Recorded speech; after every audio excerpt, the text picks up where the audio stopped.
Yo Shinobi fam, welcome back to Just a Shinobi. Today, we're diving into one of the wildest what-ifs. What if Naruto Conqueror of the Shinobi world? Part 5. Check the playlist. More to come. So buckle up for some serious action and twists. If you're new here, smash that subscribe button for more mind-blowing Naruto scenarios. Check out the other videos on the channel, share them with your ninja squad, and don't forget to drop your thoughts in the comments. Your support keeps this Shinobi going strong. Well, I guess that's me. Man, this is gonna be a drag. Shikamaru said with a tired sigh as he made his way to the arena floor, meeting Tenten in the middle. Alright, Shika. Don't lose. Show us that you're a real man. Ino cheered loudly for her lazy friend. Yeah. Go for it, Shika. Oh. And good luck to you too, Tenten. Naruto cheered loudly as well for his best friend. YOSH. Do your best, Tenten. Show him the fruits of your hard work. Lee yelled out enthusiastically. Believe in your own strength, Tenten. Guy added in, equally loudly. We're right behind you, Tenten. Knock him with all your strength. Lee cheered more. That's good. Cheer her on more with passion, Lee. Guy encouraged his mini-me. Okay. I know I'm the one who started it, but can you please stop the cheering? Ino yelled out angrily, shutting both Lee and Guy up, earning silent thanks from everyone else. Man, these two are surprisingly loud. No wonder they are together. Asuma thought as he smiled at his two blonde, energetic students, while silently cheering his lazy student. Man, this is such a drag. I mean, give me a break. I have to fight a girl. Shikamaru said to himself, but it was loud enough for Tenten to hear, making the bun-haired girl narrow her brown eyes at the lazy Nara. Yeah, you just keep thinking that way, little man. It'll just make my job easier, Tenten said, unimpressed by Nara's lack of motivation and interest for the match. Ready? Let the fourth match of the preliminary begin. Hate announced loudly as both Shikamaru and Tenten leaped away from each other to gain some distance. Tenten didn't waste any time, as she threw multiple shurikens at the running Nara, as he desperately and narrowly dodged her impeccable accuracy. He had to remind himself to thank Asuma for the intense physical training he received to improve his speed and stamina. Otherwise, he would be an easy target for the bun-haired girl. Shikamaru managed to dodge the last shuriken with a sloppy backflip and throw several shurikens at Tenten, but they were easily intercepted by her own, as she then followed up by throwing more projectiles at him. Some even managed to cut his arm and shoulder. Tenten decided to end the match quickly, so she could preserve her energy and not give away too much of her skills, so she leaped high into the air and took out a sealing scroll from her pouch.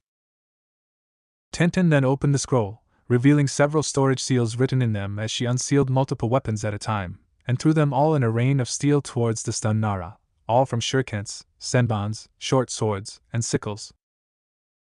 Knowing dodging was impossible, Shikamaru made several hand seals and slammed both his palms on the ground.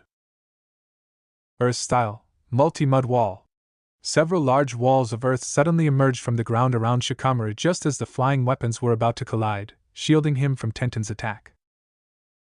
Most of the jonins were shocked that Shikamaru was able to use a strong defensive elemental ninjutsu when he is only a rookie genin, but they could tell it was quite taxing for the Nara, as he was lightly panting. Tenten then landed on the ground, surprised but annoyed that none of her weapons was able to hit Shikamaru. She still has a couple of tricks up her sleeve, but she hopes not to waste them on a preliminary round when she plans to save them for the finals. That was too close. That last jutsu took a lot out of me. I only have enough chakra for 3 more ninjutsu attacks. This is such a drag. I need to plan my move very carefully if I want to win this stupid preliminary. Shikamaru thought as he remained hidden behind his earth walls, away from Tenten's line of sight. This is getting annoying. I thought this was going to be an easy fight. I mean, this guy doesn't even look that impressive, not like Niji or Naruto. But then again, Lee is almost as strong as Niji, and he looks like Guy-sensei. Plus, the fact that he can perform elemental ninjutsu proves that he is no joke. I might have to use my trump card after all, Tenten thought in frustration. But her train of thought was interrupted when she saw a shadow coming around the earth wall and towards her at full speed. Not willing to stand around and find out what the shadow was going to do to her, she quickly leaped away, but the shadow was still chasing her around like a snake. She was having some trouble finding her footing since so many of her discarded weapons were still on the ground beneath her feet, but she still had nothing to worry about as long as she remained vigilant. But suddenly, Tenten tripped and lost her balance when she accidentally stepped on the handle of one of her discarded short swords, which surprised her greatly since she never in her career as a genin of Konoha did something as clumsy as tripped before. What the hell? I could have sworn that my feet wouldn't be near that sword. What just dash? Her train of thought was broken once again when she suddenly felt her body completely paralyzed. Shadow possession success, Shikamaru said with a smirk as he finally stepped out of his cover behind the earth wall. What is this? Why can't I move my body? Tenten demanded to know. You don't know? Well, this is my clan's secret technique. And I would rather not disclose its secrets to everyone here if I'm going to fight them in the future, even if it's troublesome. Shikamaru said with a tired sigh as he walked towards Tenten and, in turn, made her walk towards him as well. Tenten angrily narrowed her eyes at the drowsy Nara, but then a thought came to mind when she realized something. You did something, did you? When I was trying to avoid your shadow, I suddenly tripped, which is something I would never do. So what did you do? Tenten demanded, with venom in her voice. So you noticed, huh? Well. Earlier. That was too close. That last jutsu took a lot out of me. I only have enough chakra for 3 more ninjutsu attacks. This is such a drag. I need to plan my move very carefully if I want to win this stupid preliminary. Shikamaru thought as he remained hidden behind his earth walls, away from Tenten's line of sight. Shikamaru then slowly closed his eyes as the whole world slowed down around him, as his brain went into overdrive. Her advantage, my lack of long-range attacks. My advantage, her overconfidence. First, distract the target. Use shadow to draw her towards the floor of discarded weapons, making her unbalanced. Caught off guard but not unprepared, the target will use her experience and skills in acrobatics to avoid the shadow at all costs. Second, apply a sufficient amount of earth chakra into the ground, resulting in a small yet unnoticeable quake, thus causing the said floor of weapons to move a tad as she tries to avoid the shadow without noticing the ground beneath her. Third, once the target is unbalanced, the shadow will easily catch her, rendering her immobile. Duration of attack, 30 seconds. Success probability, 100%. Result, checkmate. Shikamaru then opened his eyes as if he had only been gone for 2 seconds during his brainstorming session. He then made a single hand seal. Ninja Art, Shadow Possession Jutsu. Shikamaru then sends out his shadow toward Tenten to execute his plan of attack. Now. As Shikamaru was recalling the process of his plan on making Tenten tripped, the bun-haired girl and everyone else were still waiting for him to explain, with anticipation. It's too troublesome to explain, Shikamaru said with a tired sigh, making the bun-haired girl and everyone else sweat drop at his laziness. Typical Shikamaru, all the rookie 9, including Asuma, thought in unison. TSK, big deal. So what if you catch me with your shadow? All you can do is hold me here until your chakra runs out. All I have to do is wait. Tenten scoffed as she finally remembered hearing about the Nara clan's shadow abilities, which only specialize in entrapment.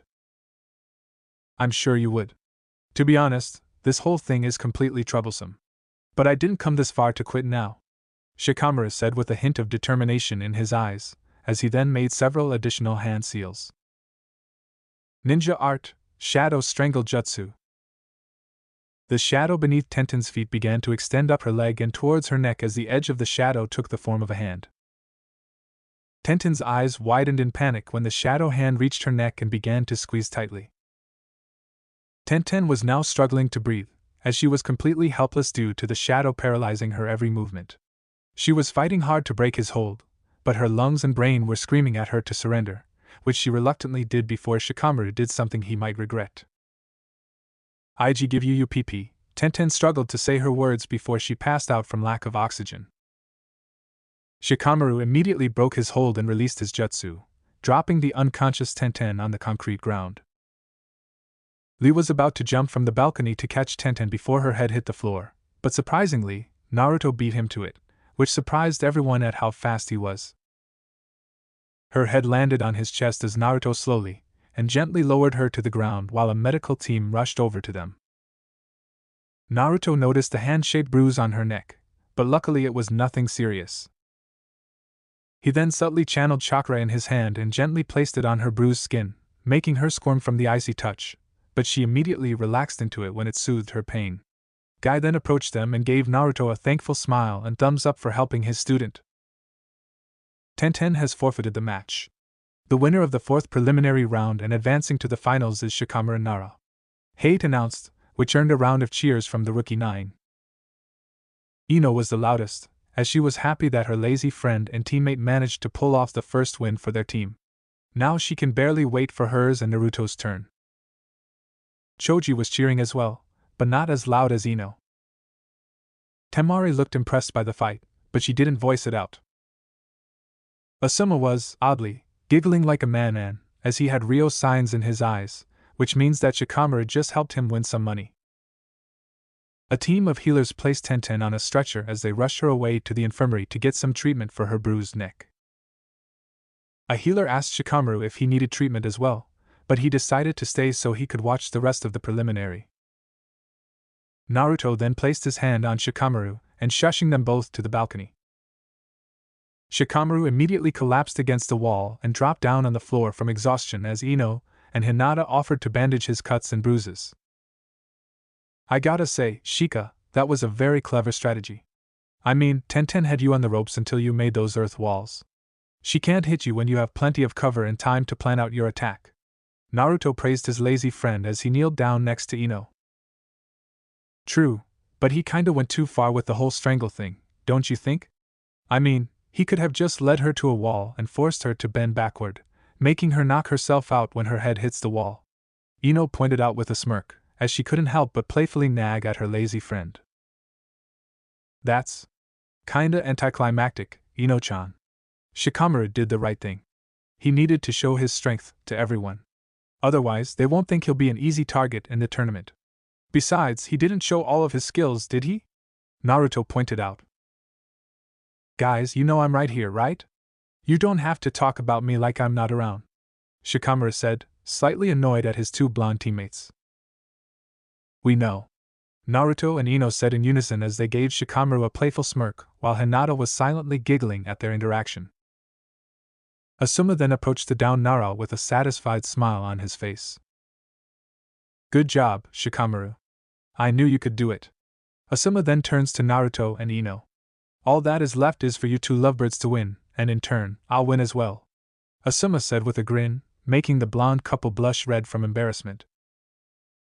How much did you bet on us, Asuma-sensei? Naruto asked curiously. Don't worry about it. Anyway, the next match is about to begin. So I advise you both to be ready if it's one of you, Asuma said in a serious tone as he, Naruto, and Ino turned to the giant screen to see which names would be selected for the next match. The display then showed two names, either from Konoha. Round 5 Fu vs Atsui. Alright. It's time I show these kids the hot power of Kyumo, Atsui yelled out passionately, turning his attention to the long-time object of his desire. What do you say, Yujito-chan? When I win, how about I take you out for some hot dinner? Atsui said with a lecherous grin. For the 1000th time, Atsui, I'm not interested. Besides, you're not my type. And I happen to have a good one, Yujito said with disgust in her voice as she turned her gaze longingly on the opposite balcony to see a certain blue-eyed blonde. I second that, kitty. This arrogant fool only wants you for your status. You deserve a worthy mate. Don't lose to that little flower girl, Naya. Matatabi added in, which made the blonde Kumo Kunoichi smile for the support. Atsui then turned his head in the direction of Yujito's gaze, and his eyes narrowed when he saw the blonde genin. Be cool, Atsui. You have a match to win, remember? Samui remained calm, as she tried to be a good sister and teammate, but her brother's non-stop pursuit of the Nibi Jinchuriki, who happens to be one of her close friends, always annoyed her. Oh, I'll win, alright. And I will have that date. I mean, look at my opponent. She's a child. Atsui scoffed as he made his way to the arena floor, while a delighted Fu was jumping from excitement.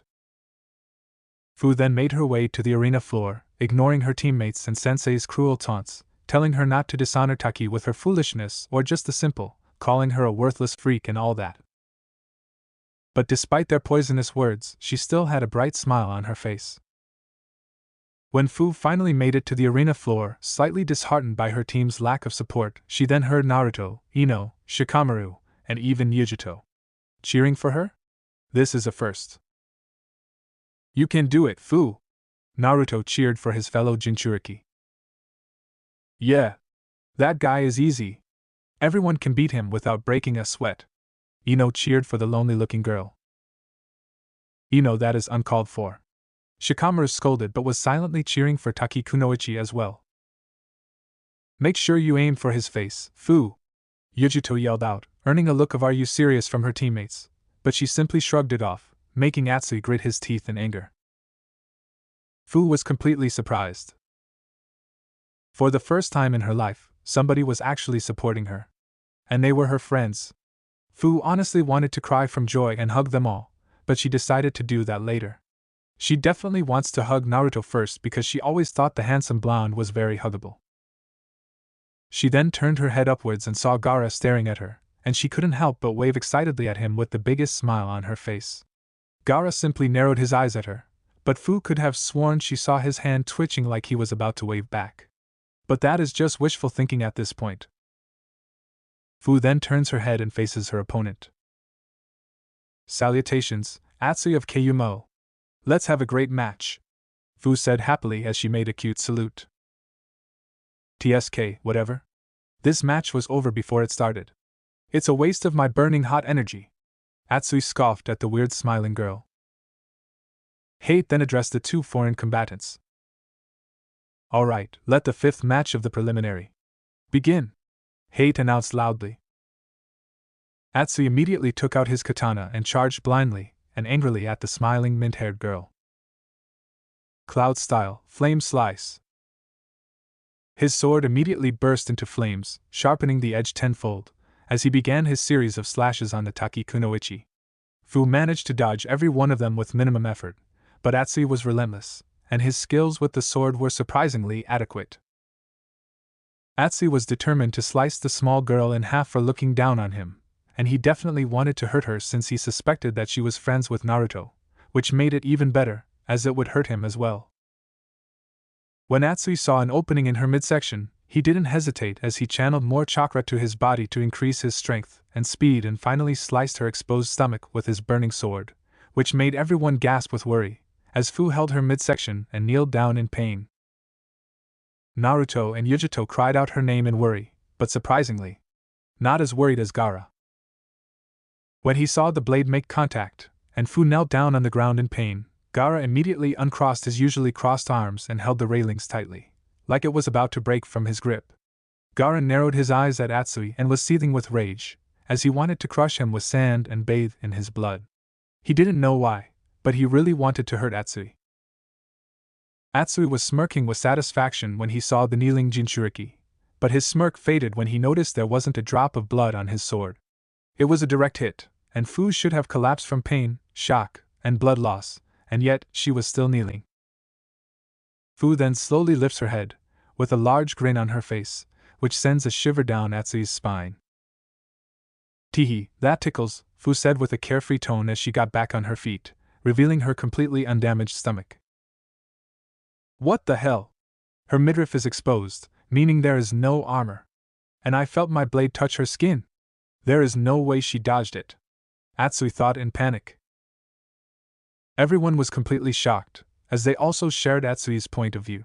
He definitely sliced her stomach, yet there was no single scratch on her. Kurama/Matatabi, is that Nanabai's ability or something? Naruto and Yujito asked their tenants. Yes, but instead of me explaining it, best you see it yourself, Kurama and Matatabi replied. What is the matter, Atsui? I thought you said this match was over before it started, unless that is a joke. Because I love jokes. It is wonderful, Fu said with a bright smile, which made Atsui grit his teeth in anger at her bubbly personality. You goddamned brat. I'll teach you to look down on me. Atsui yelled out as he charged towards Fu, sword in hand, and jumped high above for a downward slash. Fu didn't even move a muscle, as she simply stood her ground with both hands on her hips. Ino yelled out for Fu to move, but when Atsui's sword made contact with her head, the blade was broken in half. Atsui and everyone's eyes widened with shock at what they had just witnessed. The sword was made of Kumo steel, and yet it broke like glass when it struck Fu's head. Taking the opportunity of his shock, Fu immediately grabbed Atsui by the vest and pulled him closer, holding him in place with an iron grip. Fu's orange eyes narrowed with fury, making Atsui gulp with panic from her cold stare, fearing what she was about to do next. Knock, knock, Fu said suddenly, making Atsui slightly confused at her choice of words, but his lack of participation in her wordplay made Fu narrow her eyes even more. I said knock. Knock, Fu said once more, with more intensity in her voice, making Atsui both scared and even more confused. Who's there? Atsui reluctantly asked. Kung Fu answered. K Kung Fu? Atsui asked back, feeling even more scared. Kung Fu! Fu yelled out with a grin. Fu clenched her other hand to form a hard fist as she pulled Atsui closer and landed a superhuman punch to his face, sending him flying and crashing to a wall, making a large spiderweb on the concrete, causing him to spit out some blood and saliva, before he fell on the floor, unconscious. Everyone had their jaws dropped at the bubbly mint-haired girl's display of monstrous strength. Hiruzen immediately thought Fu reminded him of Tsunade. Temari and Kankuro now understood how she could break through Gaara's sand coffin with ease. Ino and Shikamaru were dumbstruck that the childish girl they met was freakishly strong. Gaara was impressed but was also annoyed that Fu was never really in danger. Yujito wanted to cheer for Fu, but she didn't want Samui to be mad at her since it was her brother who got super punched in the face. Samui raised an eyebrow at the skill displayed by the Seven Tails Jinchuriki. Not bad, she thought. So Nanabai gives her Jinchuriki super strength, doesn't it? Naruto asked Kurama in his mindscape. No. It's not a matter of strength, boy. It's a matter of durability. What do you mean, Kurama? The Nanabai doesn't give super strength, it gives the ultimate armor. As you know, Chomei takes the form of a rhinoceros beetle, as it is one of the toughest insects in the world. She is known to have a near impenetrable shell, making her the third strongest bijou in the world. And as for her Jinchuriki, like me, she would only share her power with those who earned her respect. As they gain access to her vast chakra, they will also have her armor, giving the Jinchuriki the ability to make their skin unbreakable. So Fu is basically indestructible. That explains how the sword broke. Only for a certain amount of time. By condensing her skin, her body becomes slightly heavier, increasing her physical strength, resulting in the monstrous punch we just witnessed. So when she stood still earlier, it's not a matter of taunting, it's just her body became heavier. And she had to grab Atsui before attacking, so she wouldn't miss. I guess every jutsu has a weakness. Very observant boy. You are your father's son. Naruto smiled at the compliment as he exited his mindscape after finally breaking down Fu's ability, but everyone else was still trying to figure out how they worked. Hate then went to check if Atsui was still alive, and he sighed in relief when he felt a pulse. But he is definitely going to need intensive medical care. By knockout, the winner of the 5th preliminary round and advancing to the finals is Fu, Hate announced, but the arena remained silent. Until somebody finally cheered for her. Yeah! That was awesome, Fu! Naruto yelled out happily, earning him the biggest bright smile from the mint-haired girl, who looked like she was on the verge of tears from her happiness. Fu didn't even hesitate, as she completely ignored her team, and ran all the way to the Konoha team's balcony, and gave Naruto a tight hug. Naruto hugged her back as well, much to Fu's delight. Ino then walked over and joined the hug as well, with Fu in the middle, surprising both Jinchurikis.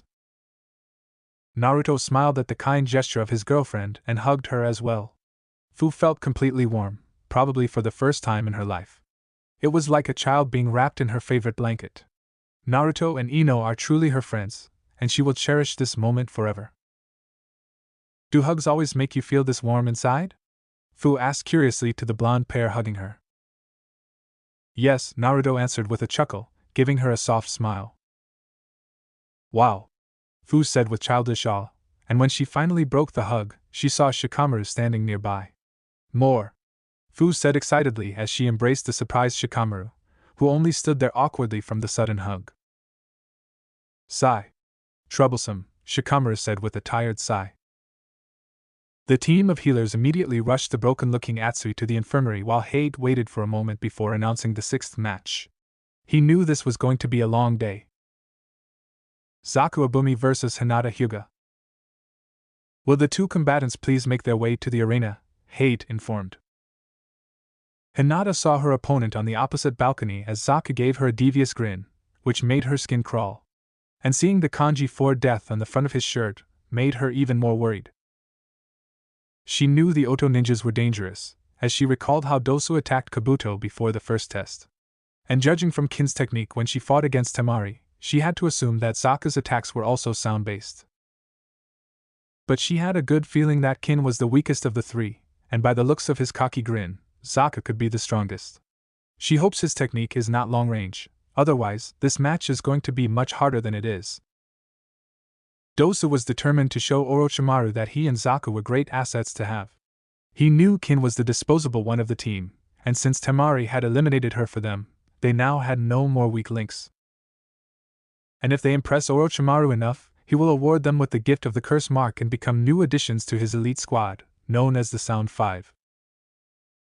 He knows Zaku lacks ambition, as his only interest is to get stronger, but Dosu only sees him as a means to an end. And if there was only one spot open for the Sound Five, he would not hesitate to kill him to get it. But for now, he has to ensure their mission, from their lord, is a success.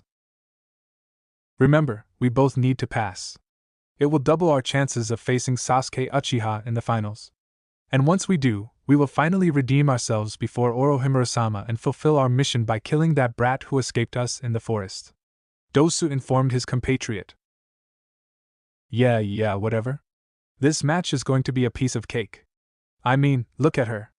Zaku points to a nervous-looking Hinata. It's a shame that I have to kill such a pretty little thing like that. Oh, the things that I would do to her if we had run into her team in the forest. Imagine it, her begging me to stop while you and Kin kill the idiot and the one with glasses. It would have been so delicious to hear her squirm, Zaku said with a devious and perverted grin, making Dosu roll his lone eye in annoyance. Just keep your eyes on the goal in mind. And who knows, maybe Orochimaru-sama will reward you with hundreds of girls like her if you manage to impress him, of course. Dosu said with a smirk under his bandaged face, as he knows very well how to manipulate Zaku through his lust for both power and women. Now you're speaking my language, Dosu. If I wasn't motivated before, I totally am now, Zaku said with a grin as he made his way to the arena floor. Hinata, on the other hand, was still nervous as she had no idea what her opponent was capable of. She took 3 deep breaths to calm her nerves like she always does, but she was still anxious. She then let out a surprise eep when she suddenly felt Shino touching her shoulder. I know you won't quit, so I won't bother asking. You can do this, Hinata. You are strong, remember? You said so yourself. And no matter what happens, win or lose, you won't be seen as weak, Shino said with a soft smile. It somehow gave her a newfound level of courage and strength. Hinata was now determined to win more than ever, so she could join alongside Shino in the finals. And she refuses to let some Oto creep stand in the way of that. You can do it, Hinata, Kiba said to his best friend and teammate. Yeah, that guy's a creep, so make sure you gentle fist his balls, Ino said enthusiastically while the males shuddered at the thought of getting palm strike in their beanbags. Thank you, Ino-chan, that disturbing image is forever burned into my brain, Naruto said sarcastically, making Ino giggle at his reaction. Naruto then approached Hinata to whisper something important into her ear. When the battle starts, rush towards him. Trust me. I sense a lot of chakra building up in his arms and hands, so use your Byakugan to confirm it. And judging from his body language, he's a long-range specialist. So if you jump back to get some distance, you will only be doing him a favor. He will not expect a full frontal assault from you, so it's best you use it to your advantage. Good luck, Naruto whispered with a smile as he pulled his head away, leaving a blushing red Hinata as she could feel his surprisingly cool breath that gave her goosebumps. Hinata then thought about what Naruto had said and nodded in understanding. She then turns to her sensei. Anything you want to say to me, Kurenai-sensei? Hinata asked her sensei. I'm sure Naruto has told you everything I would say. All I can do now is tell you to do your best. Your friends believe in you, Hinata, and so do I, Kurenai said, giving her an encouraging smile. Hinata smiled at her sensei, and with one final deep breath, she made her way toward the arena floor to meet her creep of an opponent. Hinata and Zaka now stood face to face while waiting for Hate to start the match. Now, if you're ready, let the 7th match of the preliminary begin. Alright, cutie, I'm gonna give you uchiha. Zaka tried to bait Hinata into surrendering, but what he didn't expect was for Hinata to immediately activate her Byakugan and charge towards him with a medium level of speed. When he sees Hinata is actually aiming at her, gentle fist strikes at his arms. His eyes immediately widened in panic as he wondered how she could know that his key weapons were his arms. He tried to jump back to gain some distance, but Hinata had already expected that, so she dashed forward and landed a swift palm strike on the chakra point on his right arm, causing him to yell out in pain. Ah! You little bitch! You'll pay for that! Zaki yelled out as he aimed both his arms at Hinata. Slicing sound wave. Hinata's eyes widened when she saw Zaka suddenly shooting pressurized air from the palm of his hands towards her, which caught her off guard at first, but thanks to her Byakugan, she noticed her earlier attack had done its work, so she immediately jumped on her left side, only to get hit by the medium-level breeze, which only knocks her a few steps back, but she was still standing. Zaku was shocked when he saw Hinata barely flinch from his attack. Why didn't the air blast on his right-hand cannon blow her away like everyone else? Why was it so weak compared to his left-hand cannon, as it made a crack in the wall behind her? Then he felt it. Zaku's right arm was suddenly shaking uncontrollably, leaving him and everyone else completely shocked, as chakra was suddenly bursting through his flesh. Afterward, just like an exploding clogged pipe, his right arm completely burst, as several holes were made, allowing the clogged chakra and blood to be released, making him yell out in agonizing pain. Ah! Zaki yelled out as he clutched his right arm. Hinata immediately places her hand on her mouth, horrified at what she just did. Thanks to her Byakugan, she saw the surgically implanted pipe in his right arm was broken to pieces, along with his bones. I am so sorry. Are you alright? Hinata immediately apologized like it was a reflex since she never liked causing harm to others. But from the horrid rage-filled look on Zaka's face, she could tell he was far from alright. You! Zaki yelled out with a violent glare toward the Hyuga girl. Hinata still felt guilty for what she had done to Zaka's arm, but she managed to regain her resolve and pull herself back into the fight. Surrender! Why, your arm is useless now, and it needs medical attention. If you don't surrender now, I will do it again on your other arm. Hinata threatened with her best serious look. You think this will stop me? I still have one good arm to kill you! Zaku declared as he immediately aimed his left hand toward her, channeling most of his remaining chakra into it. Supersonic Slicing Wave. A much stronger version of the slicing sound wave was fired from his left palm, as it shows that it had greater power, range, and coverage angle, which made it impossible for Hinata to dodge the massive air attack. Hinata did the only thing she could think of as she began to channel her chakra all over her body and started spinning. 8 trigrams, palm rotation. A large imperfect dome of chakra suddenly appeared around Hinata, shielding her from Zaku's ultimate attack. It finally came down to the battle of endurance to see which jutsu would last longer than the other. Zaku's jutsu was so powerful that it momentarily blocked Hinata's visibility from everyone, causing the rookie 9 to yell out her name in worry as the air and sound quickly destroyed everything in its path and reduced any rubble to dust. But despite having an imperfect rotation, Hinata's chakra dome was still doing its best work to protect her.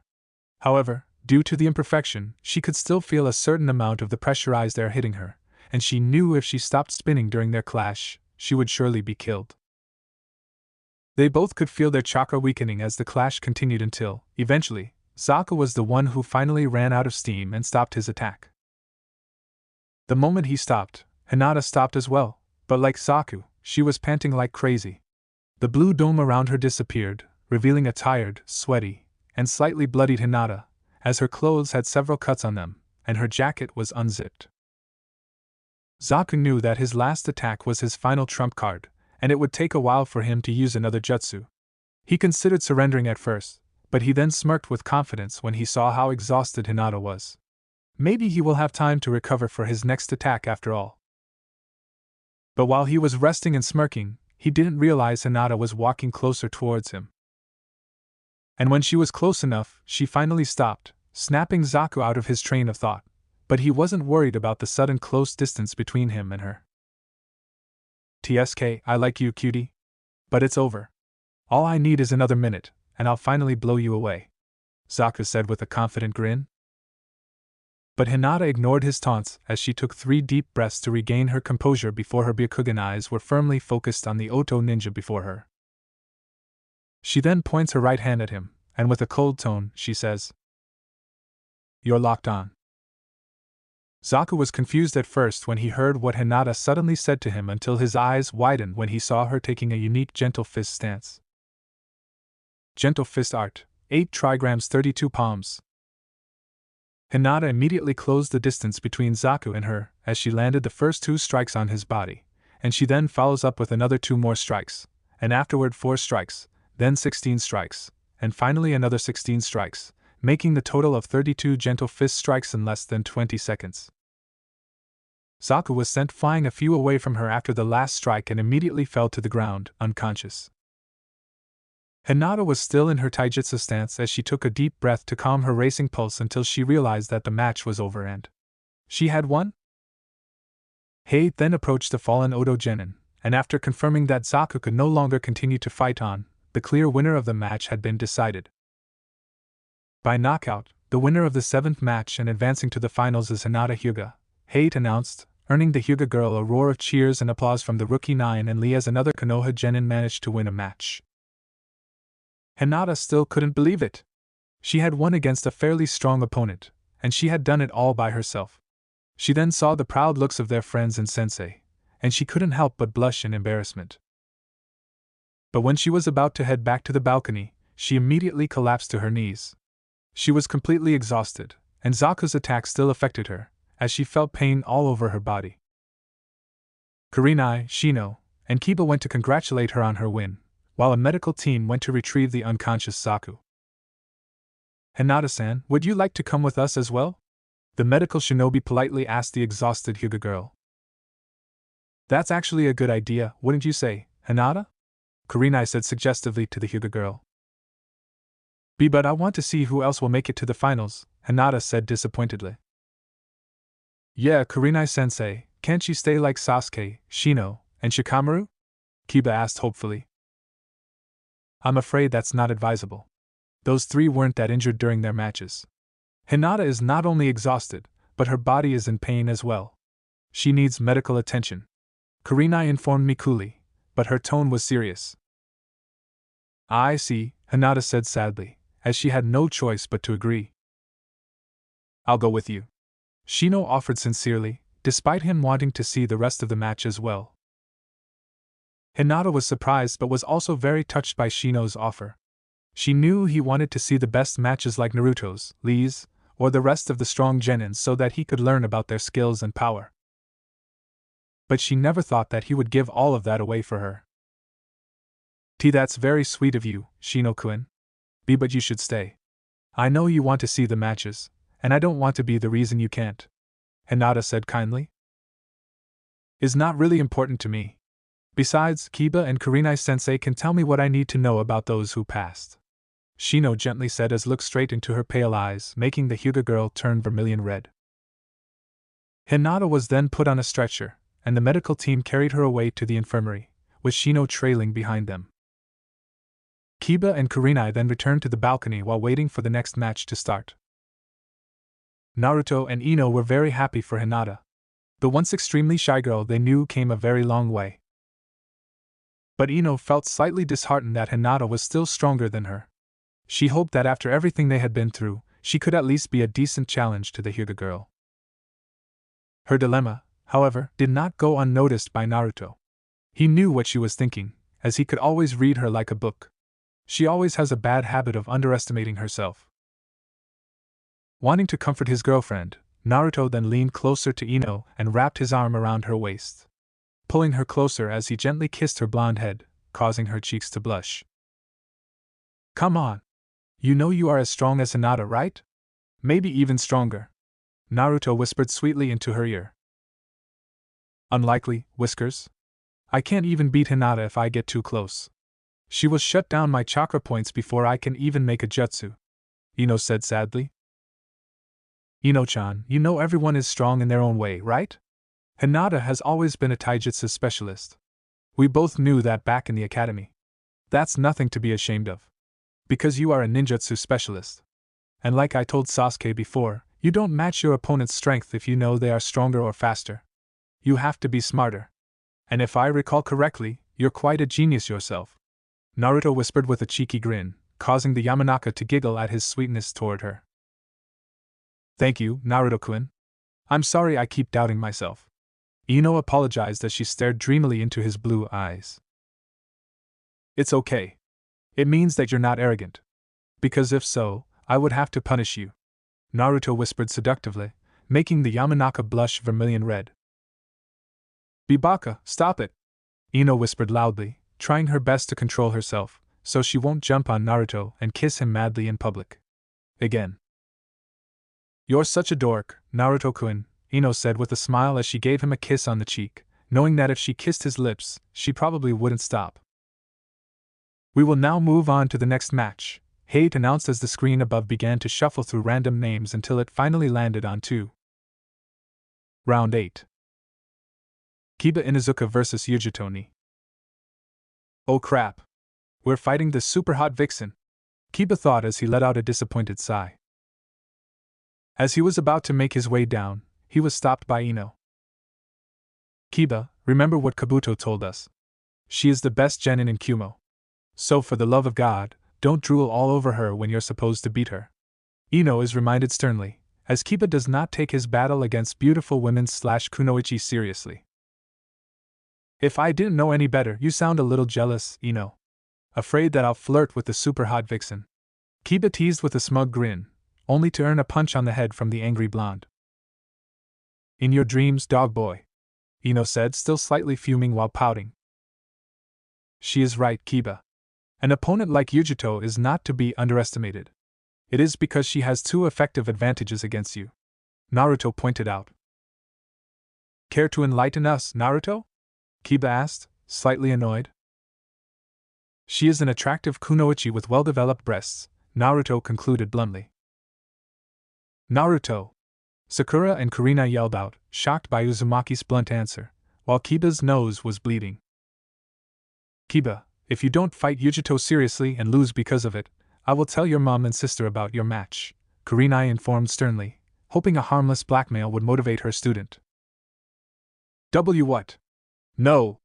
Fine, just take it easy, Kurinai-sensei. You don't have to do that.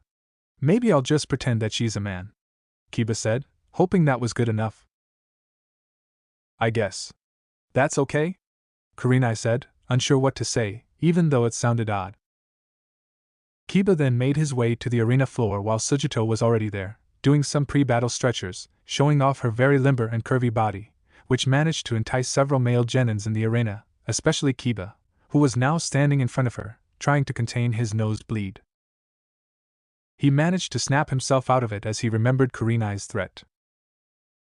I'm not going to go easy on you just because you're a woman. I'm gonna pretend that you're a man, Kiba said sternly, but then he looked at Yujito up and down.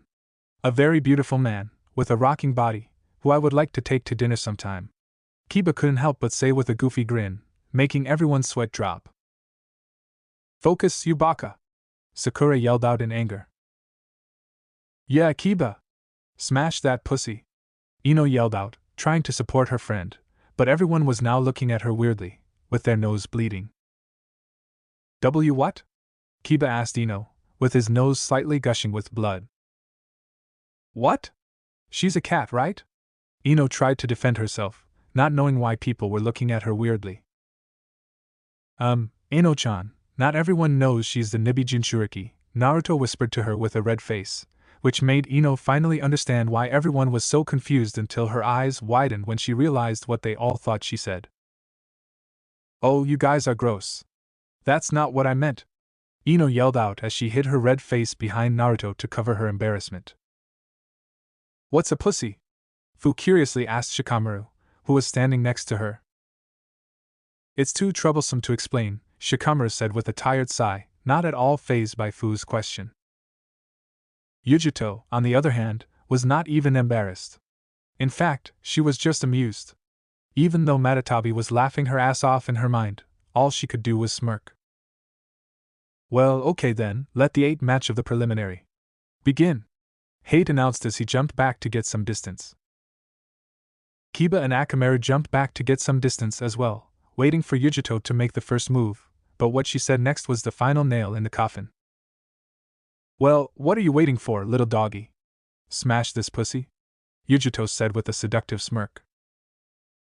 And just like that, Kiba fainted.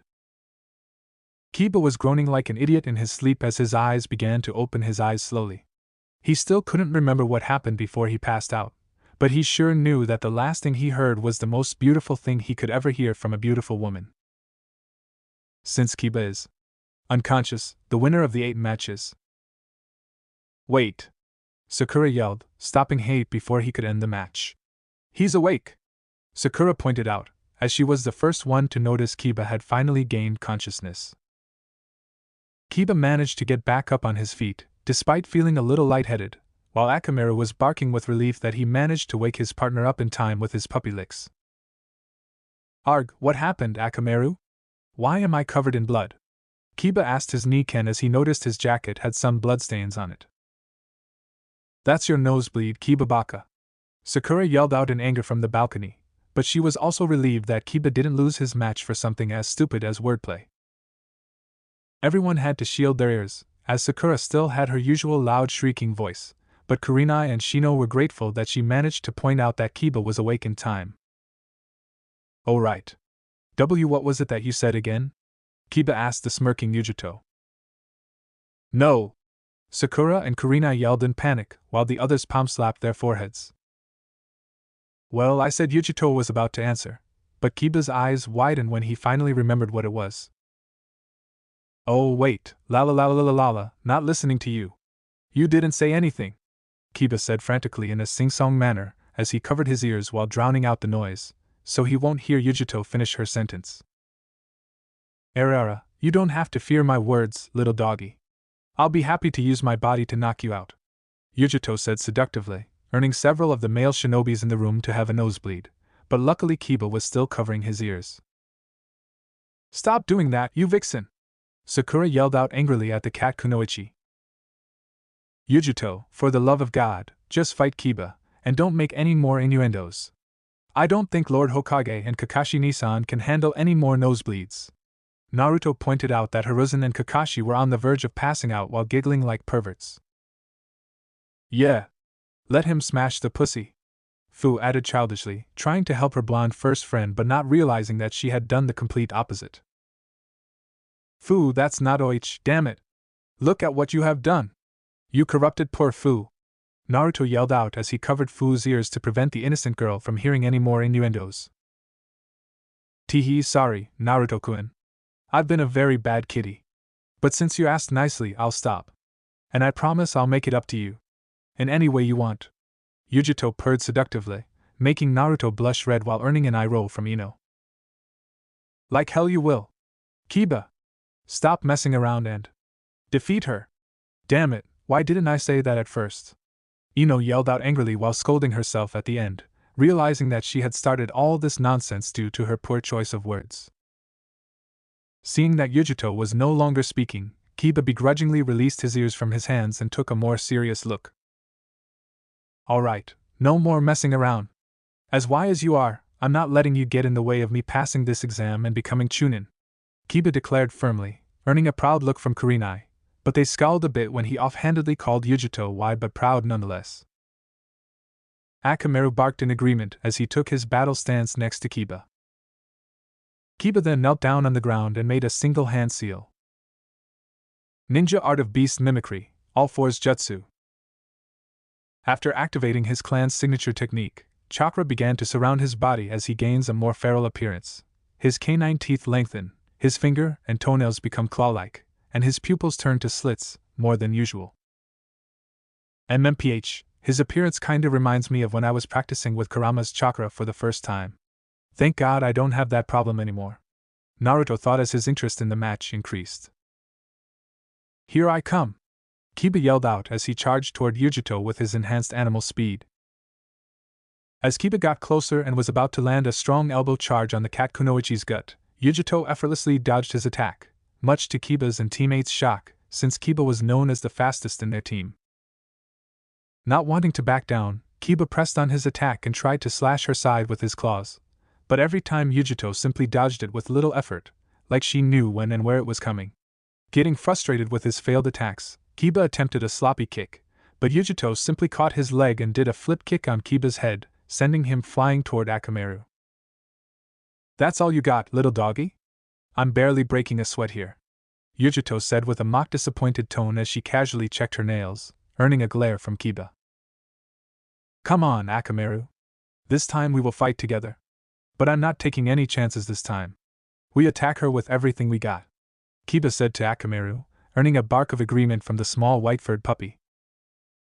Kiba then took out 2 food pills from his pouch. He ate one and gave the other to Akamaru. The second Akamaru ate it, his white fur began to turn red, earning his name Red Boy, as his and Kiba's chakra had been supercharged. Yujito was intrigued at the sudden turn of events, as she could sense the sudden burst of chakra from her opponent and his Niken. Let's go, Akamaru! Kiba yelled out as he was now on all fours, allowing Akamaru to jump on his back. Kiba then made a single hand seal. Ninja Art of Beast Mimicry, Man-Beast Clone. Akamaru then suddenly transformed into a perfect copy of Kiba, as they were both radiating with chakra. It's over now. Let's go, Akamaru! Kiba yelled out as he and Akamaru charged toward the smirking Yujito. Kiba and Akamaru were the perfect tag team, as they unleashed their relentless wild attacks on the cat Kunoichi, many of which should have landed, if it was just any other genin. But unfortunately for the duo, Yujito was no ordinary genin. Being the Jinchuriki of Matatabi, she was gifted with several abilities, one of which is her superhuman reflexes and flexibility. Not once did Kiba or Akamaru manage to hit her, let alone scratch her, as she was practically dancing around the arena, avoiding their attacks with ease. Some would say that she was having fun, judging from the look on her face. But apparently the fun stopped when she noticed a strand of blonde hair was falling on the ground, and some were on Kiba's claws. All of the Kumo ninjas gasped with shock when they saw this, like Kiba had just done the unthinkable.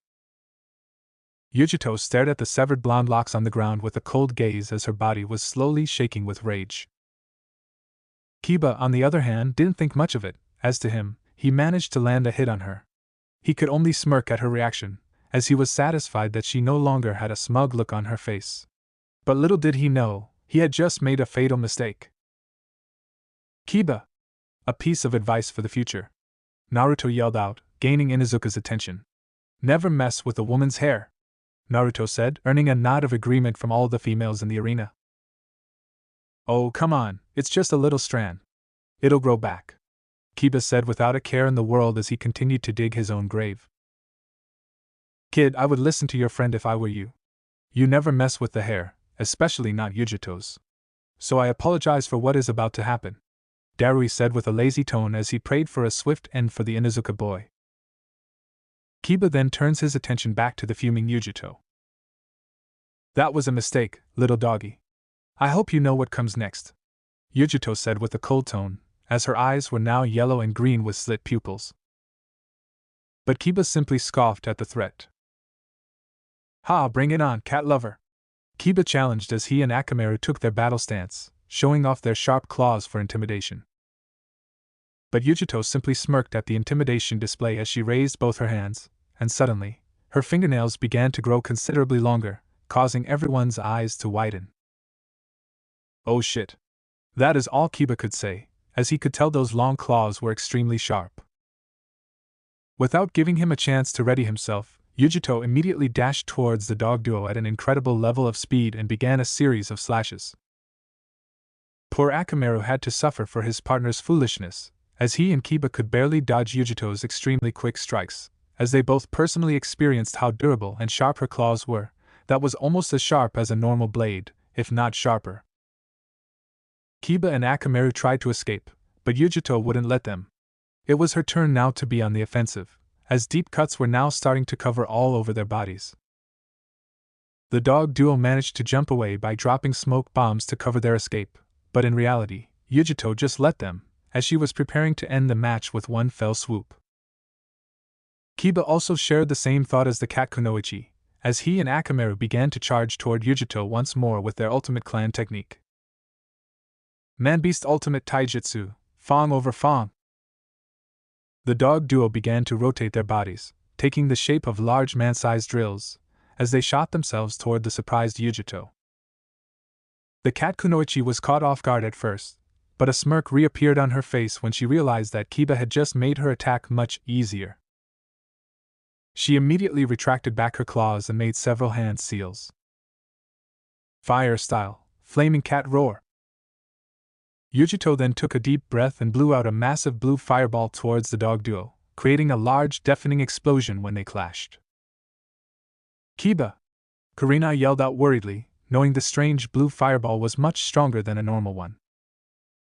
Her fears were not misplaced, as when the smoke cleared, both Kiba and Akamaru were on the ground, completely scorched, but thankfully alive, as they were merely unconscious.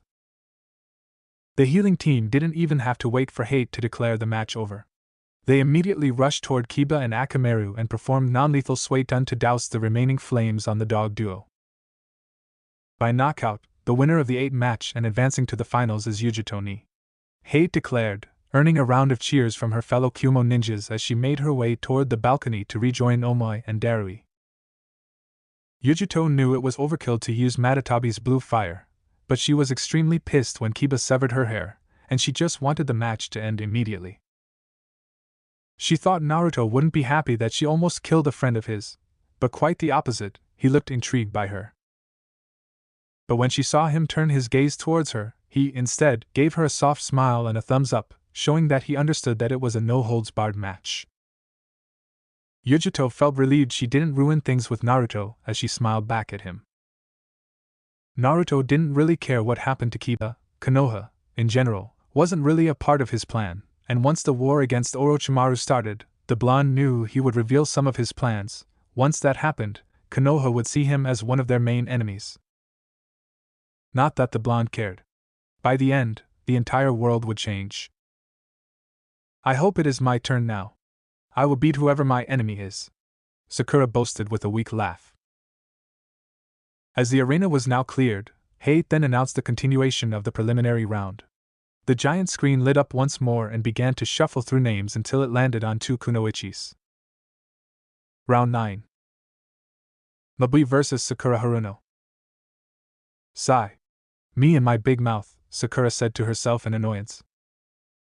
Good luck, Sakura. I know you can do it. Just remember to do your best, Kakashi said to his student, silently hoping that the enemy didn't turn out to be a bloodthirsty shinobi. As Sakura made her way to the arena floor, she was surprisingly stopped by an old friend. Sakura, Ino said suddenly as Sakura turned to face her former friend. Why yeah? Sakura asked begrudgingly, still feeling a bit awkward around Ino. As the awkward silence continued, Ino simply gave Sakura a friendly smirk. Try not to lose, will ya? Ino said with a cocky tone.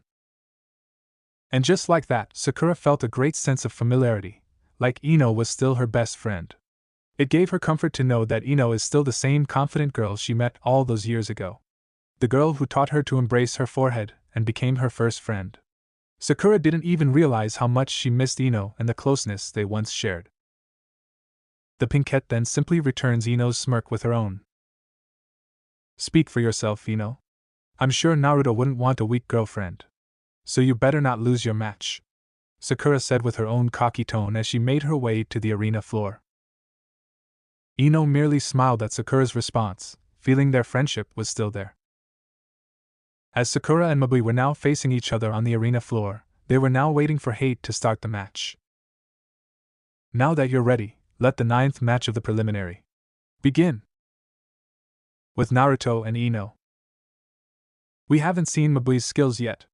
Do you think Sakura can handle her? Ino asked Naruto, feeling slightly concerned for her pink-haired friend. No, Naruto answered straight away without a hint of hesitation.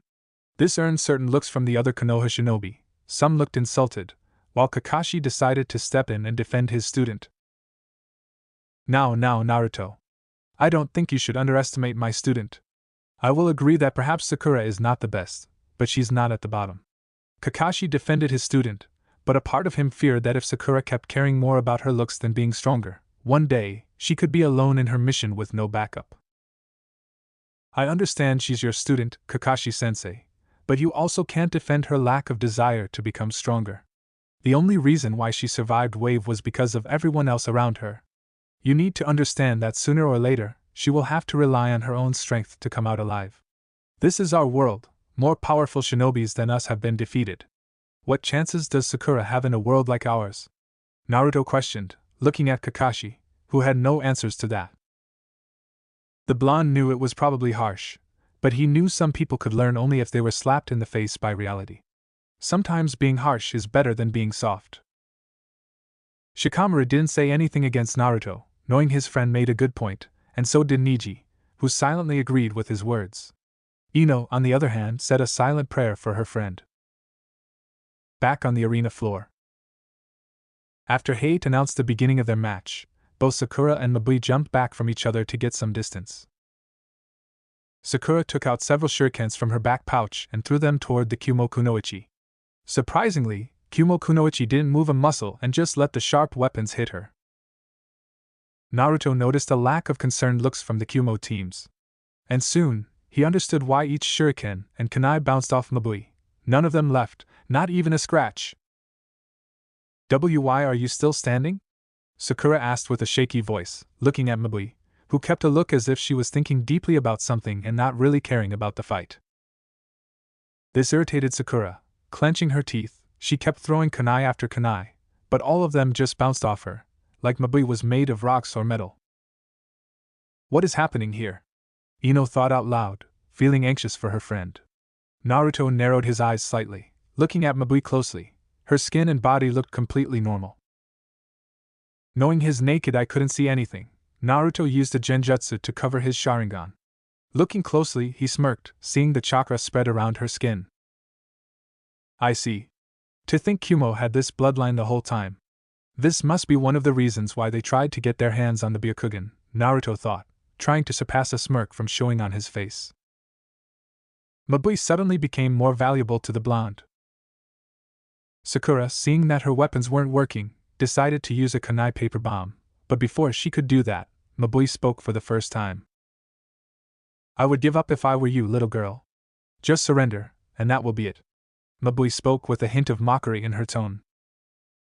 She should give up, Naruto murmured under his breath in agreement, but Ino heard him.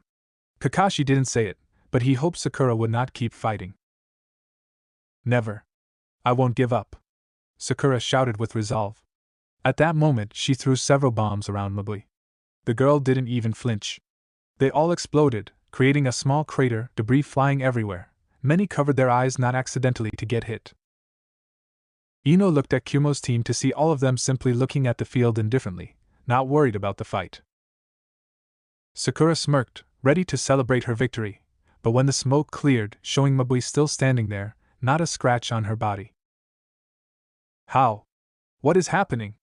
Lee asked, leaning over the railing. Sasuke narrowed his eyes, trying to figure out what her deal was, but his Sharingan wasn't really providing him with answers. All he could see was that Mabui's chakra was concentrated around her skin. Niji? Guy asked his student, who was already looking at her with his Byakugan. Her chakra is all around her skin, but I can't tell why she's not getting harmed, Niji informed him with a frown, angry that he couldn't see why the physical damage wasn't even scratching her. Mabui let out a long sigh, looking at Sakura, who took a step back in fear. Before Sakura could even process it, Mabui was right before her. With a single punch to the gut, she fell down, spitting out spit, holding her stomach, trying to catch her breath, and whimpering around the floor. Some of the Konoha shinobis frowned, seeing one of them get defeated by a single punch. Ina looked down, feeling bad for her friend. The medical team soon moved Sakura away, and Hate announced Mabui as the winner. Naruto couldn't help but look at Mabui. He was impressed, and he hoped he would get to fight her soon. Hate then announces the 10th match. Round 10. Samui vs. Yoroi Akado. The match wasn't long, as when Hate announced the match to begin, Yoroi immediately activated his chakra absorption technique and charged towards Samui with his chakra-coated hand. Samui readied her tanto and managed to evade his glowing hand most of the time and countered with a few slashes, cutting him several times. But Yoroi managed to touch her with his chakra-absorbing hand during their encounters, draining a fair amount of her chakra in the process. Yoroi seemed to have the upper hand at first, but the moment he was leering at her cleavage, Samui figured out where his next target was. Despite being disgusted by his lustful gaze, she managed to keep a cool head and used it against him. As they charged towards each other, Samui's prediction was unfortunately correct, as Yoroi was reaching for her large developed breasts with his chakra-absorbing hand. Despite him covering the lower part of his face and wearing shades, Samui could see the perverted grin on his face. This was the perfect distraction for Samui to channel Raiden, lighting style, chakra into her tanto, coating it and lighting and severing his outreached hand from his body, causing him to scream in pain. But Samui wasn't done yet, as she jumped back and made several hand seals. Lightning style, lightning ball jutsu. Several spheres of electrical energy suddenly appeared around Samui, as they were then shot toward the perverted chakra absorber. Seeing that he was still in shock from his amputated arm to see the incoming fast spheres of lightning, Yoroi was struck by them all and electrocuted, making him the first death in the preliminary. Samui was immediately declared the winner as she rejoined Yujito, Omoi, Mabui, Darui, and her sensei, Shi, on the balcony.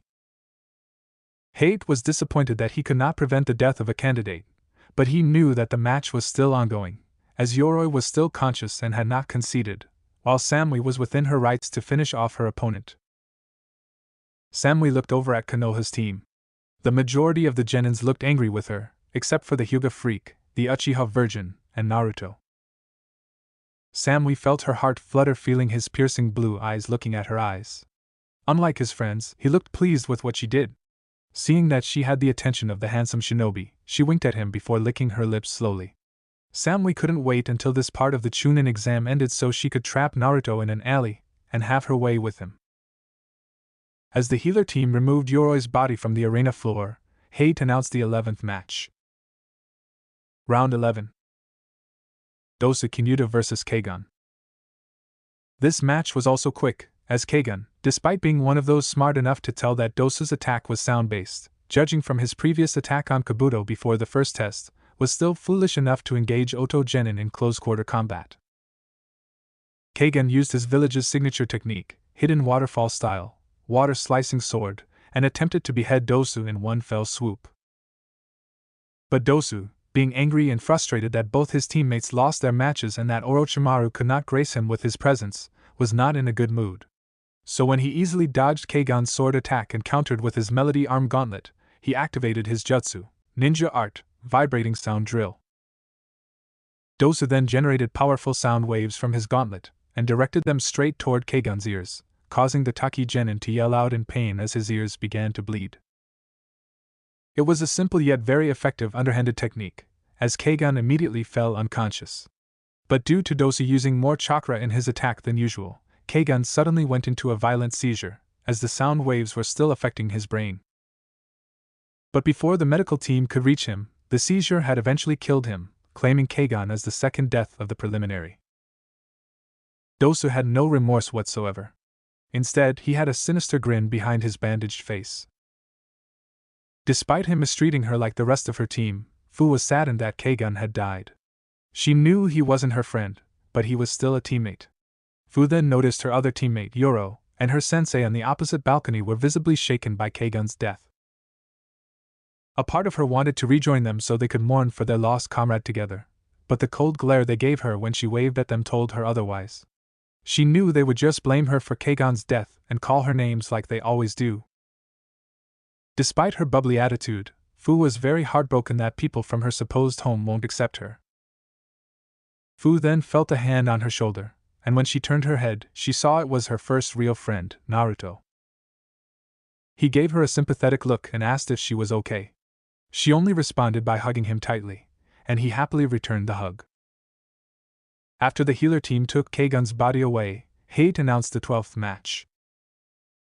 As Kuratsuchi's gaze fixated on the scrolling names illuminated on the vibrant screen, a mischievous smile crept across her lips, radiating a sense of unbridled satisfaction that seemed to electrify the air.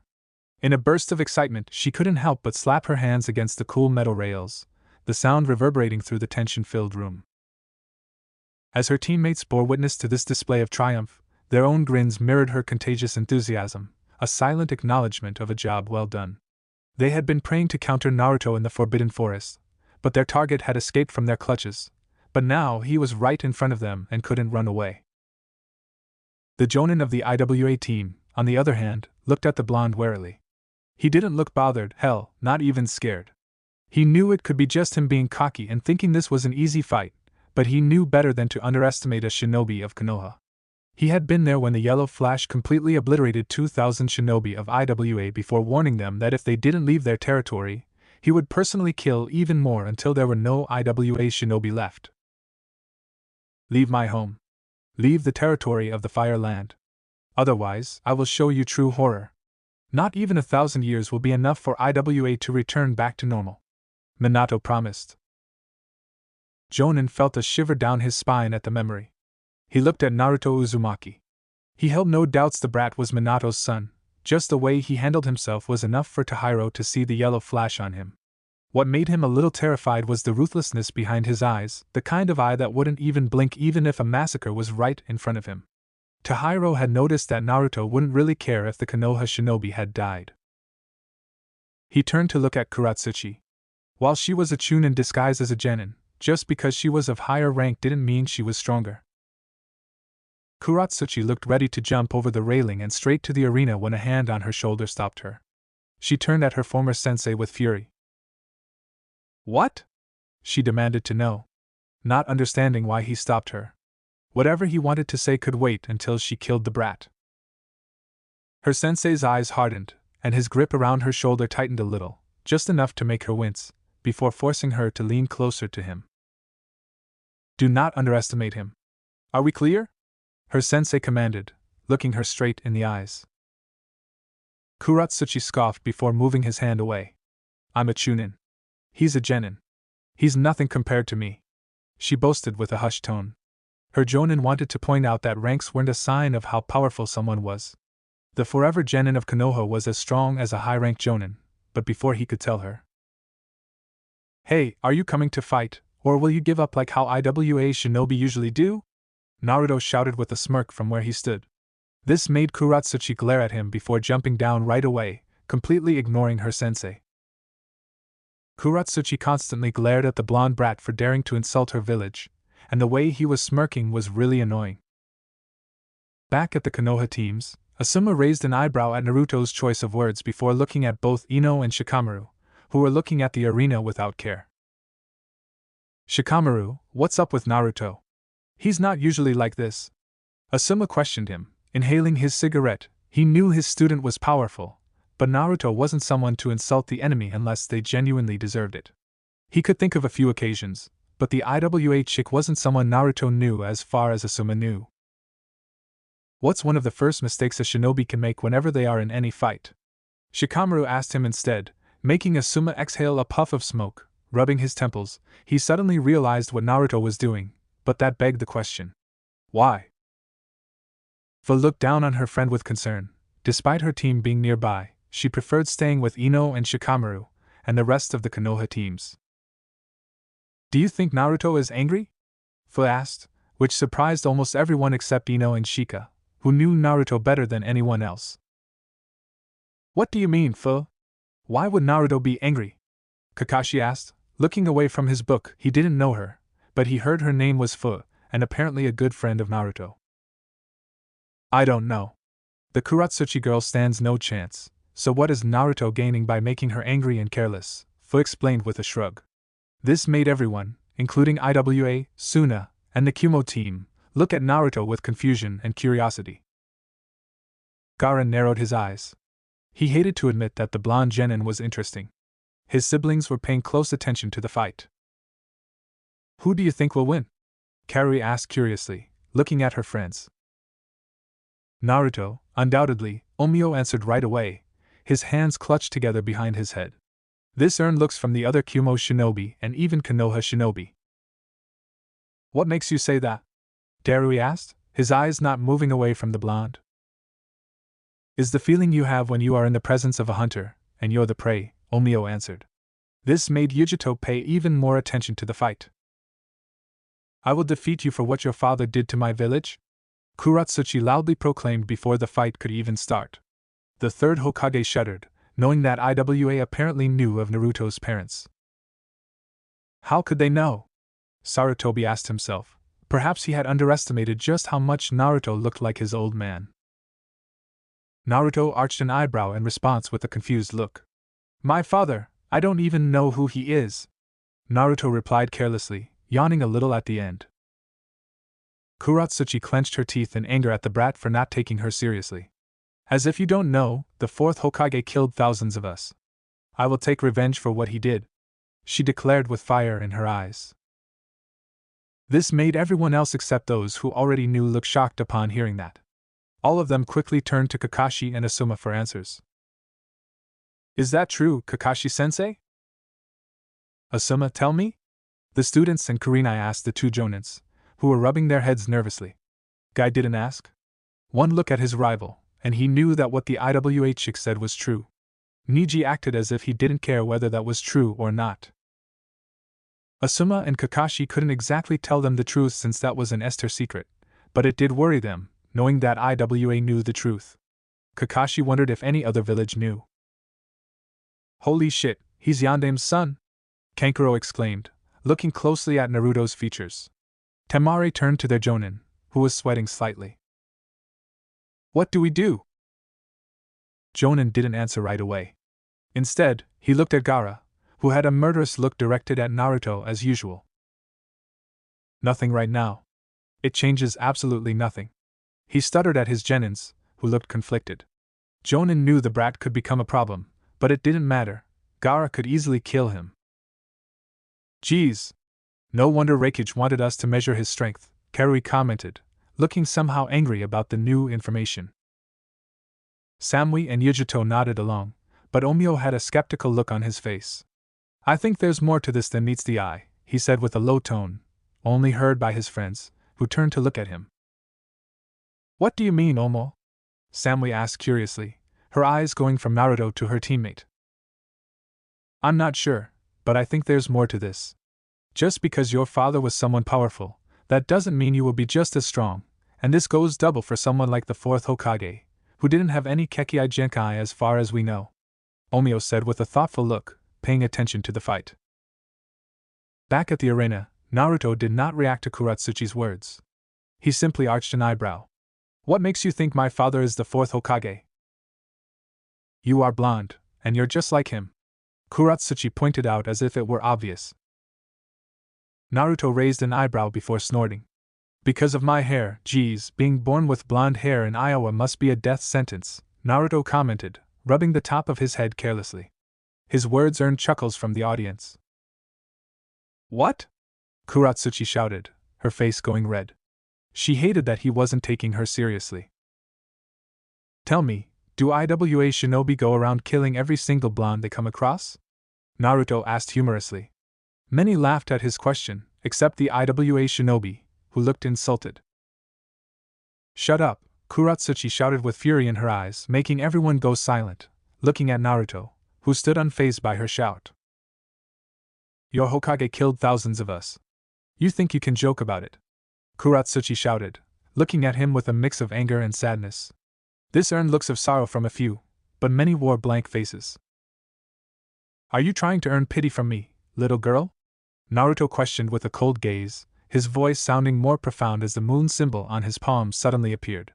Kuratsuchi suddenly couldn't move a muscle from his cold stare. His eyes looked icy, and he was looking at her with disgust as if looking at someone far beneath him.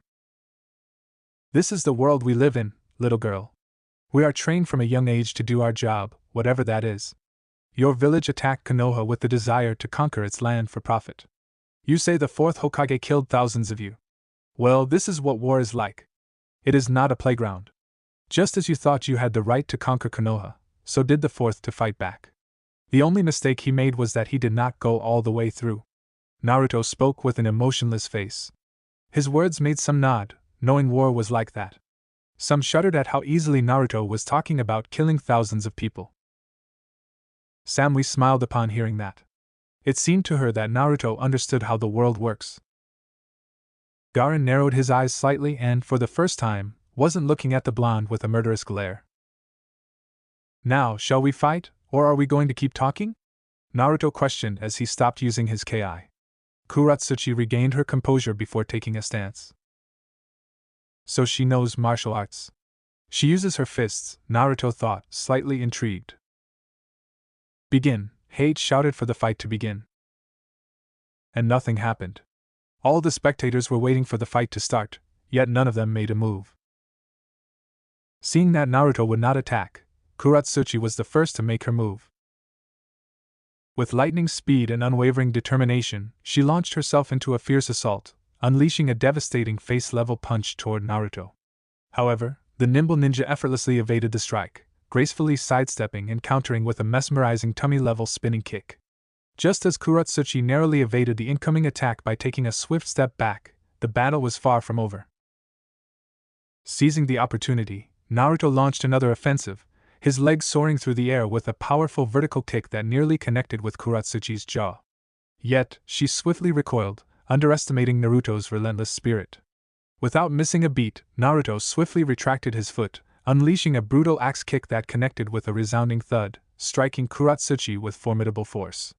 In a desperate attempt to protect herself, Kuratsuchi instinctively reached for cover, using her forearm as a shield. Although she managed to evade a direct hit, the impact of the blow caused her to wince in pain, realizing the intensity of Naruto's unwavering determination. With a determined look in her eyes, she clenched her fist and vigorously shook her throbbing arm, hoping to alleviate the sharp pain coursing through her veins. Undeterred by the discomfort, she swiftly launched herself back into the fray, her movements resembling a graceful dance as she executed a flurry of lightning-fast jabs aimed directly at her opponent's head, each strike imbued with her unwavering resolve. Naruto evaded her attacks by contorting his body, a blur of fluid motion that defied the laws of physics. Not one to be outdone, Kuratsuchi, fueled by sheer determination, attempted to deliver a powerful knee strike to Naruto's abdomen, aiming to knock the wind out of him. However, Naruto, ever vigilant, deflected the blow with lightning-quick reflexes, his hands acting as an impenetrable shield, resolute in their mission to protect him from harm.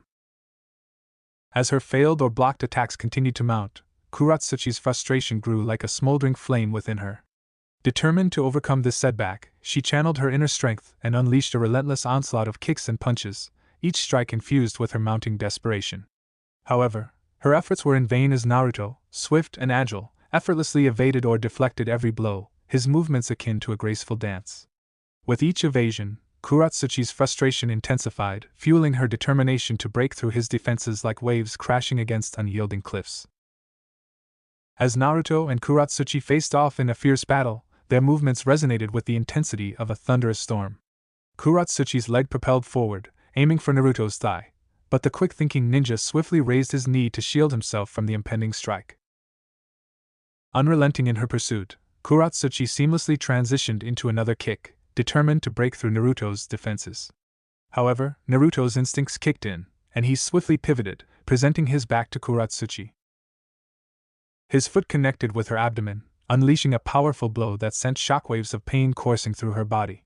The impact forced Kuratsuchi to stagger backward, her face contorted in agony. Yet Naruto was far from finished. With unwavering agility, he unleashed a rapid succession of punishing kicks, each one striking Kuratsuchi with precision.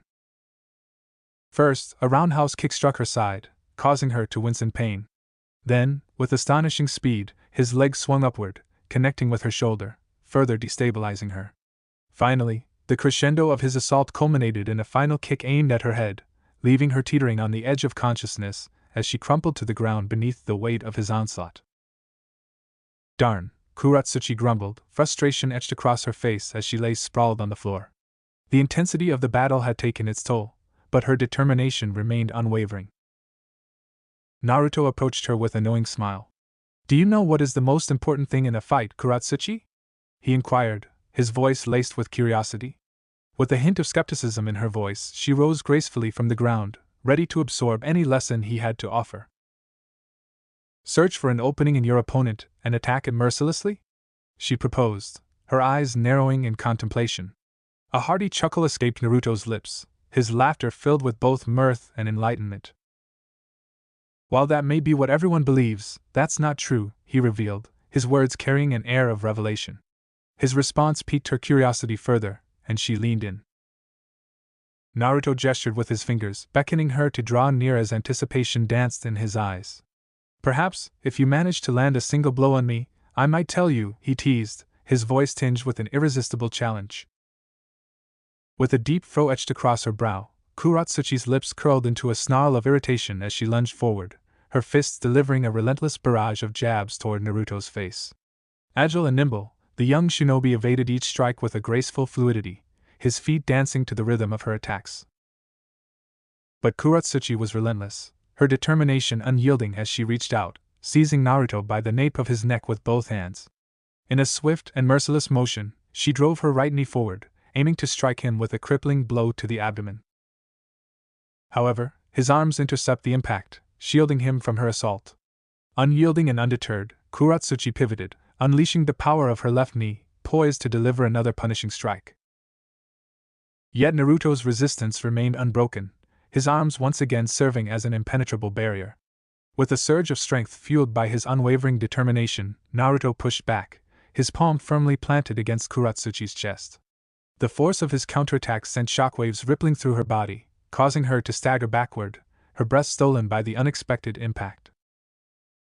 In a split second of sheer determination and focus, Naruto seized the opportunity before him, his unwavering resolve fueling every movement. With lightning speed, he unleashed a devastating roundhouse kick, aiming directly at Kuratsuchi's abdomen. Anticipating the attack, Kuratsuchi skillfully evaded the blow by contorting her body in a breathtaking display of agility.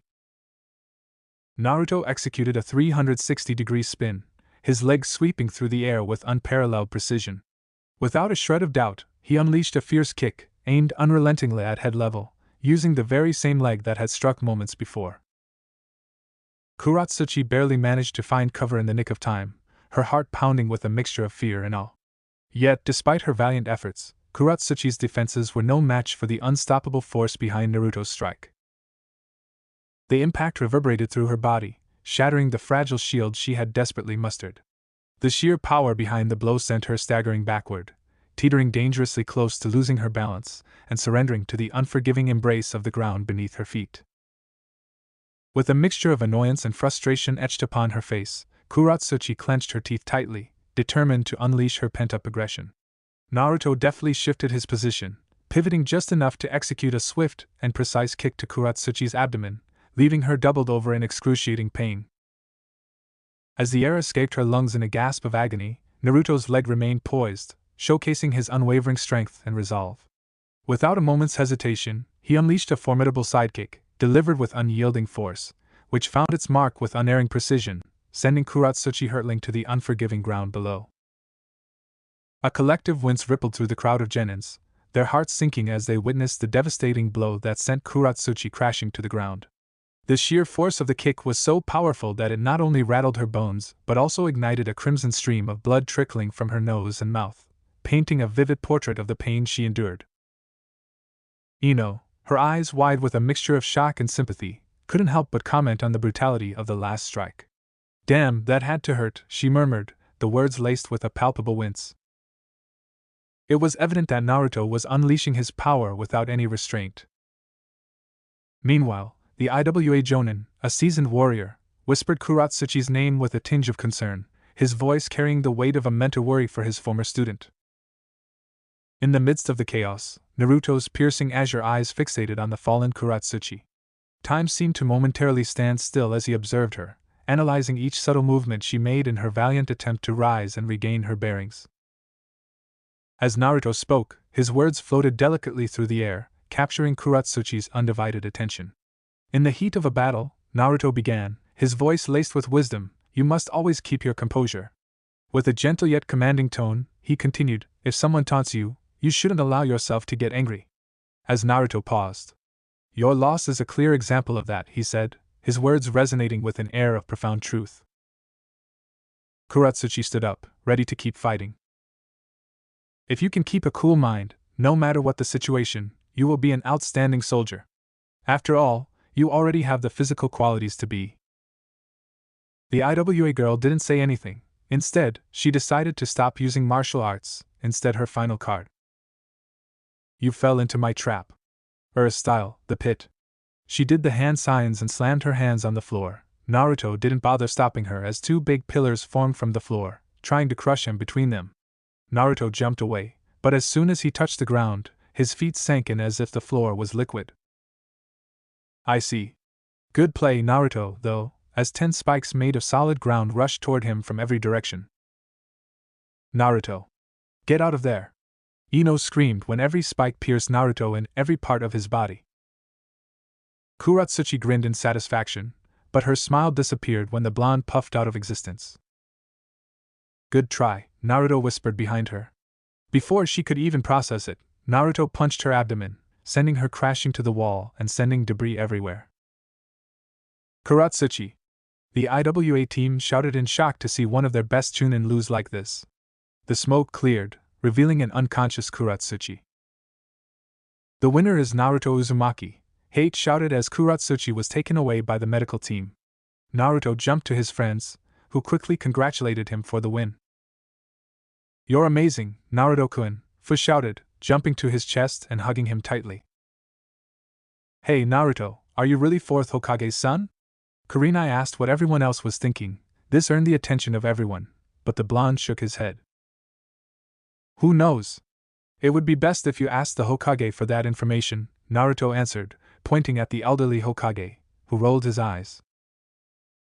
Gaara grimaced that Naruto didn't kill the stupid girl. Kumo's team looked surprised at how fast Naruto defeated the IWA girl, except Samui and Omoi. The latter was looking at Naruto with a calculating look. Who do you think is next?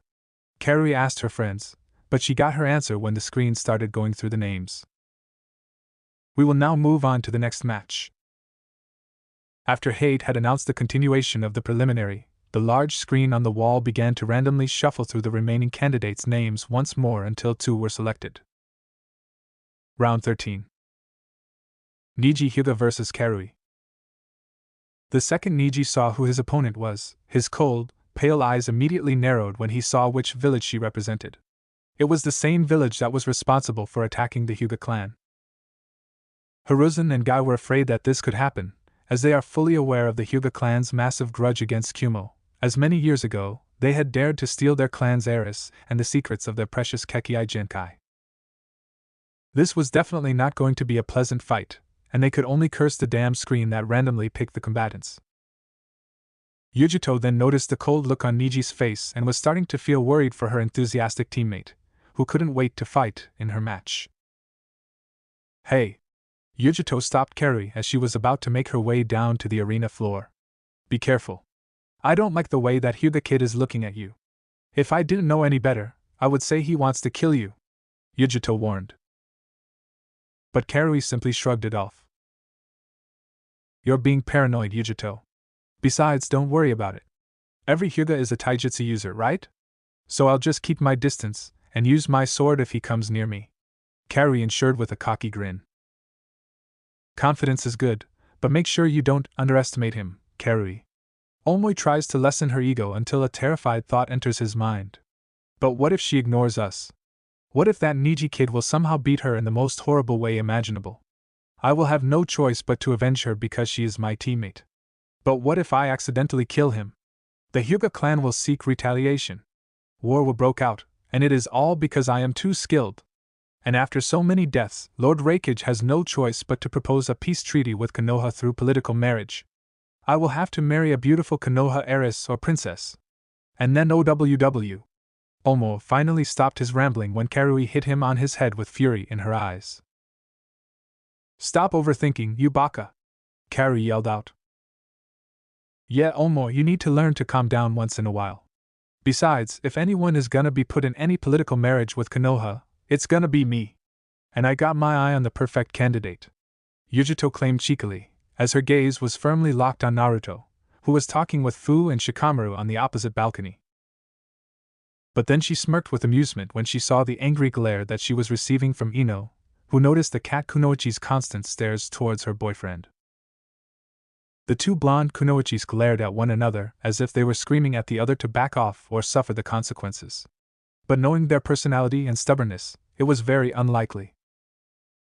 Despite not paying too much attention to his students' silly antics, the sensei of Team Kuma 1, Darui, was also concerned about his fiery red-headed student's angry-looking opponent. I'm sorry to say this, Carrie, but you need to treat this match like it's the finals, so that means no holding back your techniques. Genin or not, fighting a Hyuga in close-quarter combat is suicide. And you don't have any long-range jutsus, which makes this a problem. Darui said with a lazy tone, but Carrie and the others could tell he was serious. Don't worry, Darui-sensei. I'll ensure that I'll be the third Kumo candidate to pass the preliminary. Can't Yujito have all the fun? Karui said with a confident smirk. I hope so too. Good luck, Red. Darui said as Karui made her down to the arena floor. When Niji was about to make his way down as well, Guy took this opportunity to advise his student. Niji, Guy said firmly, making Niji stop in his tracks without looking at his sensei. Remember, this is a tournament, not a chance for personal vendetta. Guy reminded me with a serious tone. Niji narrowed his eyes and clutched his fist tightly in anger when he heard this. He knew it would be foolish to defy his surprisingly powerful sensei, but he would not hear a word of it. Fate has delivered him a chance of retribution, and he will not waste it. It is also the Chunin exam, Guy-sensei. Anything could happen, Niji said with a stoic expression, but inside he was containing his anger. And if you're worried, don't. After all, we all signed the consent form. What happens next is in fate's hands, Niji said coldly as he made his way to the arena floor, ignoring the surprised look from Guy and Lee. When Niji and Karui stood face to face on the arena floor, Karui now realized that Yujito wasn't being paranoid after all, as she could literally see the hatred in his pale eyes. Are both fighters ready? Hate asked the two genins before him. Yes, Niji said coldly. Let's get this over with, Karui said as she gripped the handle of her sword. Then let the 13th match of the preliminary begin. Karui immediately jumped back to get some distance like she originally planned, but Niji remained where he was without moving a muscle. While it took every fiber of his being not to dash forward and palm strike the red-headed girl in the heart, he decided to keep his cool and heed his sensei's words. Just one thing before we square off against each other, Karui of Kumo. I advise you to surrender. Fate has declared that you would lose the second I've been chosen to be your opponent, Niji said with a stoic tone. What the? Is he serious? Yujito thought with a raised eyebrow. Karui also shared her teammates' thoughts, but to her, what he said was a sly insult to her and her skills. Who does he think he is? She asked herself in anger. Ha, do you think when I see your eyes I tremble in fear? Just because you're a Hyuga, that doesn't mean I'm gonna back down, you know. So how about you shut up and give me a good fight? Karui said as she pulled out her sword, its steel shimmering in the air. MMPH, you people are all the same, Niji said with venom in his voice. Hey! What do you mean, you people? Karui yelled out, with a tick mark on her head. Ninjas. All you do is fight, lie, cheat and steal. If you think the Hyuga has forgotten what your village had tried to pull, you are sadly mistaken. Sooner or later you and your village will meet your just fate, Niji said with more venom in his voice. You arrogant son of a bitch, you don't get to talk about my home like that. Hyuga clan is nothing but a bunch of cocky bastards who think their Byakugan is superior to everything else. Niji asked slowly, as his voice was seething with rage. But apparently, Karui has no idea what trouble she got herself into, as she only sees Niji as an unbalanced opponent, and due to her lack of judgment, she decides to make it worse. TSK, you have the ultimate all-seeing eye and yet can't hear me speak plainly? Your whole clan is a joke. Karui mocked with a smirk, as her ignorance knows no bounds. And just like that, Niji snapped, as he immediately activated his Byakugan and rushed towards Kerry at a blinding speed that could rival both Lee and Naruto. Kerry's eyes widened with panic when she saw how Niji was quickly closing the distance between them.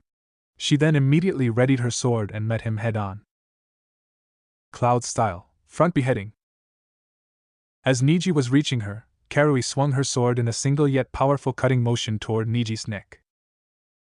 But at the last minute, Niji immediately ducked under the slash, grabbed her wrist firmly, and landed a swift gentle fist strike on her sword-wielding arm, causing her to flinch in pain, as Kerry's right arm had gone completely numb due to him shutting down her chakra point, making the red-headed girl drop her sword, as Niji continues his relentless strikes on her body.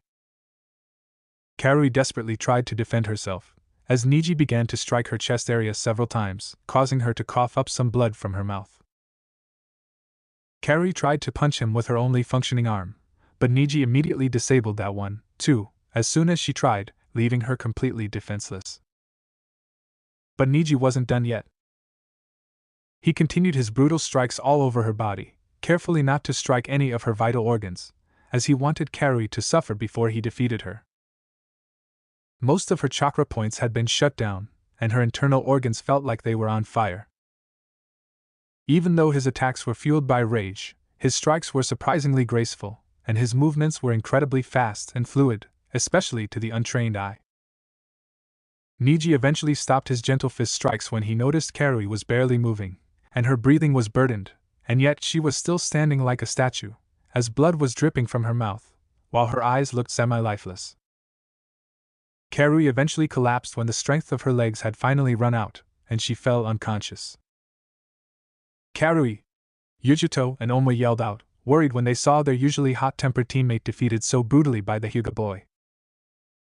The match was over before it even started. Niji merely used his basic taijutsu skills on Kerry. He didn't even need to use any of his clan's secret techniques. Hate then approached the unconscious Kumo girl, confirming that she was indeed out as a light. But he knew she probably suffered several internal damages and required medical attention immediately, or else she would die. By knockout, the winner of the 13th preliminary round, and advancing to the finals, is Niji Hyuga, Hate announced. The medical team immediately rushed toward Kerry and placed her on a stretcher. The Kumo Kunoichi was in a very critical state, so they didn't waste any time as they dragged her away to the infirmary. The arena was dead silent, as no one dared to cheer for the Hyuga winner since it wouldn't be appropriate after what they had just witnessed. Niji was clearly troubled after what Kerry had just told him, so when he returned to the balcony, even Guy and Lee decided to give him some space as he barely spoke a word to them. Naruto was actually surprised that he hadn't killed the girl. He has more self-control than I thought. Oh hell yeah! I may not get Yujito, but at least I got another cat-themed ninja as my opponent. Ino yelled out loudly and enthusiastically, causing Naruto to chuckle at his girlfriend's antics while Shikamaru rolled his eyes. But apparently, her loud declaration did not go unheard by the war-paint-wearing Suna ninja, as his left eye twitched uncontrollably while his sister chuckled at her brother's embarrassment. I have you know, this is a traditional Suna shinobi attire, based on my specialty, Kankuro declared loudly from the opposite balcony, carefully choosing his words to avoid slipping out his secret puppeteer technique to his opponent. What specialty is that? Entertainment for children's parties?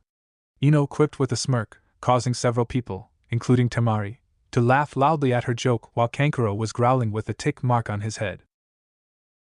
I'm gonna kill this bitch, Kankuro said under his breath as he made his way to the arena floor while he ignored his sister's hysterical laughter and his little brother's unamused look. Before she made her way to the arena floor as well, Ino then turned her attention to her boyfriend. Be careful, Ino. My studies on foreign shinobi culture are a little rusty, but I have a feeling that this guy is one of Suna's infamous puppet masters. I can't tell you much about them since most information about other shinobi villages are restricted, but try not to get too much distance from them. I heard close-quarter combat is one of their greatest weaknesses. Also, I can sense chakra coming from that thing on his back, which is odd since I can't sense any chakra from Kankuro himself. Naruto whispered into her ear. So what are you thinking? That the real Kankuro is hiding inside that thing on his back, while the Kankuro we see and currently walking down to the arena floor is an imposter? Or maybe the puppet itself? Ino whispered back. Maybe. Only one way to find out. Good luck, Ino. Try not to rough him up too much. Naruto whispered with a smirk as he pulled away from her ear. No kiss to seal the luck? Ino asked cutely with a pout. You'll get a kiss. If you win, Naruto declared with a wink, making the Yamanaka blush her cheeks. Oh, if I win, huh? You tease. Ino said with a playful pout, making Naruto chuckle as she made her way to the arena floor. Sigh. Even if you guys don't kiss in front of me, you both still make me wanna barf, Shikamaru said to Naruto while suppressing a yawn. Ino ignored her lazy friend and made her way over to the arena. Ino was now face to face with Kankuro as they waited for Hate to start the match. Are both fighters ready? Hate asked the two in front of him. Hell yeah, I'm ready, Ino said confidently as she cracked her knuckles. MMPH, this match is gonna be a piece of cake, Kankuro said mockingly as he unstrapped the supposed puppet from his back while Ino scowled at his comment. Then let the 12th match of the preliminary begin. When Hate commenced the fight, Ino immediately got in her stance. I will make you eat your own words, you will see just how wrong you were by mocking me, Kankuro commented as he took the bandaged-up object off of his back. No need to rush. I'll finish you up quickly anyway. Asuma observed the scene below before he began to talk to Naruto. Tell me, Naruto, do you think Ino will win?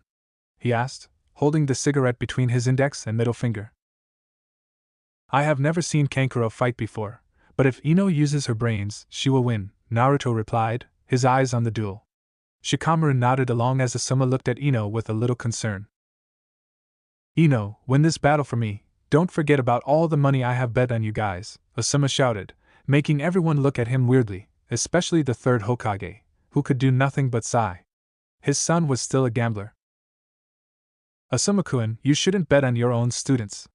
Kurenai shouted angrily at him. She knew he liked to gamble, but this was ridiculous, completely forgetting that she called him Kun instead of San, something a few noticed right away.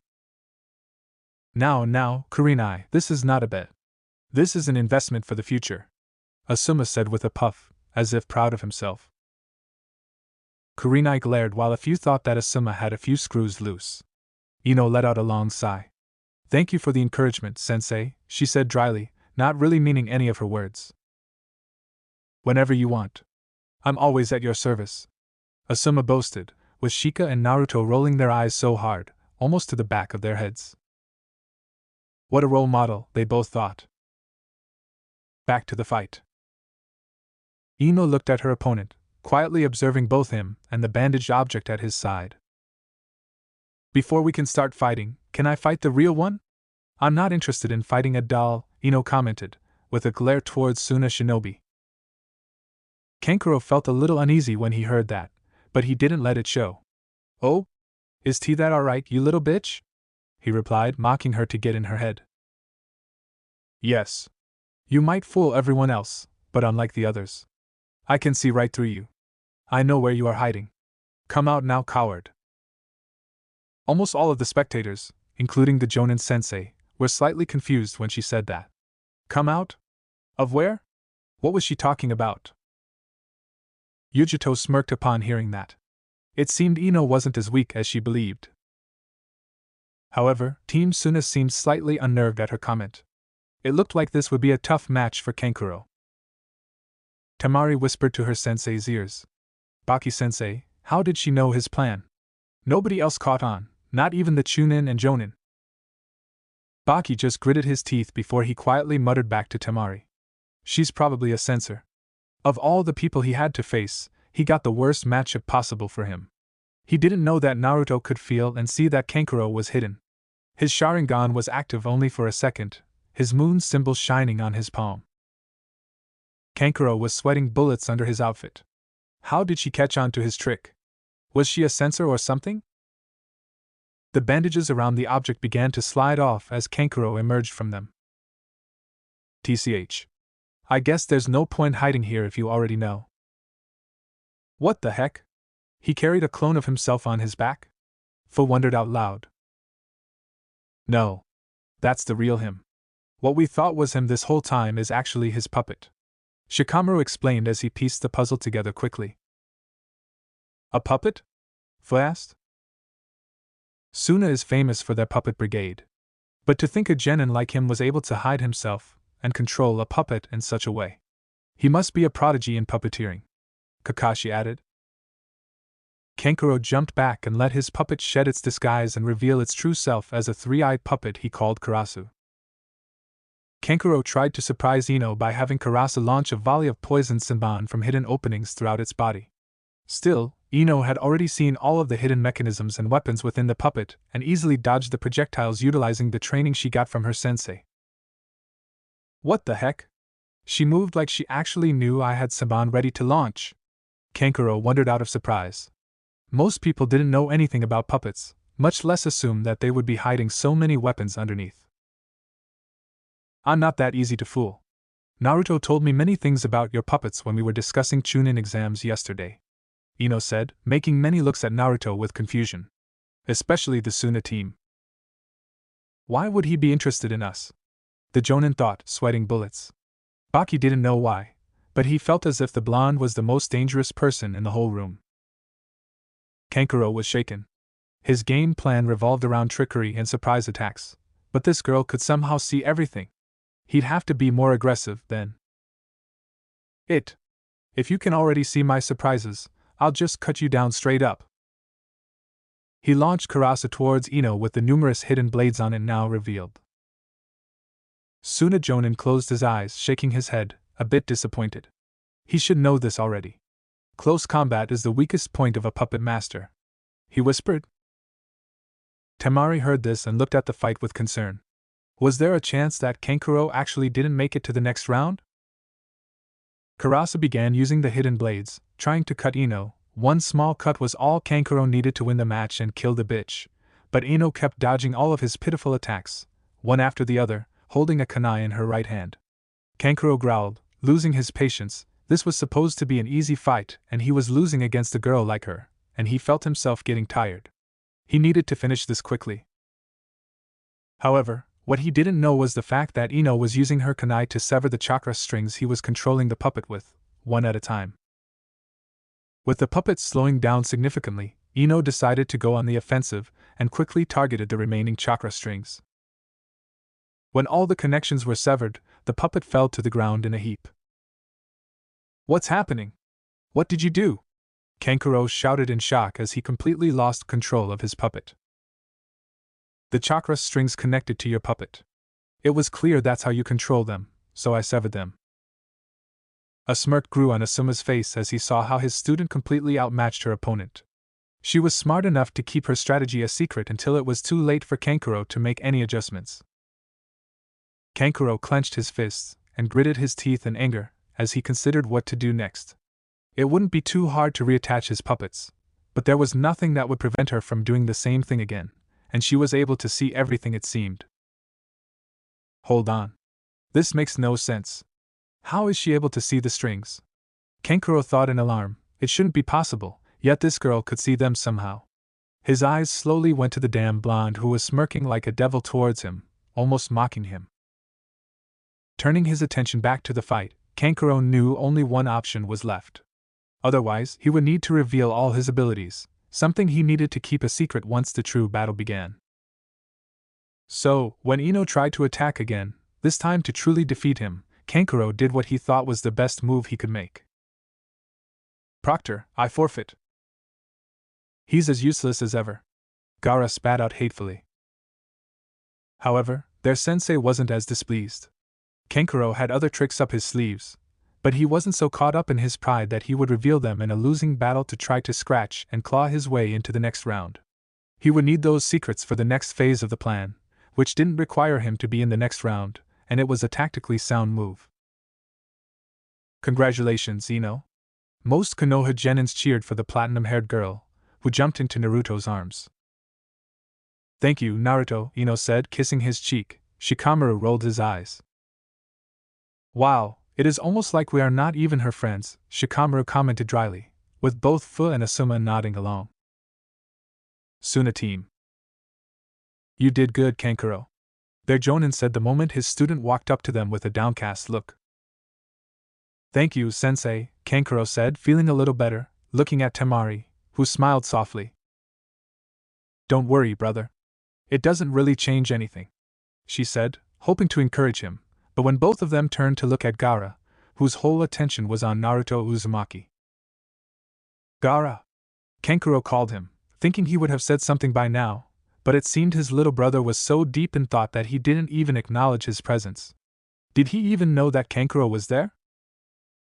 Oh, Gaara, Kankuro called him again, this time shaking him. This made Gaara escape his thoughts before looking at Kankuro, his gaze turning from confusion to anger. What do you want? He demanded with an icy tone. Kankuro gulped at the way he spoke, but despite that, he stood his ground. Gaara, where were you? You seemed distracted? Kankuro prompted. For the first time, Gaara looked at him confused, as if not understanding what he was talking about. With only 7 more genins left to fight, the following fight was between Gaara and one from Kuratsuchi's team. The cocky IWA Shinobi was slaughtered without mercy, much to the shock of almost everyone. It took at least 10 minutes for the blood to be cleaned from the arena by a group of Shinobis. The next match was between Omoi and the other IWA Shinobi, which ended with Omio winning easily. The next one was Lee against one from the Taki team. Fu barely reacted when her teammate was defeated. She simply decided to stay with Naruto, not as it mattered. Once the Chunin exams ended, the world would change. With Choji left as the only one without someone to fight, it was decided for him to pass the preliminary rounds immediately. Now everyone come here. All of you will pick a number from this box. Hate announced with a cough, holding a cardboard box full of small balls made of metal with numbers written on top of them. One by one, all of them chose a number. Kurenai chose 1 instead of Hinata since she was in the hospital. Hate wrote who would fight who on a blackboard for everyone to see. Interesting. Who would have thought they would fight each other in the first round, Kakashi thought, slightly concerned, knowing the outcome before it even happened. Guy grinned once he saw who Lee's opponent was. Lee, you have trained for so long for this fight. This is your chance, Guy thought with a smile. Kurenai's face paled when she saw Hinata's and Shino's opponents. This is bad, especially for Hinata, she thought, knowing her student could get easily killed. Asuma found the situation ironic. 2 best friends against each other, 2 rivals, and Naruto. He will probably win without breaking a sweat, Asuma thought, inhaling his cigarette before exhaling a puff of smoke. Darui was a little relieved that none of his students would fight either the One-Tail Maniac or the Kyuubi Jinchuriki. 1. Rock Lee vs. Niji. They looked at each other, one with an impassive look, one with determination. 2. Shikamaru vs. Choji. Huh!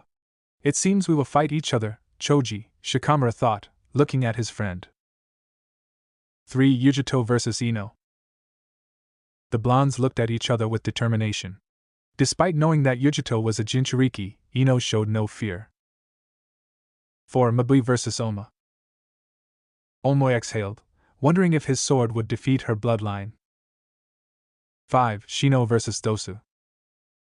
Despite the glare, Shino showed no fear. He simply readjusted his glasses. 6. Temari vs. Hinata. 7. Naruto vs. Sasuke. Sasuke looked at Naruto with a smirk. The blonde instead looked at Gaara. It seemed things were going better than he had hoped. 8. Gaara vs. Fu. 9. Samui vs. the winner of the 8th match. Gaara glared at the silly girl, while Fu smiled cutely at him before waving at him.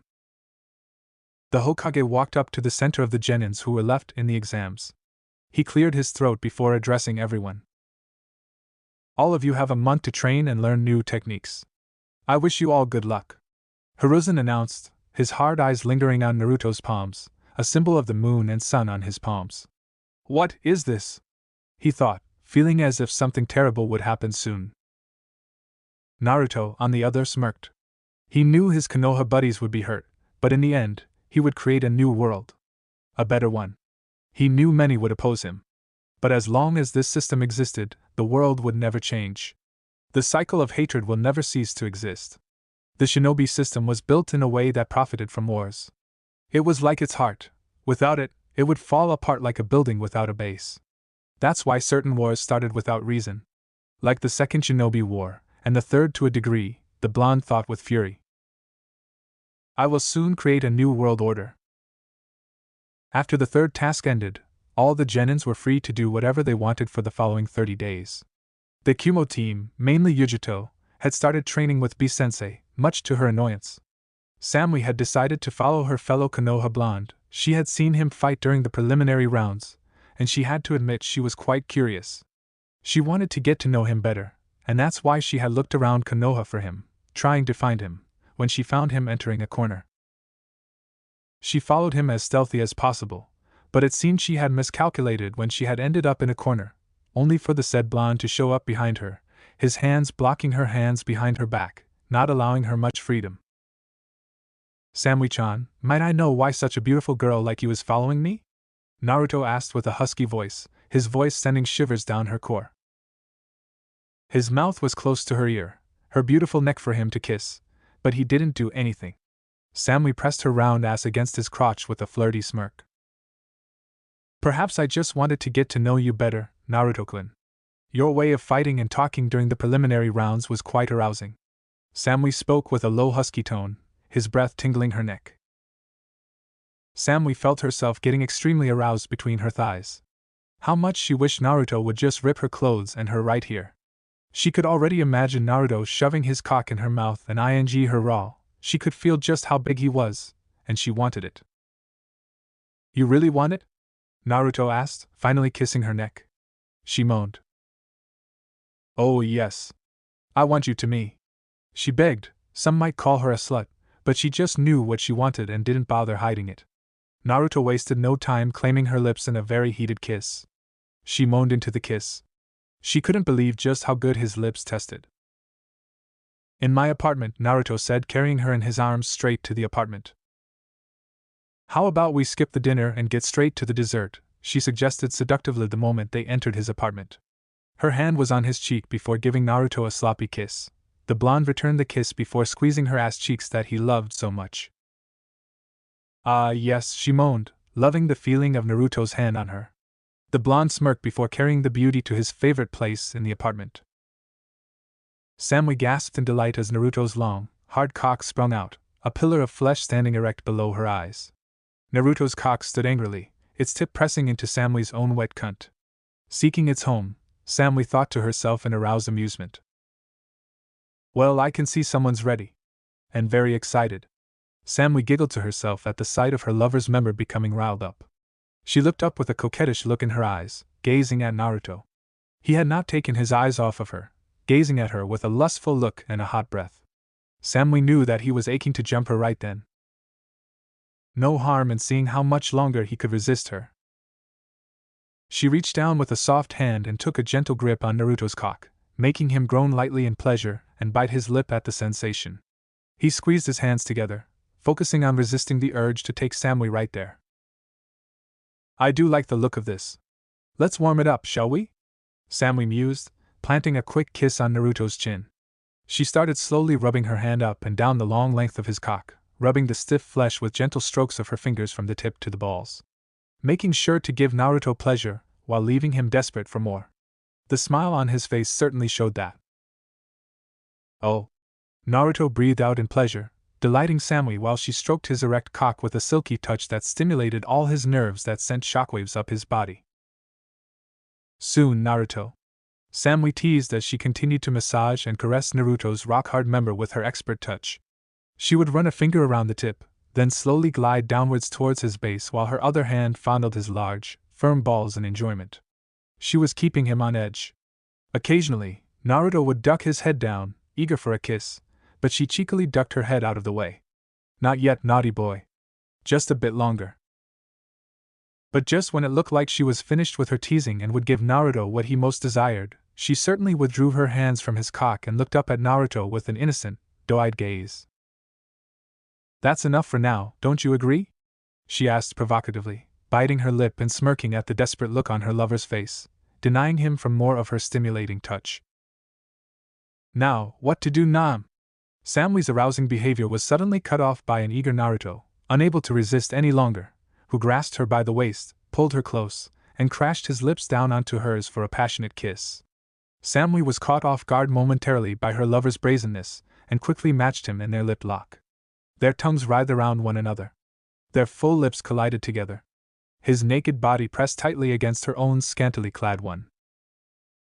Naruto cupped Samui's head with one hand to lean down and kiss her while the other gripped her hip possessively. Samui linked her hands around Naruto's head, curling a leg around Naruto's waist.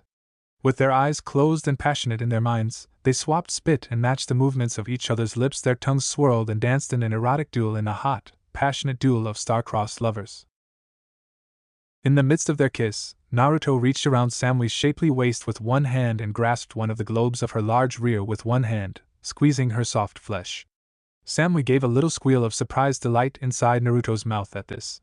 Looking to return the favor, she reached one of her own hands and gave his own round, uncovered arse a firm squeeze.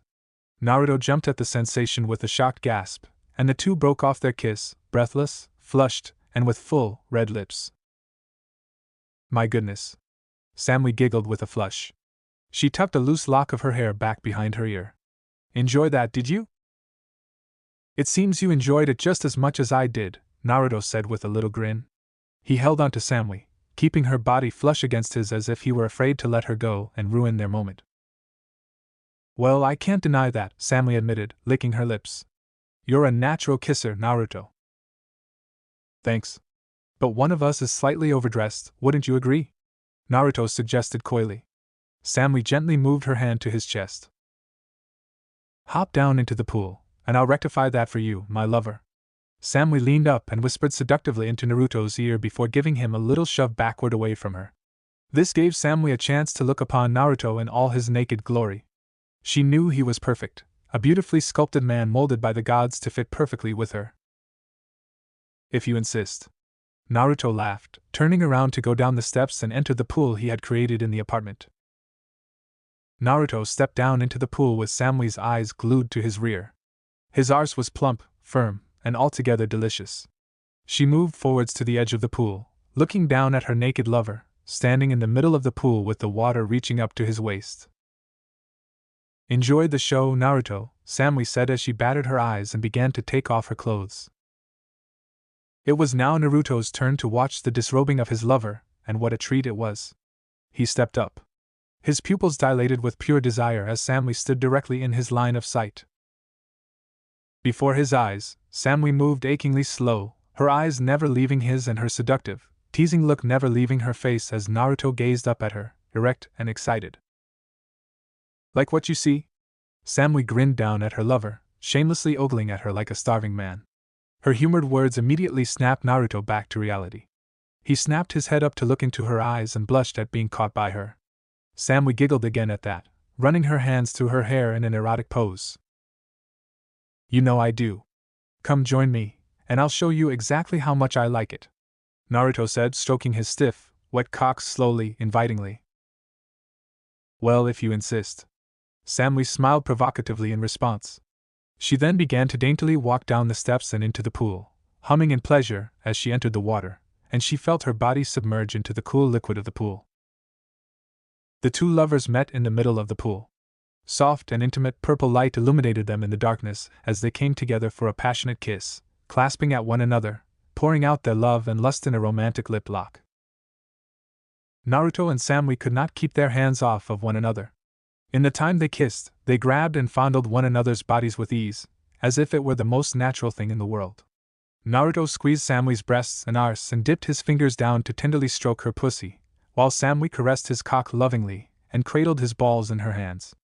As such, the two young lovers standing entwined in the water let out groans and growls of pleasure while they feverishly kissed, only breaking their lips apart to breathe before they resumed their kiss. She grabbed his head, fervently pushing their lips closer together in an impassioned frenzy before she broke their kiss off and held his face in between her hands. Then, as if they shared one mind, they moved in sync and once again kissed. This one was full of their lust. And right now, they kissed each other deeply, tasting the thick saliva off their lips, their hearts pounding and bodies quivering as they desperately clutched one another. While they kissed, full of raw desire, Samui, with heat rising from her chest and her legs rubbing together to stimulate her wet cunt, decided she could wait no longer and took things to the next step. As she had done earlier, she reached her silky smooth hands down to wrap them around the thick, meaty girth of his cock, slowly moving up his length as she stroked him. Now, where were we? Sammy breathed with a seductive bite of her lips. Right here, I believe. Naruto grinned back at her. He then dipped his hand to kiss and suck at her neck, eagerly tasting her flesh with his wild tongue. One of his hands dipped down to firmly grab her supple arse, his digits gripping her cheek as he took rapture in feeling Sammy's stunning body once more. The other hand took hold of her large breast, teasing her soft flesh, gliding over glorious curves. Oh, this is cool! Sammy purred in delight. She let out a little whimper of pleasure when he took her pink nipple in between his fingers and squeezed it gently before softly rubbing his fingers around her nipple, all the while ravenously kissing her gilded neck. Not to be outdone, Sammy, with mischief in her mind, leaned her head down and ran her tongue up the inside of Naruto's ear. The wet sensation made Naruto break off from her neck with a gasp. Did you like that? She asked him with innocent wide eyes, with her seductive twinkle ever present behind her virtuous guise. Yes. But I need more. Naruto growled like a hungry wolf, his eyes wide, his breath bated, chomping at the bit for her. In one swift motion, he reached his arms down under her thick thighs and lifted her up so that her legs were hanging in the hair, held up his muscular arms, and that she was now able to look down to see him. Sammy shrieked in surprised excitement as he did so.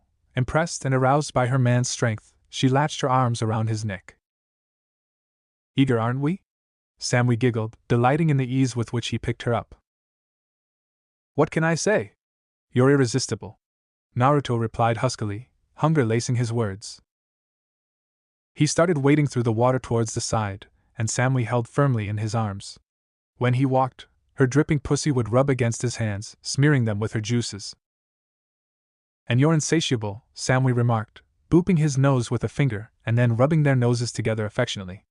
The two shared a grin at the childishness, reveling in how carefree they felt together. Naruto sat Sammy on the pool's edge and spread her legs to stand between them. He stepped forward and suddenly lowered his head to kiss and suck at Sammy's bountiful breasts. He massaged her chest with firm yet gentle hands, leaving Sammy to relax and let her lover pleasure her. About time. Oh, that is good. Oh. Sammy moaned with a wide smile, clutching Naruto's head closer to her incredible bust. Naruto was worshipping her body, her large bosom, squeezing her huge boobs like a man possessed. He sucked and kissed her erect nipples, teasing the tip with his tongue before pushing her breasts together and running his tongue up and down her skin. All the while, his hands were grasping, stroking, touching all the parts of her beautiful breasts he could. Oh yes! Now lick me, Naruto. Worship my pussy. Sammy gasped out while Naruto was flickering his tongue around one of her nipples while squeezing the other with his fingers. She moaned in delight when Naruto pushed her tits together and sucked on both of her pert and sensitive nipples in his mouth at once. He latched his mouth with an obscene wet smack. Patience, Sammy, Naruto commanded her throatily. With a final pair of kisses to her nipples, he began to move down her body. He ran his hands down her sides, kissing and licking her belly as he did so until he lowered himself so that his head was facing her pussy. It was beautiful, slick, and welcoming, with tender flaps and her soft clit. Naruto breathed hot breaths into Sammy's wet pussy, while holding her tightly by the waist. He enjoyed the feeling of her squirming in his arms. Are you going to stay down there all day, or are you going to? Sammy squealed in pleasure, throwing her head back with wide eyes as Naruto suddenly dove forward to start eagerly licking her pussy. His tongue shot out into her cunt, eagerly exploring her wet heat and stimulating all her nerves with his slick touch. Sammy gasped and... Oh yes. Naruto! Right there, right there. Sammy groaned. She arched her back while Naruto started to eat her pussy. All of a sudden, without warning, Naruto suddenly withdrew his mouth from her, leaving an extremely wet Sammy, letting out small girly whimpers for him to return his mouth to her aching pussy. Beg me for more, Naruto ordered her in a low, commanding tone. Please, more, Sammy begged, but Naruto shook his head. No, Sammy-chan, beg harder. Please, Naruto. Eat me out. Please eat my pussy, Naruto-kun. Samui begged desperately in her honey voice, quick to comply with her lover's wish, rolling her waist forward and clutching one of her tits. With a smirk, Naruto was quick to bury his face back between her legs and begin to kiss and lick her cunt, eating her out ravenously. He traced out his name with his tongue kissed her pussy, exploring every inch of her cunt, ensuring that Samui felt nothing but the greatest of ecstasy. Oh yes! Oh baby, that's amazing! You're amazing! You're amazing, Samui wildly moaned, her eyes rolling backward. She fell back onto the ground, hugging her body at the tremendous pleasure, and shrieked without shame. Eat me out! Suck my juices! Eat me! Oh yes! Yes! She gripped his hair tightly, grinding her pussy into his face while she cried out at his ministrations, desperate to feel his tongue drive further into pussy. Naruto eagerly obliged, holding her legs up in the air by her thighs so he could get more access to her pussy. Finally, after several minutes of intense cunnilingus, Naruto wrapped his mouth around her soft clit and sucked hard upon it.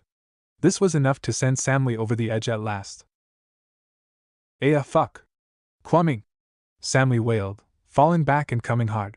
Her legs quivered, and she flung her hands backward. She couldn't remember the last time she had come so hard. Her juices came squirting out hard, spilling onto Naruto's eager face.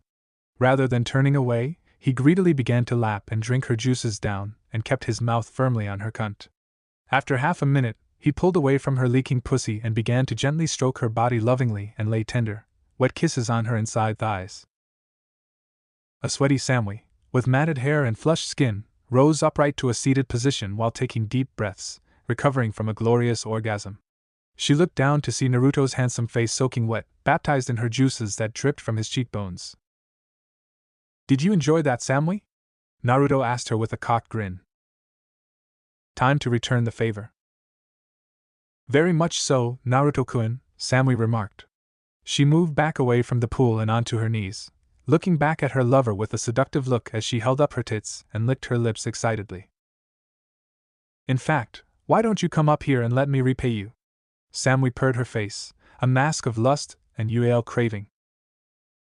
With pleasure, Naruto replied, bounding up the steps of the pool and coming to a stop just ahead of her, transfixed by her image. His massive cock stood erect and eager for her, straight and hard just ahead of her. He had made her come undone and fall apart with his mouth. Now she would do the same. My turn, Samui drawled. She took Naruto's cock in her hands, barely encircling the girth of his huge member, gripping her base, and licked from his balls up to his tip in one slow motion. Fuck! Naruto groaned immediately at the sensation, much to Samui's amusement. Samui then began to place licks and kisses around Naruto's cock, all over his member. She placed numerous kisses all over his tip, then swirled her tongue back and forth around his head, then moved down to take one of Naruto's big balls into her mouth and slobber all over them. She made sure to cover every single inch of Naruto's thick and mighty cock with her saliva, even spitting on her hand before rubbing it up and down the length so that it was slick and wet. All the while, Naruto was grunting and gasping in pleasure, closing his eyes and running his hands through Samui's hair as she pleasured his cock. Now for the main course, Samui said greedily. Samui took Naruto's cock deep into her mouth, beginning to suck on his cock. She bobbed her head back and forth, taking the thick cock into her warm mouth repeatedly, all while rubbing the base of his cock with her hands. She kept her eyes locked onto Naruto and her mouth and throat full of Naruto's cock, watching him sweat and squirm. Samui. Yes. Right there. Oh gods, you're incredible. You're insatiable. Keep doing that. Ugh. Naruto moaned loudly at her blowjob, squeezing his hands. When she pulled off to breathe for air, thick globs of saliva draped off of his bulbous and into her mouth and fell on the floor, or her beautiful breasts, coating them with wet spit. Obscene sounds filled as Samui eagerly gagged on Naruto's cock. She squeezed his swollen balls and drove her back and forth with Naruto's held firmly in her sinful mouth, making sure to suck, lick and kiss all over his thick member. Let's try something else, shall we? Samui suggested. Naruto nodded eagerly at her suggestion. Samui took her large breasts and wrapped them around his cock. Despite the incredible size of her bust, the head of his cock still poked out through her cleavage. Samui then began to caress her breasts up and down her cock, massaging his big, stiff with her soft fleshy tits. Naruto moaned out in pleasure. His knees almost buckled at the feeling.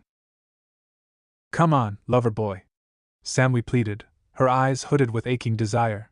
You know what you want to do. My tits! Gods, yes! Naruto cried out with breathless exhilaration. He started immediately to thrust his cock up through Samui's cleavage, savoring the smooth warmth as her doughy, full breast smothered gingerly around his length. She still could not take all of his cock, but that only left her hungry for more. You love my tits, don't you, Naruto? Samui giggled up at Naruto as she tenderly massaged his shaft with her wonderfully soft skin. I love your tits. Naruto growled out forcefully, relishing in the sensation. It took nearly all of his endurance to stop himself from coming all over Samui's beautiful face. They're all yours. Samui giggled in reply. She wrapped her soft lips around the thick head of his cock to suck on it as well while squeezing her tits against his cock. All of Naruto's cock was enveloped in pleasure, as Samui teased him to the very edge with her breasts and mouth, leaving his cock slick and hard as iron and Naruto a growling mess. Oh gods! Naruto whimpered with a wide smile on his face. Time to give me my load, Samui replied as she popped her mouth off of his cock. Samui took her tits away from his cock and, with a quick wink, suddenly deep-throated all of Naruto's cock in one swift movement. She grabbed his arse to ensure she got all of his impressive cock inside of her mouth. All the inches of his magnificent members were taken down Samui's throat, leaving her nose driven all the way into his groin in a feat of UL mastery. Oh! Naruto yelled out in ecstasy, flinging his head back as Samui took all of his cock in her mouth with ease, every single inch. Her mouth was like a vortex of pleasure. He grabbed a fistful of her hair, trying to hold out for as long as possible before his fast-approaching release. Eventually, he shuddered and groaned, and could hold back no longer. I'm coming! He bellowed loudly, bucked his pelvis forward, and began to spill his seed into Samui's throat. His cock erupted, sending thick spurts of cum for an eager Samui to drink up. She accepted his huge load with enthusiasm, gulping down his delicious seed for around 30 seconds, all without letting his cock out of her mouth until he finally ceased with a breathless groan. Samui moved her head back until she was gently sucking on his tip, ensuring she had milked his load, before finally releasing his cock with a wet sound. She hummed in pleasure, her cheeks bulging with his cum, then, in one motion, swallowed the whole of his load down her mouth with a loud gulp, leaving Naruto gobsmacked and hornier than ever. Delicious. Samui giggled with glee, smacking her full lips with delight in an erotic manner. She looked to see that Naruto's cock remained stiff and hard, with full balls containing another load of cum for another hole. And she, too, was ready for another wondrous load. I think we both know what's next, Samui said in her soft but seductive tone, batting her blue eyes. She fell back slowly to lie on her back. She spread her legs wide open, feeling her juices flow down her pussy, aching for Naruto to come down and her brains out. That's for damn sure, Naruto growled deep in his throat, descending down towards Samui. He eagerly mounted her body, sinking down between her thighs. Samui bit her lip, whimpering with eagerness as Naruto sank closer to her. Naruto kissed Samui passionately while he aligned his cock with her cunt. Samui matched each thrust of his tongue and sucked off his lips, clutching his body and wrapping her legs around his back to bring him into her. You ready? Naruto asked. His slick cock stood rigid just inches away from her moist, dripping pussy, eager to enter her warm cunt at long last. Do it. I need you inside of me, Naruto. I need you to me right now. Samui smiled up at her lover, a romantic and desperate expression on her face and lust matched by the man on top of her. That was all that was needed to spur her man into action. In one thrust, Naruto drove his hips forward and sent his cock forward to penetrate her deep and hungry pussy in one fluid motion. Samui's wet, yearning cunt immediately clamped down upon the stiff cock, massaging each of his bulging veins. From that moment of penetration, the two lovers lost all sense of the world around them. A rush of pure ecstasy, a magical sensory overload, washed through the two young lovers. All they felt was one another, and the indescribable waves of UL bliss, a heavenly feeling unmatched by anything else in their worlds. Ayahawk! Fuck! Samui screamed out at the dizzying pleasure. Her eyes shot wide open, and her hands reached up to grip at Naruto's body, raking her nails on his skin. Wasting no time, Naruto took hold of her hips and began to drive his throbbing cock in and out of Samui's famished pussy. His big, musky balls slapped against her ass, and Naruto began to Samui like an animal in heat, bottoming out into her sopping and leaking cunt like there was no tomorrow, with squelching sounds echoing around the pool. "Oh yes, Naruto! By the gods! Me harder! Give me your big cock!" Samui shrieked like a banshee, as shameless as a whore, writhing on the floor as Naruto pounded deep into her like a god. Samui's tits were squashed into his chest as they made love passionately. Naruto thrusted forward with hard movements again and again, filling Samui's juicy pussy with his thick cock meat. His lust-filled, obscene grunts and moans and her high-pitched screams and squeals of desire filled the air along with the slaps of their sweaty flesh that writhed together. The two were addicted to one another, and the rapturous bliss they felt when they were together. A cacophony of lust echoed around them as the minutes went by, neither stopping nor slowing down even a split second. They ate hard and fast, as only well-accustomed and natural lovers, true equals in the bedroom, were able to do so. "Yes, yes, yes, yes, yes. You're ing perfect." Samui howled in triumph as she began to feel her climax approach gradually. He crashed his lips down onto Samui's for a messy exchange of spit. Coming, she moaned in pure bliss, feeling incredible pleasure.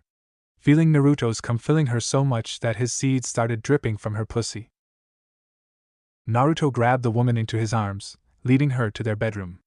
Laying beside her, Samui was resting her head against his chest, his arms around her shoulders, keeping her close. "You were amazing," Samui managed to say before falling asleep. "Tomorrow."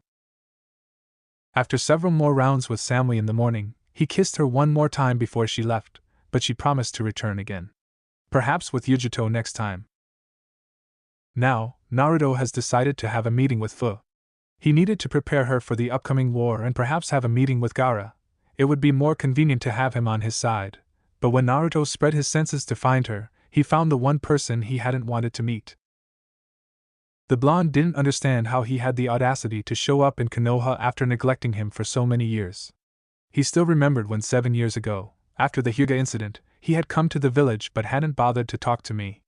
The blonde still remembered how he had just passed by his apartment before leaving, not bothering to say a single word.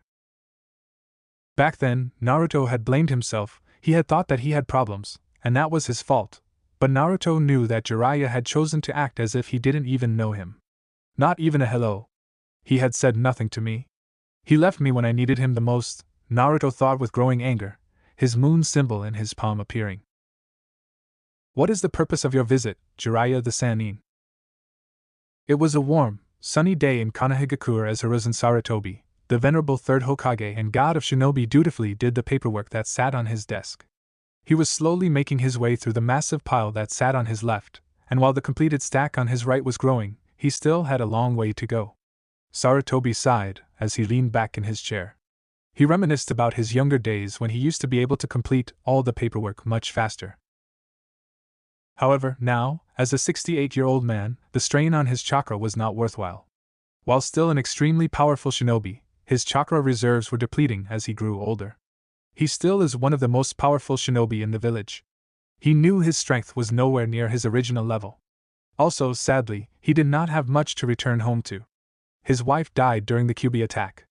His younger son was busy training Shikamaru and Ino, and his eldest son had died. Consequently, he was not hurrying to return to an empty home. But he did want to visit his favorite blonde.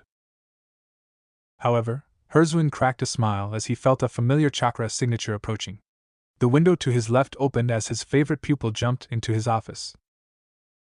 "Ah, Jiraiya. It is good to see you." Jiraiya grinned as he leaned against the wall and said, "You too, sensei. How are you holding up, old man?" "I am fine. Tired, but fine. The weight of this position weighs heavily on me. I was so enjoying my retirement, but I will persevere." Jiraiya gave a small smile as he said, "I'm sure you will, sensei. You always have and always will." After taking a seat in front of Hiruzen, Jiraiya began, "Anyways, I've come back with some reports from my spy network." Hiruzen gave a hum of acknowledgement, signaling for Jiraiya to continue. "IWA seems on edge and is eyeing us very carefully. We have still not wholly recovered from the Kyuubi attack. Our shinobi are still only about 60% of what they were before the attack. Here, Hiruzen looked over to Jiraiya with a frown on his face, frustration evident based on the look in his eyes. Jiraiya raised his hands in a placating manner. I know, Sensei, I know. Like I said, I know we are not at full strength, so I think you handled it the best you could. Moving on to Kumo, things in that village are tense. The Reikage got some severe backlash for that whole incident. My contacts in Kumo said that he was feeling pressure from his Shinobi council to raise morale. The young Kage wanted to appear strong after they lost the Third Shinobi World War, a significant amount of their Shinobi, and biggest of all, their Kage. As you know, the Third Reikage was seen as their strongest Shinobi, and the population still doesn't seem to aid him as strong as his father. So, A approved this mission because he felt his village needed the boost, both in strength and morale. Unfortunately for him, it had the opposite effect. The Kumo Shinobi appear split about 50-50 about whether it was the right decision or not. Some see it as the Reikage trying to strengthen the village, while others are embarrassed and angry their Kage attempted to steal a child and risked war with the leaf. To further rub salt in the wound, Kumo lost one of their strongest ninjas after Naruto killed him. The Lightning Daimyo is one of the people who is displeased with the Reikage. He's decreased the number of missions he is sending them and the funding they are getting. Consequently, A is mainly focusing on solving problems in his own village for now. Jiraiya finished. Hiruzen nodded in agreement. Yes, we have been getting more missions from the Lightning Court and Lightning Country. I had assumed this was the reason, but it is good to have my assumptions proven correct. Please continue. Jiraiya responded, in Kiri, I'm hearing a lot of rumblings about distrust towards bloodline users. After that debacle with the Kagaya clan, where Kiri Shinobi killed the entire clan, Kiri's people are resentful of bloodline users. Although the Kagaya clan has always been an outsider in Kirigakure for their bloodlust and savage battle tactics, they were still useful in past wars. When the clan wasn't getting enough missions, they started setting off on their own, seeking fights. They started taking freelance missions without consulting the Mizukage, sometimes even in direct opposition to Kiri. The Mizukage saw them as a threat and sent a whole platoon of shinobi after them. It took 300 hunter nin and to kill all 110 members of that clan. Still, there were only 45 survivors from Kiri. Kirigakure became both angry at the loss of his shinobi and fearful of the power of bloodline users, which now had led to a rebellion in Kiri. Finally, not much news out of Suna. The only interesting bit I was able to gather was that Yandame Kazekage had tried to kill his son, Gaara. He's the of the Ichibi, so I guess this could be training. To be honest, I really don't know why he is doing this. The kid has survived every assassination attempt. Hiruzen hummed in acknowledgement. They both sat in silence while the Hokage processed what he had heard. It certainly was troubling to have IWA monitoring them so closely. He would have to send some Umbu patrols to the border to keep up the appearance of strength. Sarutobi was also nervous about the situation in Kiri. The Mizukage certainly did not have a good reputation. He was known for his brutality in battle and his vicious graduation exam in Kiri. The Hokage had a bad feeling that things in Kiri were going to get much worse soon. He decided that he would send some recon missions into the Land of Water to monitor things. There's something else I have picked on, Jiraiya abruptly added. The Hokage simply waited for his student to continue. I have received information from the Land of Tea, the Waves, and multiple other places around Konoha and Suna that are apparently working for someone mysterious, Jiraiya informed with a frown as the tip of his finger tapped the wall. Who? Hiruzen didn't like this new information. 2 of the places he mentioned were in the Lands of Fire. They worked and belonged to Konoha. No clue.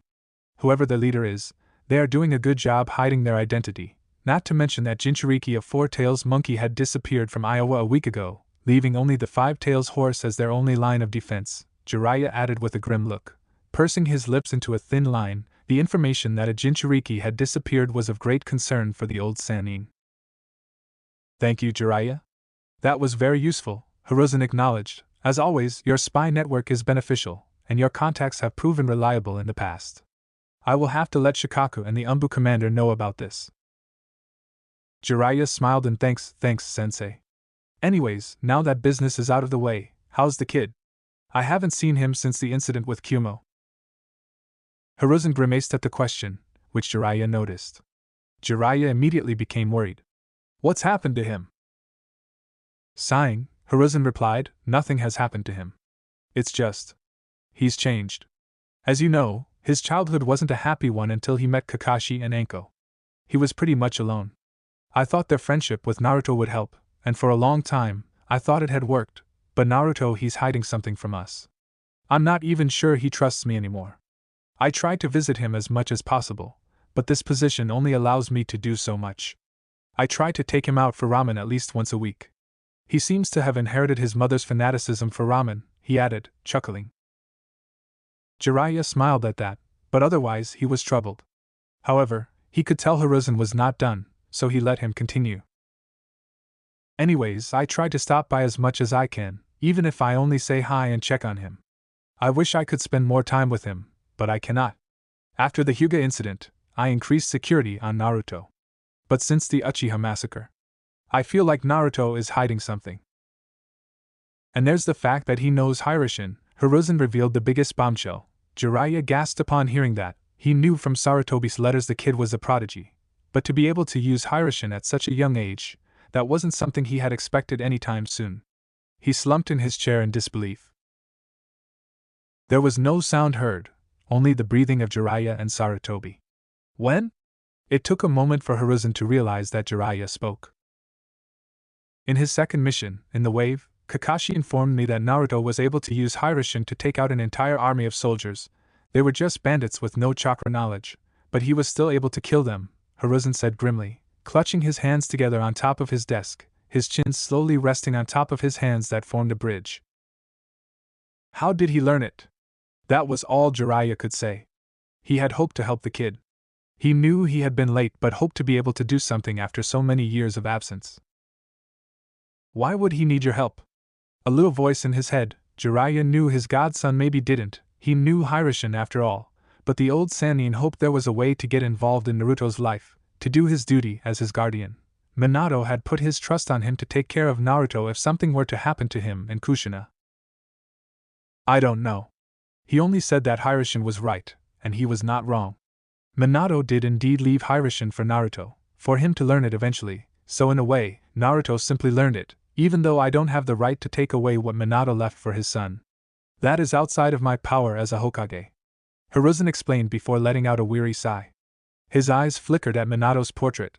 Only now he noticed a small crack at the bottom of the portrait, reaching all the way to his smile, making it look like a broken one. Hiruzen made a mental note to change it as soon as his business with Jiraiya was done. Jiraiya was deep in thought. This wasn't something he had expected. He had seen the boy after the Kumo incident, but he had avoided talking to him. The kid reminded him too much of Minato, and back then, his wound was still open and fresh. He had expected the boy, at best, to be at a high Chunin level, but having Hiruzen on his hand meant that if Naruto could utilize it properly, he was at the very least a high Jonin level like Kakashi, or maybe even stronger. Jiraiya frowned after what he heard, thoroughly disturbed. Can we go see Naruto now? Jiraiya asked. Hiruzen paused to think about it, looking at the pile of paperwork on his desk. Ultimately, he nodded, deciding that seeing Naruto was much more important right now, especially since Jiraiya was here. Later. As they walked through the village, Jiraiya mentally berated himself for Naruto's current condition. No kid should be alone like that. Damn it! I should have been here to help him. I know I can't take him with me, but I still feel guilty. I'm always on the move, going in and out of hostile countries and sneaking into villages to meet contacts. I couldn't possibly take care of Naruto while doing that, and I needed to protect Konoha and him. He thought. But I also know what it's like to be a lonely orphan. When my parents died, I didn't have anyone, he thought sadly. After my dad died on a mission when I was 8, all I had was my mom. Then, when she died 2 years later, after getting sick, I had no one. I acted like a fool to try and force myself to be happy. Hey, fake it till you make it. He ruefully chuckled. I didn't really find a new group of people until my team. Even then, it took a while for them to warm up to me. There has to be something I can do to help Naruto. He determinedly finished. We're here, Hiruzen remarked, startling Jiraiya. He was so lost in his thoughts that he hadn't processed that they were at Naruto's apartment. Naruto's apartment was a small, quaint place. It was on the 3rd floor of the modest-looking apartment building. Reaching the door, Jiraiya noted the door wasn't locked. Hiruzen knocked on the door. They expected to hear footsteps approaching, but the only sound heard was the sound of a cat meowing above the roof. Strange, Hiruzen thought, knocking again, the same result. Pulling his sensei aside, Jiraiya grabbed the handle before opening the door. Stepping inside, Jiraiya mentally smiled, seeing that everything was clean. Usually, kids around Naruto's age didn't like cleaning, and his index finger slid down the surface of a nearby table. He brought it close and couldn't see a single piece of dirt. He took a deep breath, and Jiraiya noticed something. The sheets of his bed had an unusual smell. He wondered why, but it seemed his godson had tried to clean them already, making it hard for Jiraiya to make out the smell reaching his nose. He's not here.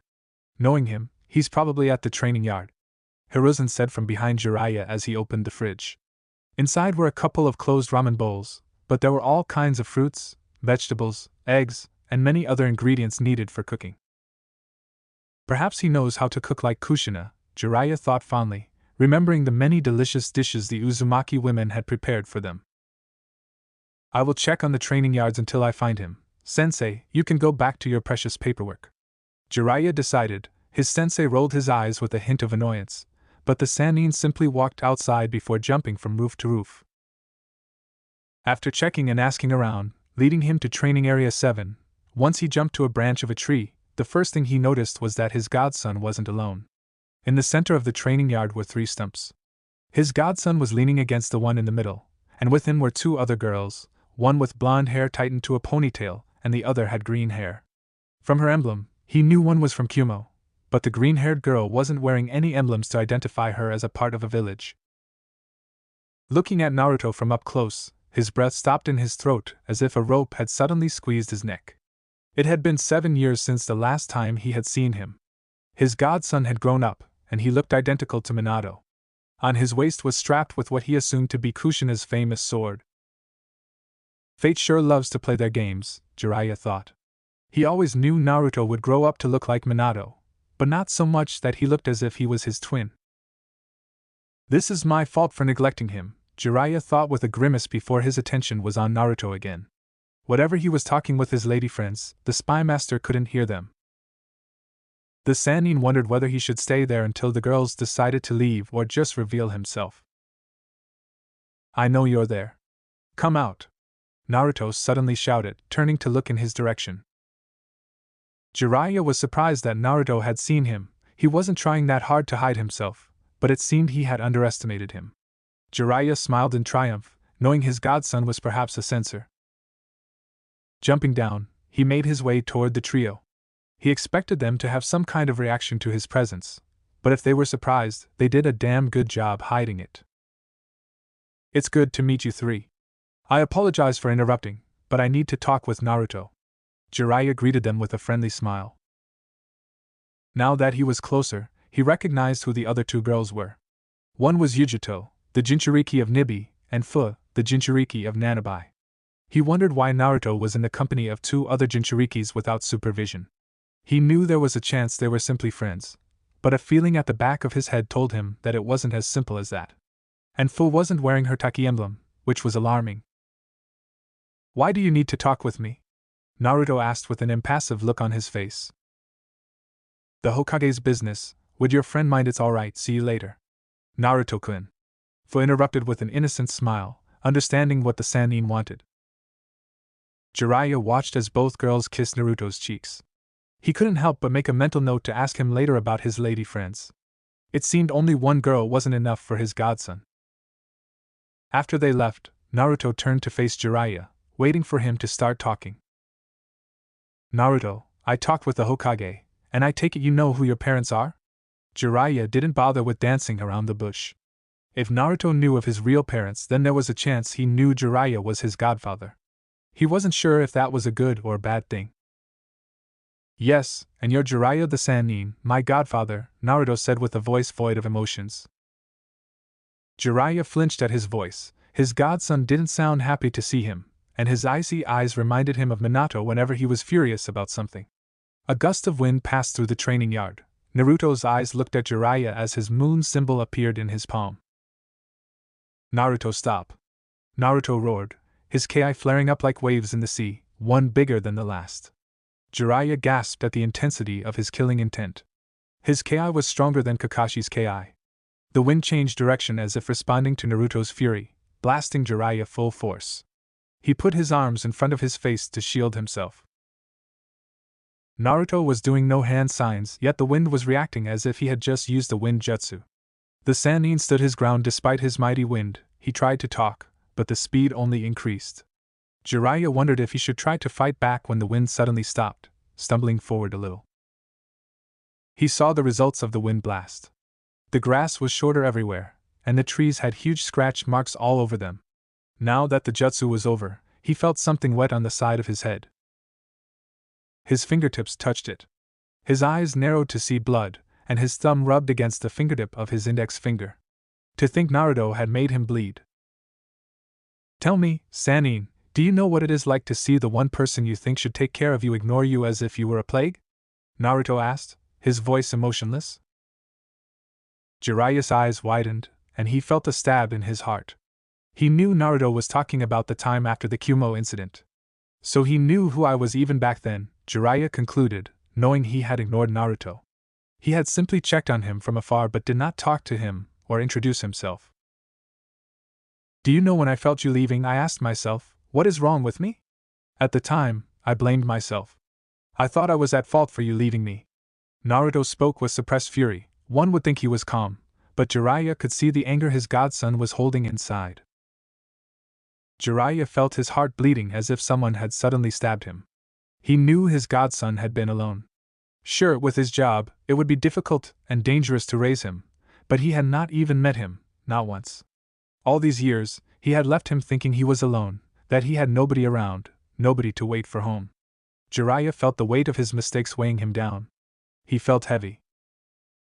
You know, I used to dream of having my parents back when Itachi and his family became one. I really thought I had finally found one, that I was no longer alone. I could finally feel what it is like having a family of my own. And perhaps even giving up on my plans, Naruto wanted to say but didn't. Back then, he had genuinely thought of giving up on his plans, but fate took everything from him again. His Uchiha family were nothing but bones, Sasuke was worthless, and Itachi was far away. When the Uchiha clan was massacred, I was alone again. I thought of ending it. Life is cruel, after all, and where were you? He left his question hanging in the air. Jiraiya's throat had gone dry, and he felt shocked to hear that.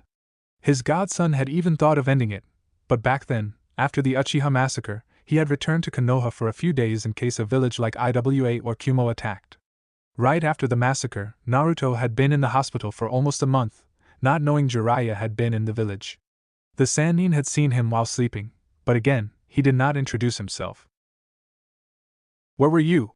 Naruto screamed as the grass around him caught ablaze, his eyes glaring furiously at Jiraiya. Jiraiya stiffened. He knew not how to answer. I was a coward, Jiraiya wanted to say, but it seemed whenever or not he had an answer, Naruto didn't care about it. Sannin, you can happily go back to writing your porn books. I don't want to do anything with you. Naruto finished, turning around to leave, almost in haste. Jiraiya felt as if someone had punched him in the gut. He knew he needed to say something. I can help you. I know I neglected you. I'm sorry I left you alone. Give me a chance. He said with a newfound hope in his voice, a hope, a solution for their impasse, a way to fulfill his promise to Minato.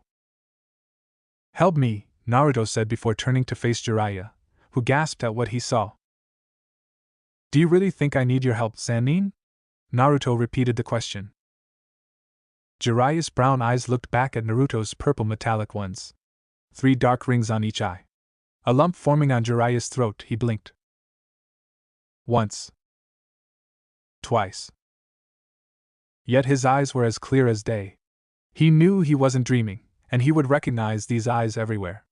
It's been many years, but he remembered them. Rinnegan. Jiraiya found the strength to speak. The years of being a shinobi had prepared him enough to regain his composure. His eyes narrowed toward Naruto. How do you have those eyes, Naruto? Jiraiya demanded, his feet digging into the ground below as if preparing for battle. That was the last thing he wanted, but Naruto having those eyes could be a curse or salvation. Naruto's face remained impassive. His moon symbol was almost glittering, as was his sun's symbol. He knew he perhaps was risking his plan by revealing his Rinnegan, but he knew Jiraiya wouldn't tell the Hokage, At least not right away. Tell me, Jiraiya, from your reaction. You have seen those eyes before, haven't you? Naruto asked, but more like a statement. A hidden smirk on his face. A flash of Nagato passed through the Sanin's eyes, his old student, the one he had thought would change the world, the kids he had abandoned, but fate had taken him. But now looking at Naruto's Rinnegan, he knew he was standing in thin ice right now. His godson clearly didn't trust him and didn't trust the Hokage either. What should I do? If I tell Sensei he will try to interrogate Naruto, the situation will worsen. No. He's still Minato's son. He might not care about Hiruzen and me. Still, he cares about Kakashi and Anko, and he cares for the village his father gave his life for, Jiraiya thought, sweat rolling down his forehead. For now, he would keep his mouth shut until the Chunin exams ended. Naruto, what is your purpose? What do you want to do with your eyes? Jiraiya questioned, ignoring his godson's question. The good of humanity. I will ensure that by the end, no one will ever live as I did. Naruto answered before he disappeared in a yellow flash. Jiraiya's shoulders slumped down in defeat. What should I do? Naruto Night. After spending the rest of the day with Yujito and Fu, he arrived at his apartment. Because of his sensor abilities, he already knew who was inside waiting for him. As soon as he entered, Naruto's eyes found Samui with Yujito sitting on his bed. Samui-chan, Yujito-chan, might I know what I can do for you? Naruto asked teasingly, and the two Busta women walked up to him. How about we show you? Naruto pressed his lips against hers, allowing the two lovers to kiss while Samui looked at the two with a smile. Naruto and Yujito kept their arms wrapped around each while they kissed, and dark eyes passionately gazed into blue ones while she rubbed her hands on his back, feeling how strong his muscles were.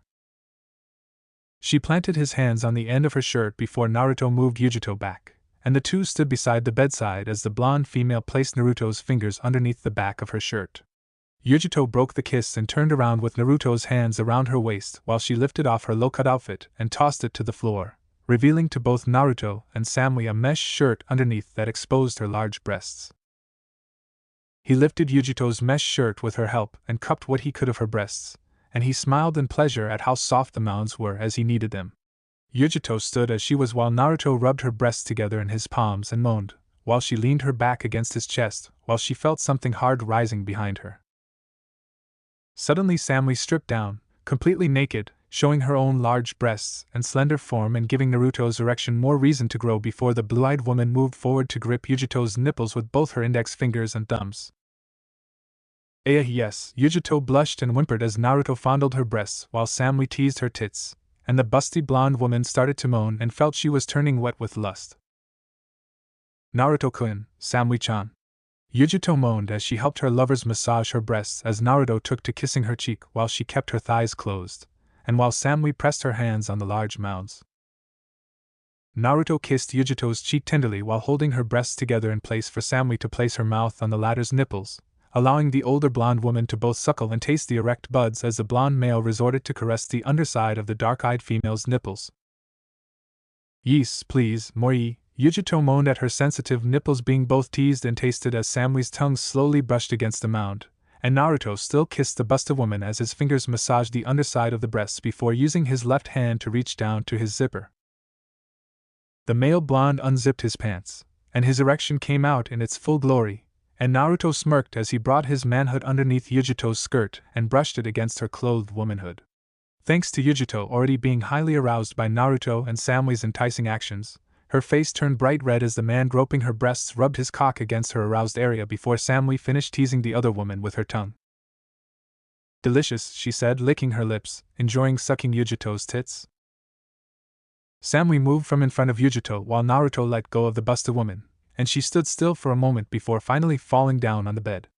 Yujito panted as she lay on the bed, and she looked back to see Samui kissing Naruto on the lips while she stroked his manhood. Samui removed Naruto's pants and boxer shorts to the floor, and they broke the kiss to turn their attention to Yujito. Yujito turned onto her back in time to see Samui place herself on top of her, and her breasts smothered against the larger mounds as she kissed the dark-eyed woman. This caught her a bit by surprise, though she returned the kiss with passion, and suddenly, She felt Naruto fingering her womanhood as he stared up her skirt to see all she wore underneath was mesh shorts. Naruto smiled at the sight as he licked his lips while he started circling his finger around Yujito's womanhood slowly, and the busted woman moaned into Samui's mouth before the blonde male gripped her shorts and pulled them down her legs. Yujito blushed at this. Samui balanced herself on all fours so Naruto could remove the former's skirt, leaving her completely naked. Samui then lay on top of Yujito as Naruto used both of his hands on their clits teasingly, and the women pressed their lips together out of heavy arousal. Yes, we both want more Naruto, Samui moaned loudly, enjoying every second of it.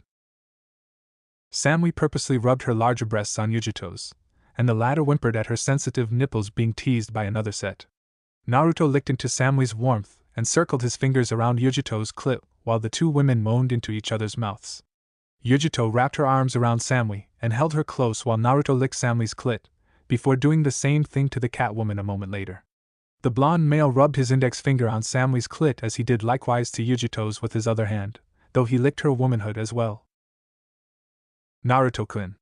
The two busted females moaned as they felt their lower areas being aroused by the spiky blonde-haired man behind, and their tongues began to do battle. Naruto's finger circled Yujito's clit while licking the spaces of her pussy, and the dark-eyed woman looked into Samui's blue but soulful eyes as they kissed. Naruto slowly licked Yujito's folds while fingering them with his other set of fingers, wriggling into Samui's warmth. Both Samui and Yujito looked back at Naruto as his fingers dug into the former's pussy, and his tongue licked into the other woman's wetness. More. More. Give me more, she chanted, voice barely perceptible. Naruto licked into Yujito's pussy while Samui began to rock back and forth on his fingers that were inside of her womanhood, her breasts rubbing against Yujito's in the process. The two women broke their kiss to moan loudly while Naruto's fingers sank into Samui's pussy, as he licked Yujito's inner walls. Naruto-kun. Yes, I want more, keep going, Yujito loudly moaned as Naruto trailed his tongue inside her womanhood and tasted how wet she was while wriggling his fingers inside Samui's moist core.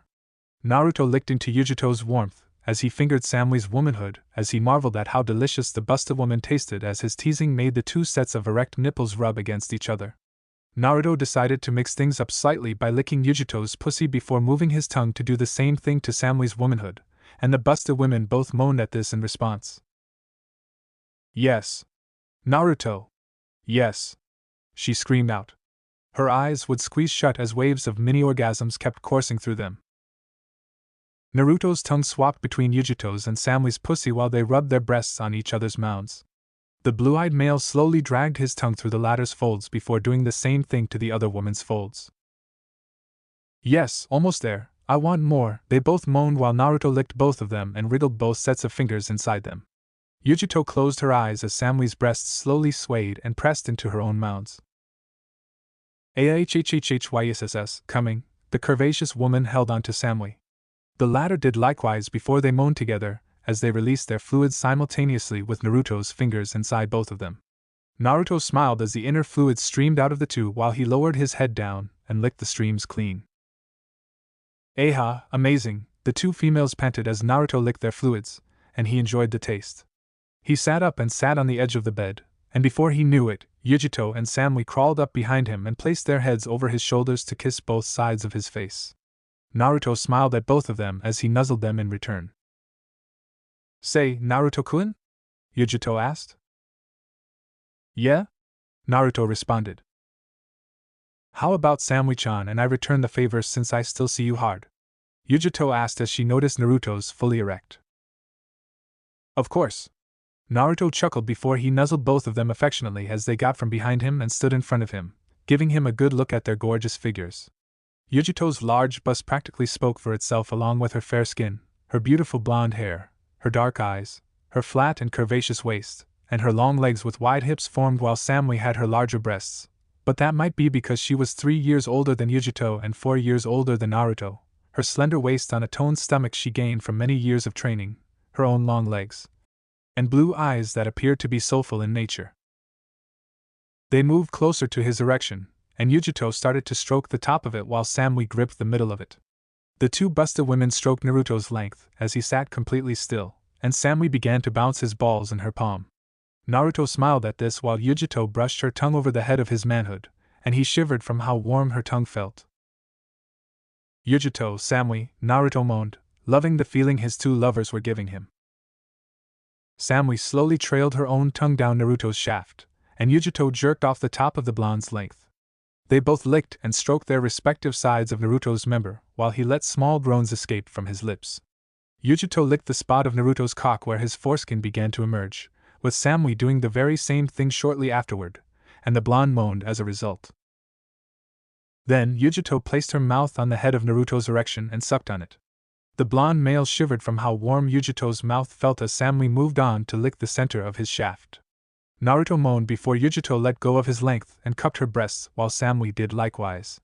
He eyed them with interest as they both brought their sizable mounds to his length and enclosed it between cleavages. Yes, keep doing that. Naruto felt his heart race rapidly as he groaned in joy, and his two companions smiled in satisfaction at his pleased face. Yujito and Samui proceeded to massage their mounds on Naruto's manhood, with him sitting still for a while before finally deciding to make small thrusts into the cleavages. They rubbed their hardened nipples on the muscular veins located right underneath the head of his manhood as the rest of their sizable breasts enveloped his whole hilt. Yujito smiled at Naruto's face as she began licking the head of his member along with Samui, their tongues brushing against each other at times. Naruto smiled as the mounds stroked his manhood, and Samui purred at him while she rubbed her breasts together on his length.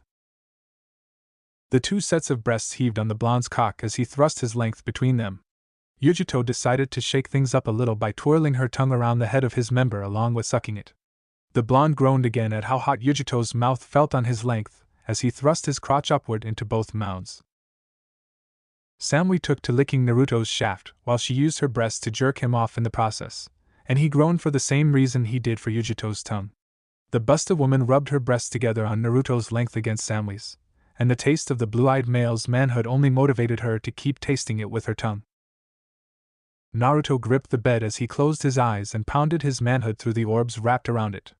Samui trailed her tongue on Naruto's length and flickered it on his length. The hard nipples rubbed on his shaft as the rest of the mounds massaged his length while the two women tasted how good it felt, Yujito being the one who got a better tasting point of it. Warm and delicious, she moaned, loving the feeling of sucking Naruto's cock. Yujito and Samui stroked their respective mounds on Naruto's manhood, and both women were quite pleased with how hard he felt as they smothered his length. Samui slowly licked Naruto's shaft and soaked it entirely with saliva before blowing on it, causing the head of his member to twitch inside Yujito's mouth. Naruto shuddered at this, and this alerted the busted female to what would happen not long afterward. Yujito swirled her tongue around Naruto's cock as it thrust carefully into her mouth, and she rubbed her large mounds on the blonde's manhood alongside Samui. Samui slowly brushed her tongue in an upward direction while her breasts heaved on Naruto's length, and Yujito's tongue kept tapping the head of her lover's length. Naruto gritted his teeth together sharply as the head of his cock felt like it was about to burst as Yujito and Samui squeezed their breasts together on his length. "I can't hold it," Naruto groaned before finally letting his cock unleash waves of semen into Yujito's mouth, and she swallowed most of it before opening her mouth, allowing whatever amount of cum she hadn't swallowed to trail down the blonde's male manhood as his cum trailed down his cock. Samui and Yujito took the opportunity to lick the semen streaming down Naruto's manhood, and there was enough to split between them. Samui noticed some of Naruto's semen on Yujito's tongue and pressed her lips on her fellow lover. The two women had their tongues explore each other's mouths as they brushed their breasts together once more, despite being aware of the fact Naruto's cock was still between their busts. Naruto watched the show intently as Samui licked Yujito's tongue clean of the semen it had and the two separated lips. "Naruto-kun, why don't we test your stamina?" Yujito asked as she slid her hand underneath the blonde's balls and began bouncing them in her palm. "That works for me," Naruto replied eagerly, and soon, Yujito was on all fours on the edge of the bed, facing the front with her plump rear to Naruto. Samui sat on the bed to get a decent view of the action that was about to occur in front of her while Naruto gazed at Yujito's body in awe. He licked his lips before he gripped Yujito's ass and started to brush his cock against her folds. Yujito felt her womanhood turn wetter as a result, and she blushed as Naruto's manhood finally entered her core. "Yes, Naruto-kun, me," she moaned in pure bliss. Yujito whimpered as she bit her lip at how big Naruto's cock felt inside her womanhood, and once he was used to how warm the busted woman was on the inside, he began to thrust into her. Yujito kept herself on all fours while Naruto's thrusts made their way into her pussy, and her breasts swayed back and forth. Morii Naruto-kun. I need Morii. Yujito moaned in pleasure over and over as Naruto held onto her plump ass while smacking his crotch into it. Naruto held onto Yujito's ass as he pounded into her curvaceous form, and she received his throbbing manhood inside her warmth. Samui crawled forth and pressed her lips together on Yujito's again, the two immediately licking each other's tongues in the process. Samui's tongue brushed up against Yujito's as they kissed, and Naruto once again had a hot show to see with the two busted women. MHHHH, yes, yes, yes, more, Yujito moaned into Samui's mouth as Naruto held onto her ass cheeks tightly as he pounded into her moistness with powerful movement before he slid his hands upward to grip her sides. Using the advantage of their position, Naruto slid his hands under Yujito's chest to grab her heaving breasts, and he smiled as he started rubbing them together while teasing her nipples at the same time. Yujito whimpered as her lover teased her heaving breasts before Samui broke their kiss to begin groping the former's mounds as well, all while beginning to lick her throat to form a hickey. Samui kneaded the breasts together while Naruto gently pinched and twisted Yujito's erect tits. The busted woman's blush still remained strongly on her face as Naruto thrust into her and groped her large breasts, with Samui helping him. Yes, yes, yes. Please never stop. More me. Samui nibbled on Yujito's throat while Naruto leaned his upper body forward, and he started helping by licking the same space as her. Please eat more, yes, just like that, me, Yujito moaned and whimpered as Naruto's cock found her weak area, letting her moistness surround the member inside it. She also felt how warm both of their tongues were on her throat, and she whimpered at how her lovers were pleasuring her. Naruto licked Yujito's throat, with Samui nibbling the very same area between licks as she pressed her breasts against the other woman. The three lovers admired each other's respective work as Naruto's crotch smacked into Yujito's ass cheek with her body following his every movement accordingly. Samui and Naruto met their success when a vermilion-colored hickey appeared on Yujito's throat. The two congratulated each other by kissing while Naruto's cock pummeled into Yujito's pussy, and she lost balance on her arms, causing her to fall onto her front as a result. Naruto and Samui's tongues entered each other's mouths while the latter placed her hand on the former's cheek with her thumb and stroked it lovingly. Yujito moaned and closed her eyes as she sensed an orgasm coming thrust by thrust, and Naruto's swelling member served to prove her point. Blue eyes looked into blue eyes before Naruto then shifted his focus on Yujito. He still gripped her nipples and twisted them about as they jiggled forth while lowering his head. He placed his head next to Yujito's, and she nuzzled him with their cheeks rubbing against each other. Ahawaiisssss, me Naruto, Yujito whimpered as she felt her inner walls grip Naruto's manhood and tightly wrap around it, allowing him to unleash his powerful seed that filled up her womb to the brim. Every inch of Naruto and Yujito's lower bodies was covered with sweat as the former panted while removing his member from the busted woman. Yujito lay on the bed as she looked up at Naruto and smiled at him. Naruto-kun, that was amazing, wasn't it? Yujito asked, and Naruto returned the same facial gesture. Yeah, I'd say there's no question about that, Naruto said as he lowered his head down to Yujito and kissed her passionately. Samui-chan, are you up for a round? Naruto asked. With pleasure, Naruto. Samui smiled in response as Naruto sat upright as he was while she turned around and eased her rear onto his lap, allowing his member into her inner walls. Right there, Naruto, the busted woman moaned. Samui moaned with Naruto as he thrust his manhood into her, and she rode his length. Samui's large breasts jiggled in correspondence with her body as Naruto pummeled his length into her womanhood and gripped her waist. Yujito looked at the sight and watched as Naruto thrust into Samui while she bucked her hips and sat up to watch. Naruto licked his lips as Samui's plump ass landed on his crotch that worked its way into the blonde-haired female, while her pussy received his cock pummeling into it. Samui whimpered as Naruto then cupped her heaving breasts and fondled them before the female dug her nails into the bed tightly. Naruto buried his fingers underneath Samui's hardened nipples as they bounced high into the air, with the blue-eyed male's stamina being the direct cause. Samui blushed as she felt his length pummel rapidly into her core as she made her warmth grind his erection, and her eyes almost turned white from the yell sensation. Yes. Yes. My arse. Yes, Naruto. Yes, me. Yes. Yes. Yes. Me like a cheap whore. Naruto caressed Samui's breasts as she bucked her hips and brought her womanhood down onto the younger man's member, which skillfully pounded into her tight area. Samui fell back and looked Naruto in the eyes before they pressed their lips together.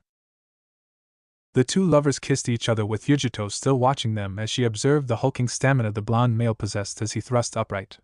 Cerulean eyes looked into blue ones while Naruto held Samui's breasts together and twisted her nipples, making her womanhood tighten around his length with each movement.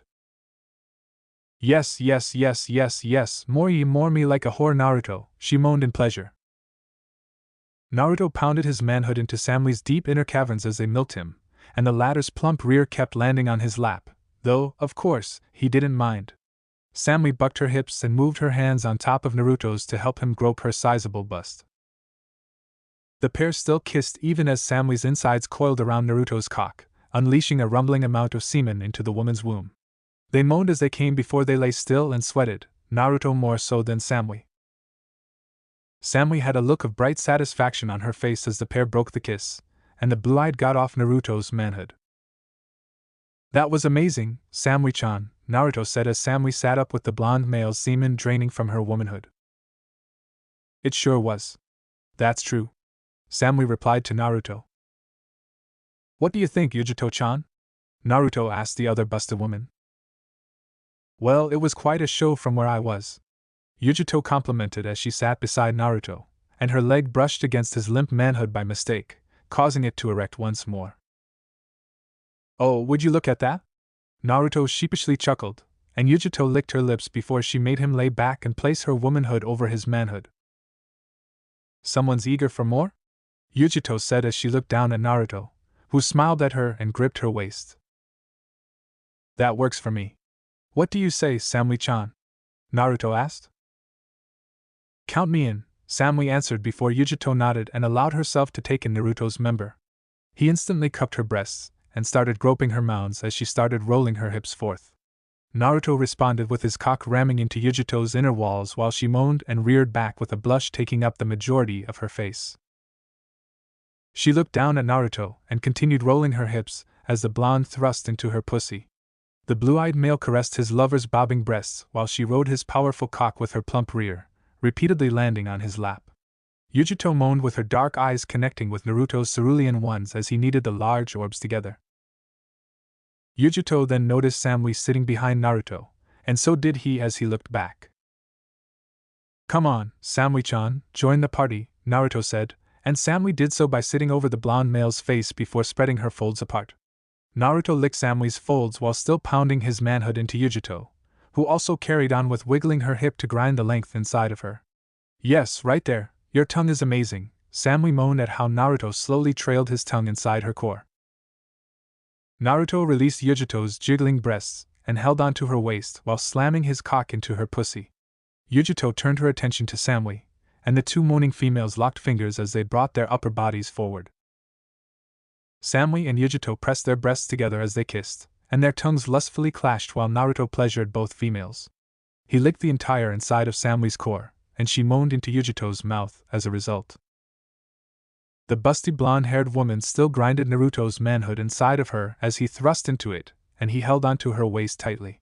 Both Yujito and Samui blushed as their tongues circled each other's mouths while Naruto's manhood flew into the former. The sizable mounds pressed together as dark eyes looked into blue ones, and the two separated lips moaned loudly at the yes, yes, yes, Mori Naruto-kun. Naruto pounded his hardened length into Yujito and licked Samui's pussy while the large breasts jiggled together. The two women still held their hands locked together as they watched their blonde lover pleasure them. Samui and Yujito's tongues started licking at each other while Naruto sent his crotch upward into the latter a final time. Yujito whimpered as her walls enclosed Naruto's length, and he shot his seeds into her once again, with Samui also reaching her peak by coming on his tongue. Naruto licked the fluids clean as Samui got off his mouth, and Yujito did the same with his member. The three lovers panted with their entire bodies drenched in sweat, and Naruto was the first to get up and turn off the lights. He lay in bed as Yujito and Samui caught their breaths and lay next to the blonde male as he wrapped his arms around both of them. Naruto pulled the sheets over their bodies while he cuddled with Samui and Yujito. Well, Naruto-kun, how about we make your night more enjoyable, Samui suggested with a little smirk. Before Naruto could ask what she meant, both busted women pressed their breasts against each other, trapping his head in between, his hair the only thing sticking out. Naruto felt like he was in heaven at the soft mounds pressed against his head, licking the middle of their cleavage, licking, sucking and biting their breasts. "Good night," Samui moaned slightly, bringing Yujito closer for a sloppy kiss, causing their breasts to press even more, not that Naruto minded. After Yujito fell asleep, Naruto and Samui quickly left the bed. The blonde male pinned her against the wall before ing her face with his large cock. Samui enjoyed every second of Naruto using her face, for his and her pleasure, eventually releasing his seed deep into her throat. Samui had gulped down every last drop, not wanting to waste it. She thought it was incredibly delicious and addictive. Soon Naruto held Samui in the air in full Nelson before pounding her pussy. Samui screamed in pleasure, but due to his silent seal, Yujito slept, not hearing anything. That went for 4 more rounds, eventually falling asleep in the bed. Tomorrow. The guardians at the gates were letting in the mass of people who had gathered to come and see the finals of Chunin exams. Despite the final round starting 28 days later, people were already coming, making it a heaven for every business in Konoha.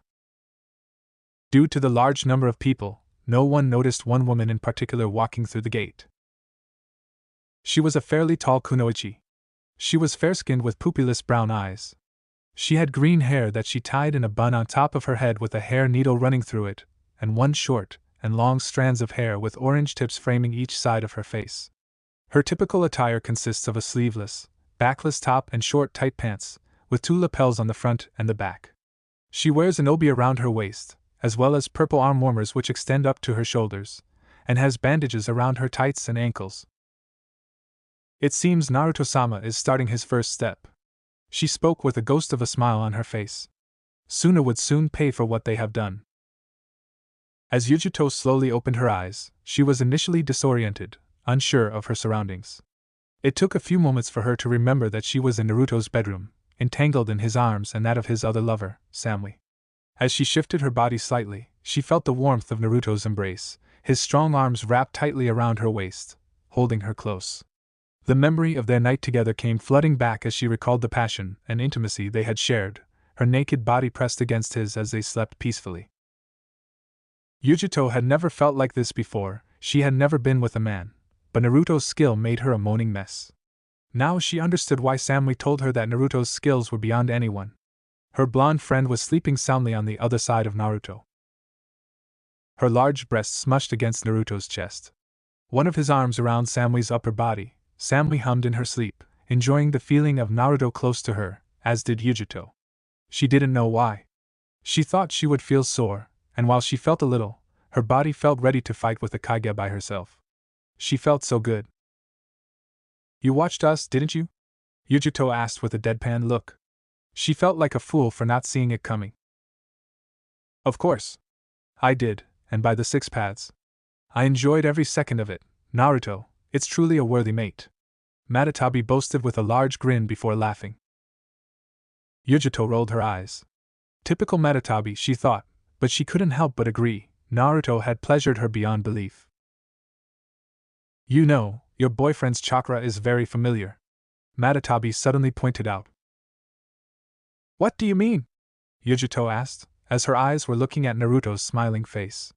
As she shifted her body closer to his, her hand wandered beneath the thin sheet that covered them, and her fingers found their way to the exact spot where his manhood lay, only partially aroused. With a gentle touch, she brushed her hand over the top of his cock, causing him to stir slightly in response.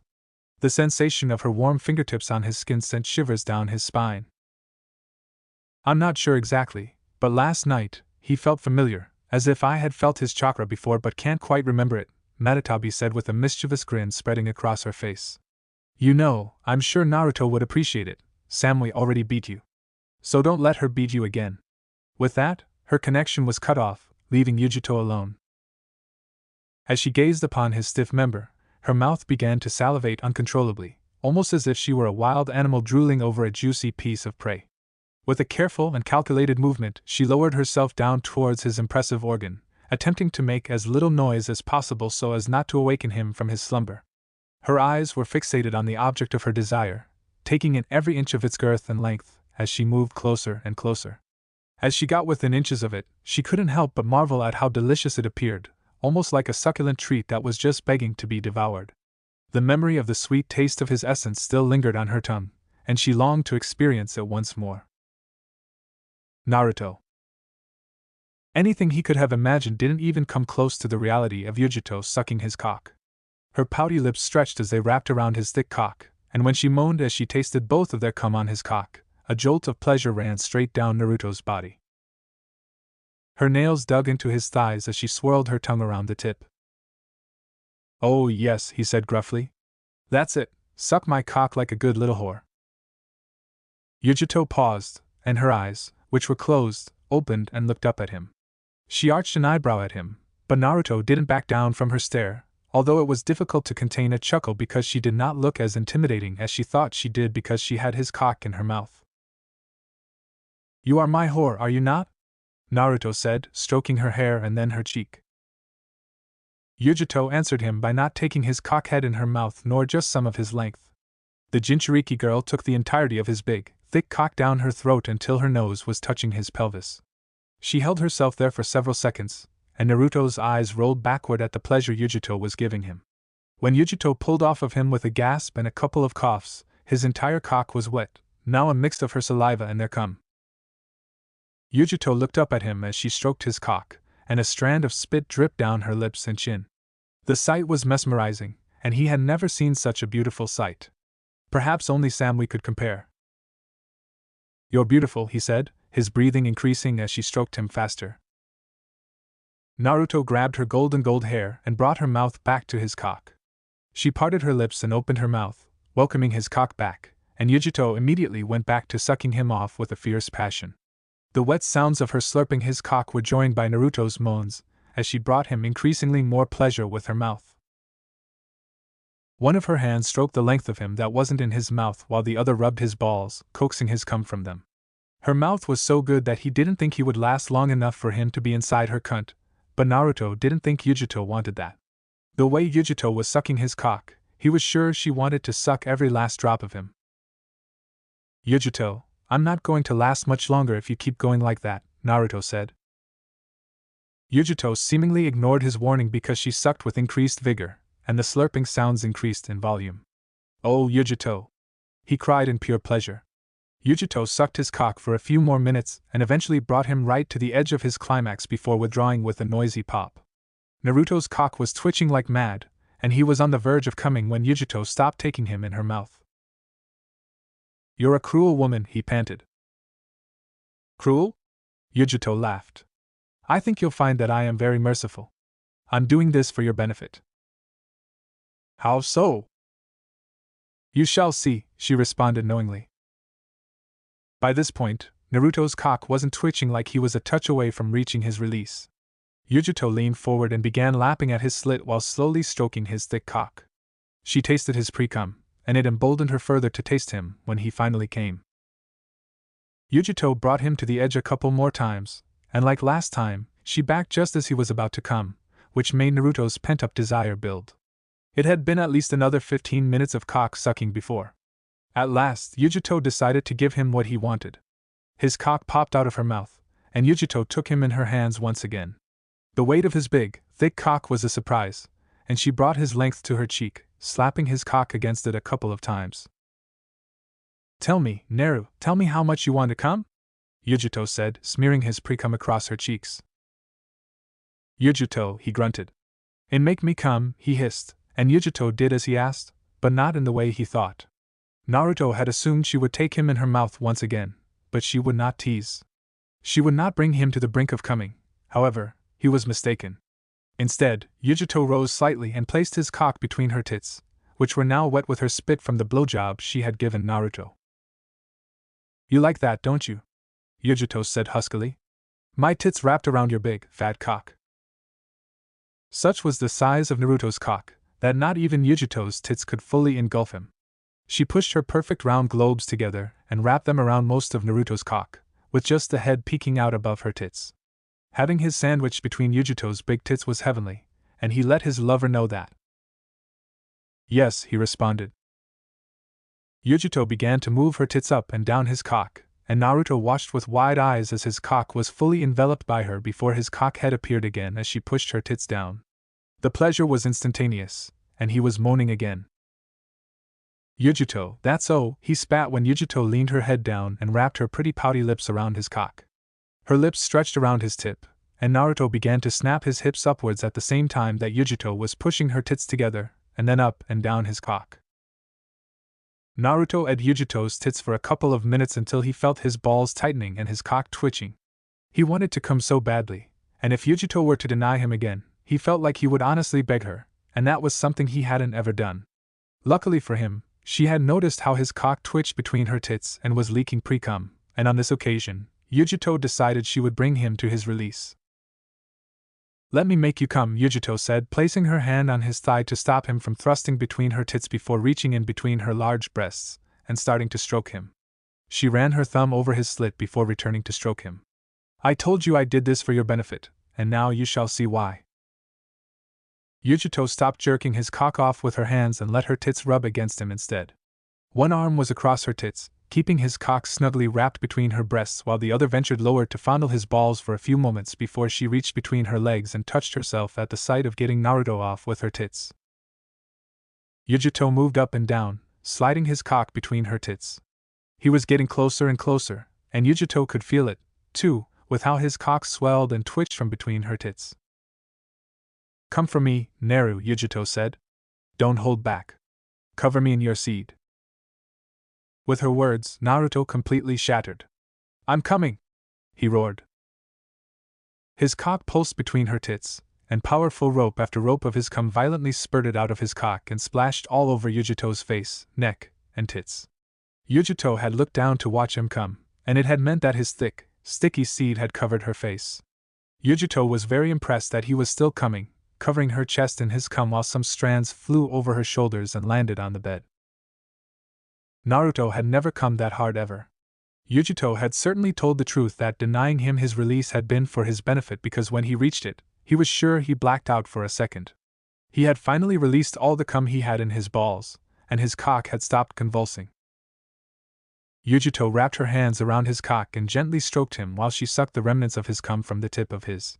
It was incredibly sensitive, and his thighs shook slightly at the slight pain and yet also pleasure. My gods, he groaned.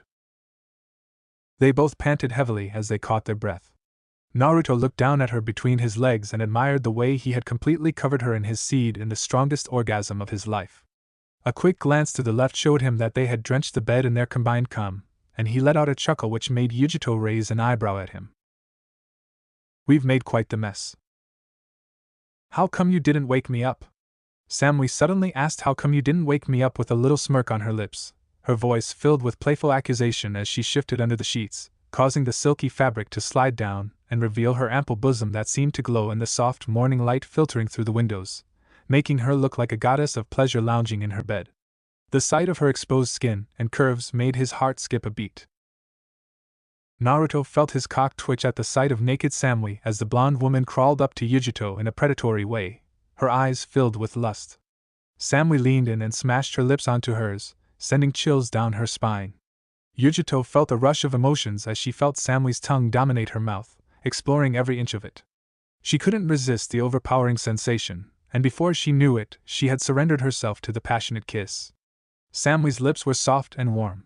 Yujito moaned in pleasure as Samui's fingers entered her pussy, teasing her clit with one hand while the other cupped and squeezed her full, juicy breasts. As Samui's lips met with Yujito's, she could feel her heart racing and her body responding to the sensation. She was acutely aware of her own vulnerability, feeling like prey in the face of such overwhelming passion. Each time Samui's tongue forcefully entered her mouth, Yujito surrendered to the moment's intensity, her breath quickening with each passing second. As her fingers popped in and out of Yujito's dripping pussy, the pleasure was almost too much to bear, but she couldn't get enough. Naruto watched as Samui's fingers made Yujito come much faster than he anticipated. Yujito was breathing heavily as Samui whispered something in her ear. Naruto expected Samui to want this round. Instead, carefully and seductively, Yujito crawled up to him, positioning her pussy in such a way that it hovered just right above his fully aroused and ready cock. Smash that pussy, Naruto, Samui whispered beside him as the blonde didn't need more encouragement. grabbing Yujito by the hips, his cock quickly penetrating her pussy in one swift motion. Yujito let out a loud moan of pleasure. Samui watched with amusement, but she felt a little left out, so she positioned herself. Samui rose up and lowered her dripping wet cunt onto the mouth of Naruto. I need your love, Naruto. As Naruto's warm and wet tongue began to explore the folds of Samui's intimate flesh, she felt her body arching in response, her breath quickening with each passing moment. The sensation of his skilled tongue flicking and dancing against her most sensitive areas sent waves of pleasure coursing through her, causing her to throw her head back and moan in ecstasy. As she cried out in pleasure, she could feel the tension building inside her, aching to be released, and she knew that Naruto was the only one who could bring her to the brink of satisfaction and beyond. With each passing second, she felt herself getting closer and closer to the edge, until finally, with one final thrust of his tongue, she was pushed over the edge, her body convulsing in pleasure as she cried out in ecstasy. "Oh yes!" she screamed, her voice filled with the pure bliss that only Naruto could bring. Later, Gaara.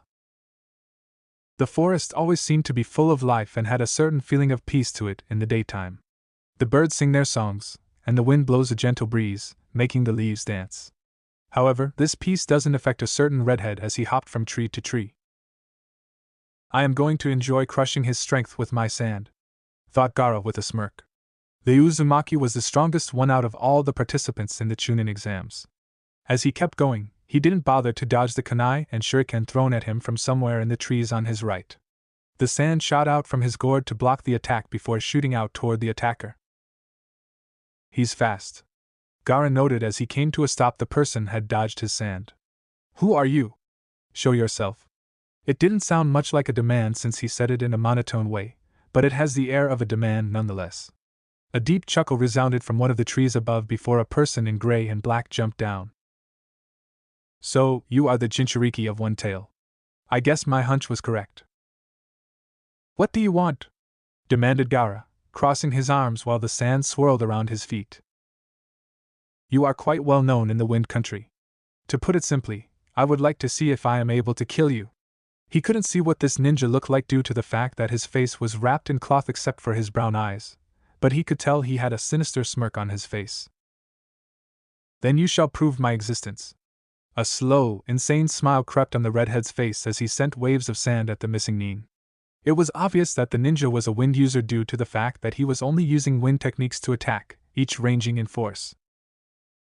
Pathetic, commented Gaara. Was this person even worth killing? Well, as long as his mother gets blood, right? His comment caused the man to chuckle in amusement.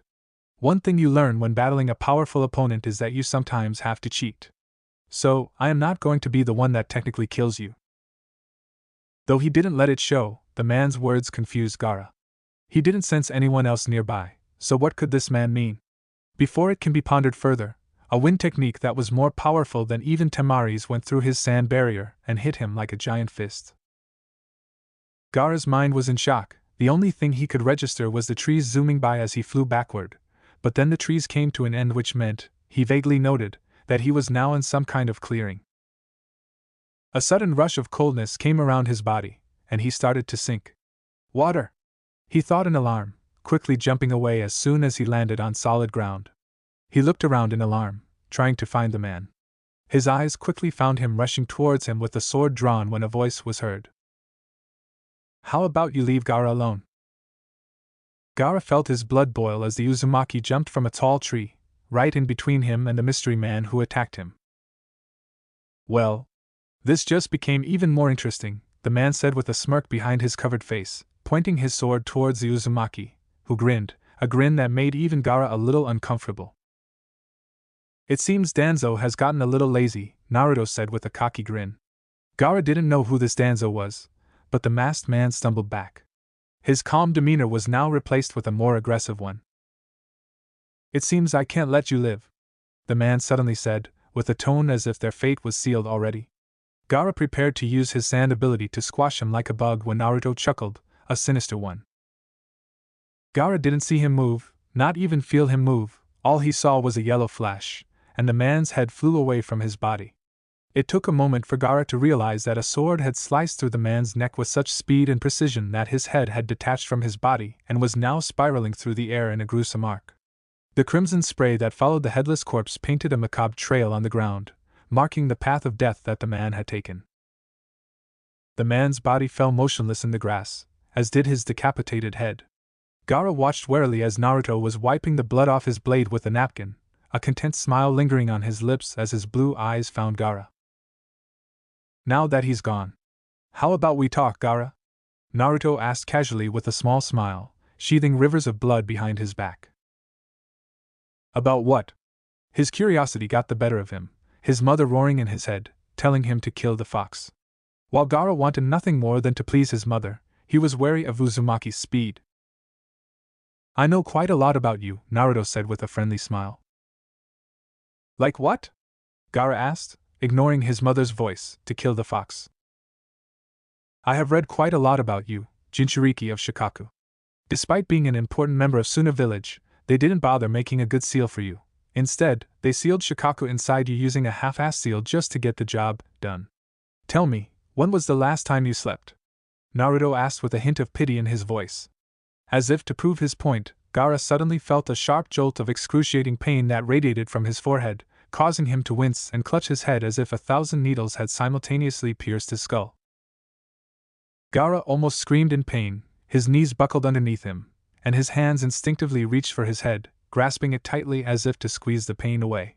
The excruciating sensation was unbearable. It felt like his entire cranium was pulsating, almost like a beating heart, and with every throb, it felt like a sharp blade piercing his skull.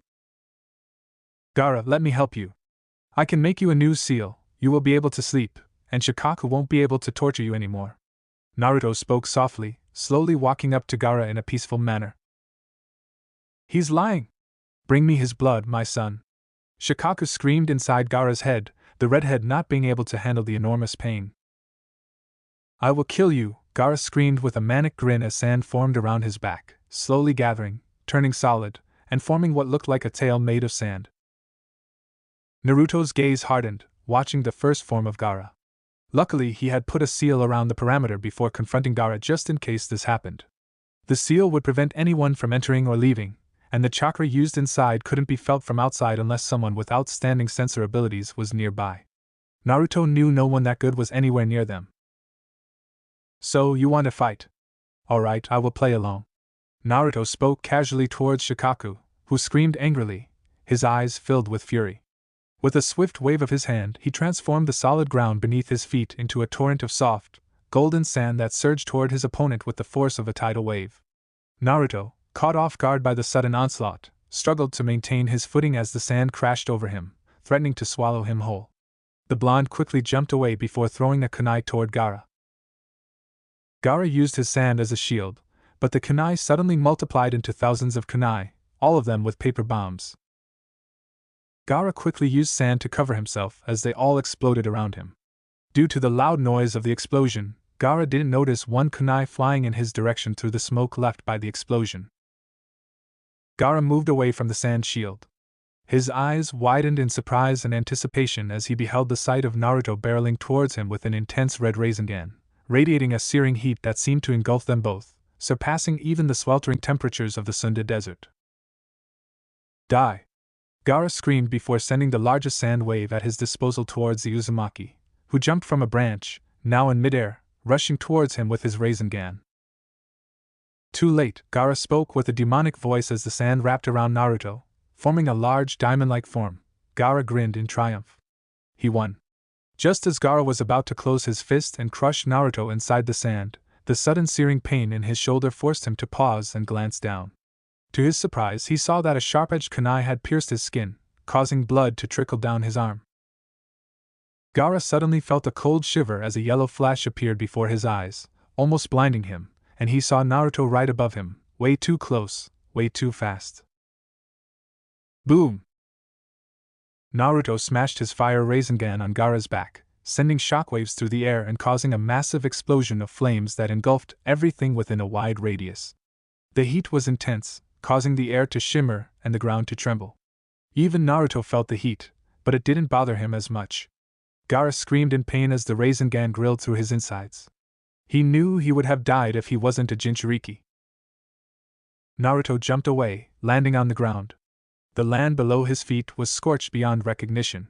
The stench of burnt earth filled the air, his eyes looking where Gaara had been a moment ago. Now there was a large hole, black smoke coming out of it, but due to his sensor abilities, Naruto could tell Gaara was still breathing. Ah! A loud scream was heard as a mass of sand emerged from the hole. Naruto narrowed his eyes, the figure of Shikaku now looming over him. He was 60 meters tall, with a long sand tail. With a deep breath, Shikaku let out an earth-shattering roar that reverberated through the parched terrain, causing the very ground to shake and sending flocks of startled birds scattering in every direction. Still, the seal prevented the sound from being heard outside. I have to thank you, brat. Thank you? I am free.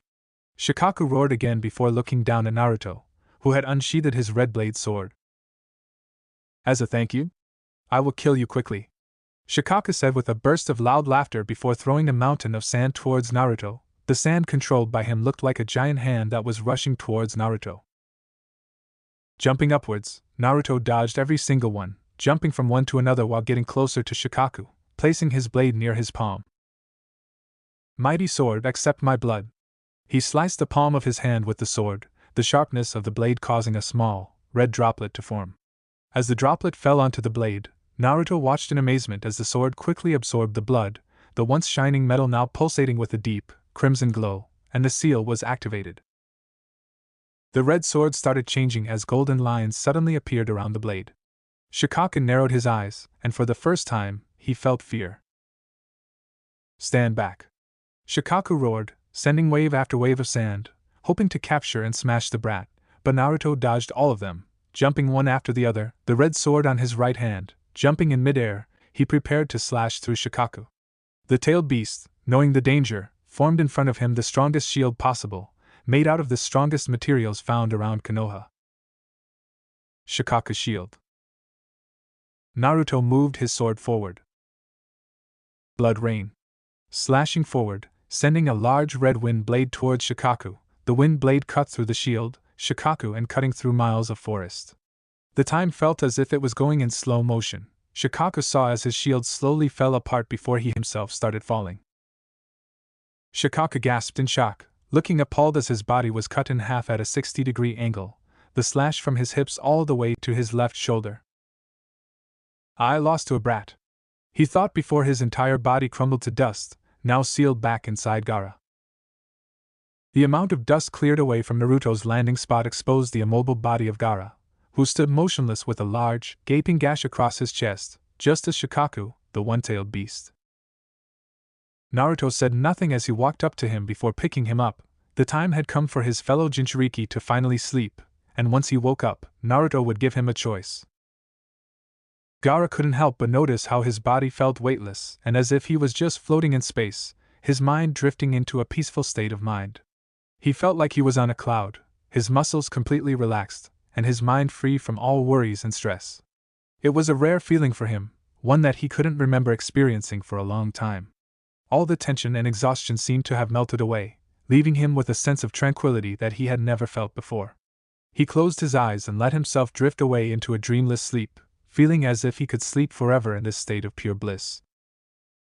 Sleep? Gaara thought. The word sounded strange to him. He knew what it meant, yet he had never experienced it. As long as he could remember himself, he had not once slept. Many doctors had been quick to point out that Gaara shouldn't even be alive. Gaara knew why he was still sucking air. His mother protected him. She would always tell him when someone was dangerous and that he needed to kill them to prove his existence. Gaara always listened. Everyone was afraid of him, everyone except his mother. Why wouldn't he listen to her? Feeling relaxed, Gaara tried to recall where he was, but as he tried to remember, all he could remember was the blonde Uzumaki doing something, and his mother screaming. Gaara couldn't remember the last time his mother had been so mad. She was often angry, but he remembered her screaming more than ever before. Gaara remembered the blonde smashing his Rasengan on his shoulder. After that point, everything went dark. He heard screams, but Gaara remembered something. Gaara always thought of his mother as fearless and almighty powerful. Still, Gaara remembered that after everything had gone dark, he had felt his mother's emotions. She was angry, furious, frustrated, but most importantly, she was afraid. Soon after feeling that, Gaara had felt a sharp pain across his chest that quickly went away. Now here he was, floating in endless space. Gaara knew his eyes were closed, but he felt so rested. As Gaara lay on his back, his eyes closed in peaceful slumber, he suddenly felt a cold, wet sensation seeping through his clothes, jolting him awake. Confused and disoriented, he struggled to comprehend his surroundings, only to find himself floating on a vast sea that seemed to stretch out infinitely in all directions. The water was eerily calm and still, yet its depths were as dark and mysterious as a bottomless pit. As he gazed upwards, he realized that the sky was a deep shade of midnight blue, dotted with tiny, shimmering stars that twinkled like diamonds in the distance. The water barely reached past his toes. Looking around him, Gaara couldn't see anything else but the endless sea. It felt as if it went on forever. As he looked up, Gaara could see the vast expanse of the clear blue sky above him, stretching out as far as his eyes could see. Despite the endless sky above, he couldn't feel any wind around him, not even the slightest breeze brushing against his skin. It was as if he was in a vacuum devoid of any natural elements. Even the salty aroma of the water that surrounded him couldn't be felt, despite the fact that he could see the vast ocean stretching out in front of him. "Mother," Gaara called out with a hint of anxiety, but there was no answer.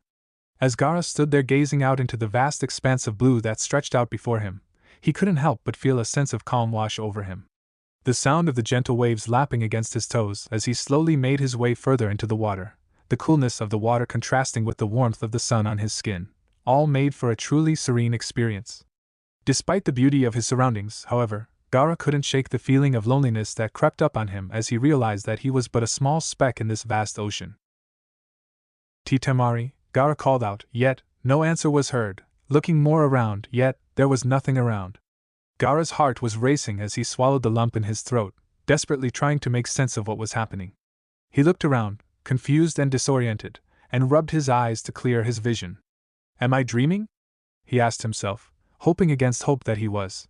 He rubbed his eyes so hard that they began to burn, but no matter how hard he tried, he couldn't wake up from the nightmare that had become his reality. The surroundings were all too familiar, and he realized with a sinking feeling that he was in the same place he had been before. "Kankuro," Gaara shouted for his brother, but again, no answer. "Am I all alone?" Gaara thought, his fear increasing with each passing second. His palms were sweating, yet, despite being alone, he wasn't happy all his life. As Gaara stood there, hugging himself tight, he realized that all he had ever wanted was to inflict pain on others and for them to leave him alone. But now that he was truly alone, with nobody around to hurt or push away, he couldn't help but feel a sense of emptiness in his heart that was difficult to bear. As he closed his eyes, he could feel his lower jaw trembling with a mixture of fear and uncertainty. For years, he had been feared and hated by those around him, yet he had never felt as lonely as he did at this moment. As he stood there, lost in thought, he couldn't help but wonder if there was more to life than pain and solitude, and if there was any hope for him to find happiness. "Why, Yashimara? Please don't leave me," he murmured, his eyes welling up with tears that slowly trickled down his cheek, their salty droplets falling to the water below at that moment. Suddenly he felt the water level start rising, now above his knees, and it kept increasing. "No!" Gaara shouted. His sand was useless in water. He tried to use it, but it was useless. There was no sand anywhere. "Mother!" Gaara shouted in fear to the sky above as the water reached his neck. Reaching out his hand, the water came to his head. Eventually, his hand was below the water, and the sea's surface was going away as he sank into the darkness below. As he struggled to break free from the water's merciless grip, suffocating and thrashing about, everything became a blur, and he felt himself slipping away into the abyss. But just as his consciousness began to fade, a glimmer of light caught his eye, and he suddenly realized that he wasn't drowning after all. Gasping for air, he opened his eyes to find himself submerged in a world of wonder and enchantment. The endless sea below the surface was teeming with life, illuminated by a mesmerizing blue glow that seemed to emanate from every living creature within its depths. Above the water's surface, the sun shone brightly, casting a warm and welcoming light. Suddenly, Gaara saw the blonde Uzumaki appearing before him like a ghost. The young warrior's body was enveloped in a shimmering aura of blue lights, giving him an otherworldly appearance that left Gaara momentarily stunned. "I know how you feel," I'm a Jinchuriki too, and we help each other.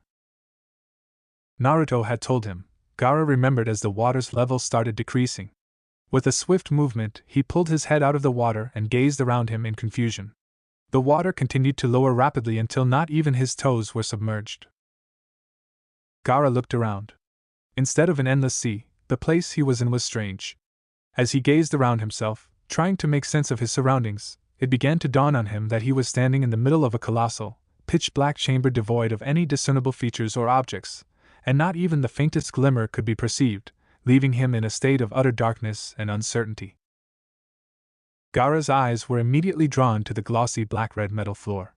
But what truly captured his attention was the massive cage that loomed before him, its towering bars casting intricate shadows on the floor. As he approached, his heart racing with a mix of curiosity and trepidation, he noticed a small piece of paper pinned to the center of the cage. Upon closer inspection, he read the word seal, scrawled in bold letters. As Gaara stood before the colossal prison bars, his heart racing with anticipation, a sudden movement caught his eye. Slowly but surely, a pair of massive yellow eyes materialized in the darkness beyond the bars. Their fiery gaze fixated solely on him. He felt his blood run cold as the outline of Shikaku, the one-tailed beast, began to take shape, its immense form casting an ominous shadow over the entire area. The beast's hatred was palpable, emanating from its every fiber and filling the air with an oppressive aura. What? Gaara opened his eyes with a loud gasp, moving away the sheet covering him as he did, sitting right up from his bed, quickly moving his legs beyond the bed's frame, feeling the cool wooden floor beneath his feet. As he sat there, his body tense with anxiety, he took a deep breath in, feeling the cool air fill his lungs, and then exhaled slowly, feeling the warmth escape from his lips. He repeated this breathing pattern, in and out and in, as he tried to calm himself down, feeling his heart beating fast and hard in his chest, like a drum that threatened to burst. He closed his eyes and put his hand on his forehead, feeling the dampness of the cold sweat against his palm, and he tried to focus on the rhythm of his breath, hoping that it would slow down his heart rate and ease the tension that coiled inside him. Closing his eyes, Gaara couldn't hear her talking to him. He had heard her talking since he could remember himself, always saying words about how he should kill someone or prove their existence. Suddenly he felt something on his stomach. Rolling up the white shirt he was wearing, he saw a strange seal on his belly. It looked like a series of chains coming from 6 directions around his belly and chest, coming together to the center of his belly, gripping what looked like a whirlpool symbol. As if chaining it. As Gaara felt himself calm down, the seal soon disappeared from his belly. Gaara looked around and could see that he was in a normal room. As the gentle breeze swept through the lush green trees outside, the open window of the cozy cottage welcomed the fresh air inside, carrying with it the sweet scent of blooming flowers that filled the room with a pleasant aroma. The translucent drapery draped over the window swayed gracefully against the wind, adding an ethereal touch to the already serene atmosphere of the room. The rustling sound of the drapery added a soothing background melody to the rustling of leaves outside, as if they were dancing together in unison, creating a peaceful symphony of nature. Gaara inhaled a breath of fresh air, his eyes turning to the door. He wondered where he was. He knew he wasn't in his hotel. This room wasn't his room. He wondered if he could even leave this place. The blonde Uzumaki probably had done something to him while he was sleeping. Gaara sat in his room, lost in thought and staring out the window.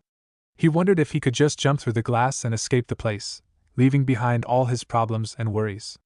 He was so engrossed in his thoughts that he didn't even hear the footsteps approaching his door. Suddenly, he heard a sound that made him jump, the doorknob turning. As if on cue, the door cracked open, and a patch of vibrant green hair peeked inside, revealing the source of the sound, the annoying, silly girl, Fu. As the door creaked open, revealing Fu on the other side, Gaara's anger boiled over, causing him to raise his voice and point a finger accusingly at her. "You!" he shouted, his tone laced with frustration. Fu, taken aback by his sudden outburst, looked at him quizzically, her head tilting to the side as she pointed a finger at herself in confusion. "Me?" she asked, her voice soft and innocent, her eyes wide with bewilderment. Despite the tension in the air, Fu's cuteness and innocence seemed to momentarily disarm Gaara. Gaara felt his blood boiling at the silly girl, his thoughts immediately going to his sand, hoping to wrap the sand around her and force her to talk, but much to his shock, his sand wasn't moving. Nothing was happening. Feeling dread filling his stomach, His most powerful weapon was gone. He glared furiously at Fu, who seemed unbothered by his nasty glare. "What did you do to me?" Gaara demanded, his voice echoing through the walls. "Me? God forbid. I would never harm you, Gaara-kun. We are friends, and friends never hurt each other," Fu exclaimed with a cute smile as a set of green wings spread from her back. Gaara's eyebrow twitched. He wanted to crush the silly girl, but before he could ask her a second time. "No need for threats, Gaara. We all are friends here, after all." Naruto spoke as he walked inside Gaara's room, followed behind by a woman with green hair that she tied in a bun on top of her head with a hair needle running through it, and one short and long strand of hair with orange tips framing each side of her face. Gaara's eyes widened before he glared furiously at Naruto. He prepared to march towards him and demand answers. If his sand was useless right now, he would use his fists. Gaara marched towards Naruto, but the silly girl simply stepped back. Whatever, she didn't care what would happen to Naruto, or if she thought that Naruto could handle the angry auburn-haired boy. Gaara didn't know and didn't care enough to ask. "What did you do?" Gaara's voice boomed like thunder as his clenched fist was raised high in the air, ready to strike Naruto with a devastating blow. However, before Gaara could unleash his rage on Naruto, the woman behind Naruto was now standing between the two of them. With a swift movement, she grabbed Gaara's wrist, her grip so tight that it made him wince in pain. Her eyes were narrowed towards Gaara as if she was challenging him to try and make a move, but he couldn't help but feel a burning heat building around his wrist, around the area the woman had grabbed with her hand. How did she move so fast? Gaara thought he hadn't seen her move, and the way she was glaring at him, he wondered if he could take on her, but without his sand, he was pretty much powerless. The woman's voice was low and menacing as she threatened Gaara, "Try that again, and you will be a hand short." Her words hung in the air like a dark cloud, leaving no doubt in anyone's mind that she truly meant it. Gaara could feel her grip around his wrist tighten, and he winced in pain, feeling the pressure increase to a point where he thought his bones might snap. The woman's eyes were cold and unfeeling, her face an expressionless mask, as if she had no qualms about carrying out her threat, and the heat around his wrist increased, making it even more unbearable. "There's no need for that, Pakura. Take Fu, and we all will meet you outside." Naruto spoke, but his voice wasn't what Gaara had heard during the Chunin exams. His voice now was more mature and firm. He was talking as if he was giving an order.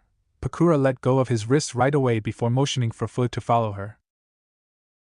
The silly girl pouted loudly as she flew past Naruto. "Gaara-kun, don't worry. We all are friends here," she said with an encouraging smile as Pakura closed the door. Naruto motioned for Gaara to sit down, and he did without much complaint. Right now, he couldn't use his sand, and he lost against Naruto even with his sand, so now, he knew it would be better to play along. "What did you do to me?" Gaara demanded, his voice laced with suspicion and anger, as soon as he sat down heavily on the plush couch. Naruto, his mischievous expression unchanged, didn't even flinch at the hostility in Gaara's voice. Instead, he casually turned towards the ornate table and reached for a beautiful vase filled with crystal-clear water. The sunlight streaming through the window illuminated the vase, casting multiple different colors across the room. Naruto deftly poured the water into 2 glasses, the gentle sound of the water splashing against the glass filling the tense silence.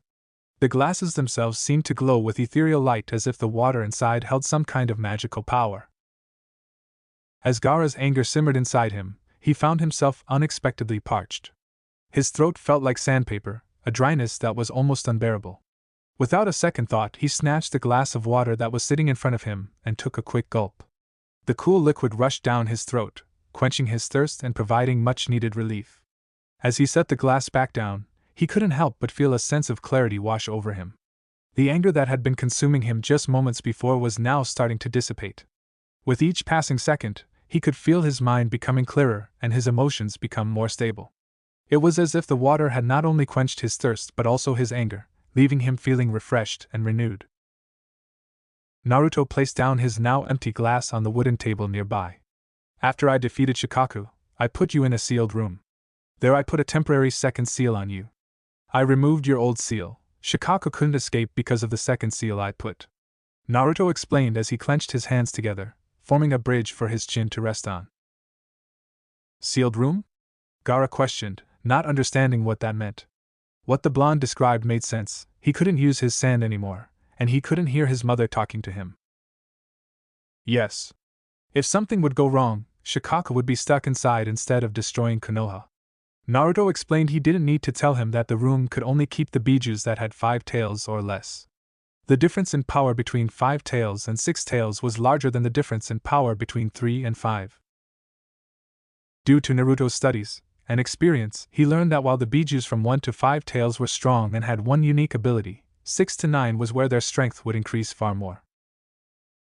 Saiken, 6 tails, alone was stronger than Koko, 5 tails, Son Goku, 4 tails, and Isabu, 3 tails, combined, and he had unique abilities that only he could use, same for Chome, Gyuki, and Kurama. But Naruto kept his mouth shut on that one as he decided to continue his explanation. After I removed your first seal, I used a seal that I created myself. I sealed Shikaku in it, and removed the temporary second seal. That's why Shikaka can't talk to you anymore and can't influence you. From now on, you can sleep as much as you want. Naruto explains with a gentle smile, but his eagle eyes watched Gaara closely. Gaara felt as if a huge weight was lifted from his shoulders, not having headaches anymore, not hearing the voice in his head. He felt as if he weighed nothing. His head looked down at his lap, his hands gripping his knees. He swallowed hard, but there was one question he wanted to ask. Did you block the control that I had on Sand?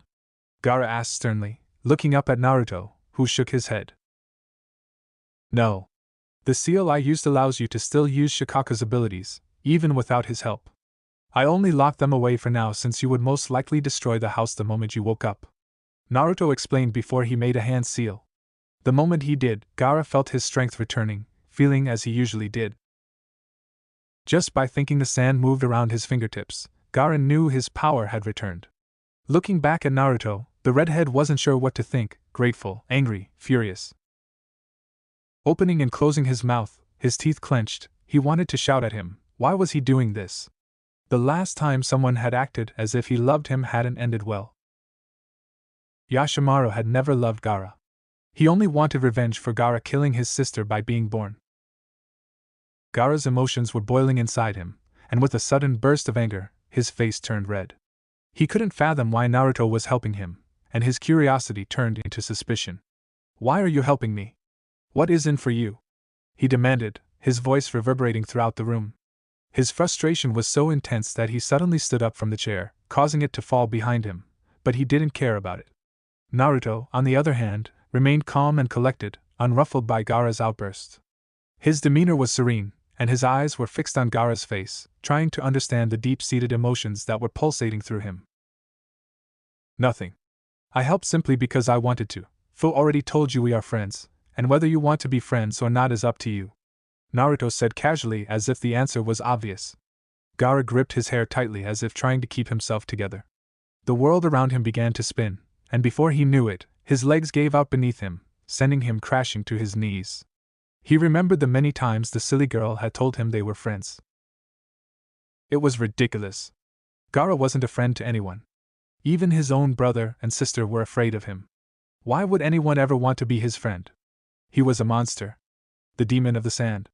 That's all he was. Right. Friends, Gaara murmured. As a flash passed through his eyes like lightning, in that split second, memories of the one person he had once considered to be the closest to him came flooding back, overwhelming him with a sense of longing and regret. Blood coming out of his mouth. He remembered Yashimaru's last words before death had taken him. After 10 minutes of silence between them, Gaara finally looked up at Naruto. He said the only thing he could right now. One and only thing he could do. He hadn't said it for years now, but perhaps Naruto deserved it after everything. And Naruto. Thank you? Gaara spoke, his voice lighter and more cheerful. Naruto smiled before hugging the redhead. Gaara tensed up for a moment. For a moment, he wanted to push him away but soon realized that Naruto didn't wish him any harm. Relaxing against him, Gaara accepted the hug with a small smile. Maybe I can have a friend. Later. As Gaara gradually began to feel better, Naruto accompanied him outside the room, both of them making their way through a lengthy corridor that was entirely constructed out of polished wood. As they walked, the sound of their footfalls reverberated throughout the corridor, adding to the peaceful yet eerie atmosphere. The walls were adorned with intricate carvings that seemed to come to life as the sunlight filtered through the windows, casting intricate patterns on the wooden floor. Looking around, only now Gaara noticed that the house was entirely made of wood, and looking outside, he could see they weren't in the center of Konoha anymore. He recognized the place. It was one of Konoha's many forests since he could see the Hokage faces on the mountain. They reached a double wooden door that Naruto opened, dirt falling off as it opened. He and Gaara walked outside. As Gaara stepped outside, he squinted a little from the sun's brightness. After a few moments, he fully opened his eyes and was greeted by a breathtaking sight that left him awestruck. Before him lay a vast forest, with tall trees that seemed to touch the sky and rich greenery that extended as far as the eye could see. The forest was alive with the sound of animals and the chirping of birds, which filled the air with a symphony of nature's music. Gaara's senses were heightened as he took in the beauty of his surroundings, and a smile crept across his face. In the distance, he saw a squirrel being chased by another squirrel, and further up, he noticed a bird offering food to her little ones in a birdhouse. "Gaara-kun, it's good to see you." A voice he remembered very well reached him. Gaara cursed as she enveloped him in a tight hug, much to his annoyance. "Let go of me, silly girl." Gaara roared, but it seemed Fu wasn't bothered by his nasty voice. Thankfully, Naruto motioned for Fu to let go of him, and she reluctantly flew away. Gaara glared at her as she landed on her feet but wondered why she was using wings all the time. He understood she was a Jinchuriki just like him and that Nanabi had 6 wings and a tail, but using any kind of ability from the Bijou should exhaust the holder eventually, yet Fu was using them as if they weren't tiring her down. "What will you do now, Gaara?" The one he remembered as Pakura asked, standing near Naruto. Gaara could tell she was still wary of him, and was keeping an eye on him. He wondered what exactly her deal was with Naruto. Gaara furrowed his brow as he repeated the name Pakura in his head, the syllables feeling like a fleeting memory he couldn't quite grasp. Though the name sounded familiar, he couldn't remember exactly where or when he had heard it before. Perhaps it was during his training as a young ninja, or maybe it was during one of his missions. Deciding to think about it later, he turned to face Naruto. "How long has it been since the fight?" Gaara asked. He had completely lost track of time. For all he knew, it could have been one day or even an entire month. 1 week. To complete the seal, it took an entire day of work. After it was done, you fell asleep, and I left you to sleep until you woke up. Naruto answered with a little shrug. 1 week. Temari and Kankuro are probably looking for me. I will need to go back. Gaara spoke as he walked. He felt the gentle breeze brush against his face, causing the strands of his hair to sway in the wind. The sound of rustling tree branches and fluttering leaves accompanied him on his journey, reminding him of the beauty and serenity of nature. "Tomorrow, I would like to meet you again, Uzumaki Naruto. There's something I wish to tell you and take this silly girl with you." Gaara spoke before walking away. He couldn't stop a smile from forming on his face as he heard foot cheering behind him. "Friends, huh? Perhaps I can get used to it," the redhead thought before walking away. Back at Naruto, once Gaara left, Pakura turned to face the blonde, clearing her throat as she did. "Naruto-sama, are you sure it is smart to let him go? He might inform the others of what you did." Pakura questioned respectfully towards the blonde, who turned to face her. "Tell me, Pakura, how high are the chances of someone suddenly deciding they don't want to breathe there anymore?" Pakura looked puzzled for a moment before her eyes widened slightly. "Never," she answered with a sly smile. "Exactly?" Gaara. Reaching the hotel, the moment he walked inside, he saw the shocked face of his siblings. Both of their faces were white with concern. Kankuro's face was even more white than usual. "Gaara!" and saw both Temari and Kankuro running towards him. Gaara was taken aback by their sudden outburst as Temari ran up to him and wrapped her arms around him in a tight embrace. Kankuro, aware of Gaara's anger, approached him more cautiously and patted his shoulder gently. As Gaara looked at his sister's face, he saw tears welling up in her eyes, and he felt her tears wetting his clothes. As soon as Temari pulled away from him, her expression was filled with concern as she asked, "Where were you?" Gaara couldn't help but wonder why she even cared. After all, the relationship between the two siblings had been strained for years. They only ever spoke to him when they were on missions, and it was time to unleash his deadly powers upon their enemies. Gaara's piercing, cold stare sent shivers down Temari's spine as she stood frozen in front of him, hoping to help her younger brother. That's none of your business. Gaara's voice was low and menacing, with an underlying hint of anger. Kankuro, who was standing next to Gaara, clenched his teeth in frustration. He knew that his sister only had good intentions, but Gaara was always quick to shut down any attempts at help. His grip around Gaara's shoulder tightened. "Listen to me," Kankuro said sternly, his voice echoing through the empty hallway. "You can't just go around and do whatever you want. You have duties to us, to Suna. Too." "That's where you are wrong, Kankuro," Gaara interrupted with a glare aimed at his big brother. His piercing blue eyes bore into Kankuro's, and his voice was low and dangerous. "I have always followed orders. But that doesn't mean I will blindly follow orders. And it certainly doesn't mean I will allow anyone to dictate my every move, especially not you." Kankuro's face contorted with anger, and he stepped forward menacingly. "You forget who you're talking to, Gaara. I am your older brother, and as such, I am responsible for." "I know exactly who I am talking to, Kankuro," Gaara said, still holding his brother's gaze.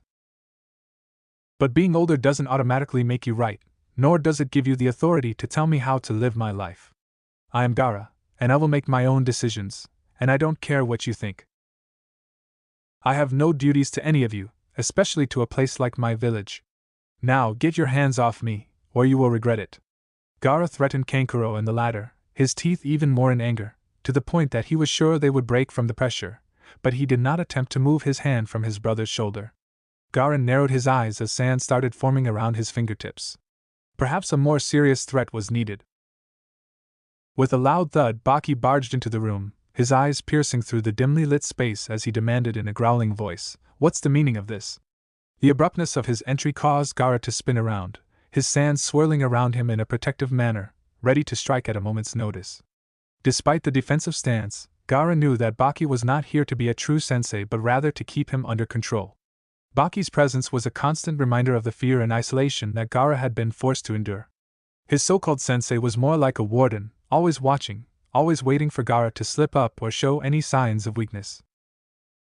As Baki approached Gaara, his footsteps echoed ominously against the floor. His face twisted into a snarl, his eyes narrowed to slits, and his hands balled into tight fists. Gaara couldn't help but roll his eyes at the over-the-top display of aggression. "Where were you for a week? Do you have any idea how much you're needed for the plan?" Baki demanded, almost shouting for everyone to hear while glaring down at Gaara, who scoffed. "I don't need to tell you anything now. I need to rest," Gaara answered with his own glare before turning on his heels and heading toward his room, ignoring his siblings and sensei. "Before I leave," Gaara suddenly spoke, stopping in his tracks and looking at his sensei over his shoulder. "Does the name Pakura ring any bells?" The sudden question caught Temari and Kankuro off guard as they exchanged confused glances, trying to recall if they had ever heard the name before. Meanwhile, Baki's normally composed demeanor was shattered, his face turning as white as freshly fallen snow, and cold sweat beginning to roll down his forehead. It was clear that the name held some sort of significant meaning to him, and the tension in the room was palpable as they all waited for an explanation from Gaara. She was a tea trader of Suna. "Why?" Baki answered, wondering why someone like Gaara was interested in her. He could sense that his sensei was lying, and it was almost insulting to his intelligence that Baki thought he could fool him. Even a child would be able to tell that something wasn't right. "Never mind then, dead men tell no tales," he said before entering his room. Now that he was inside, he actually couldn't wait to meet his friend Naruto again, even the silly girl. As the sun beat down mercilessly on the arid desert landscape, Pakura and Baki kept running and running without any sign of slowing down. Both of them were highly skilled shinobi who had been trained since the tender age of 5 to become the best of the best. Their training had taught them to endure all kinds of physical challenges, but even Pakura, with her indomitable spirit, was starting to feel the strain as they raced towards the designated meeting place. The sand beneath their feet seemed to shift and sway with each step they took, and the heat made it hard to breathe.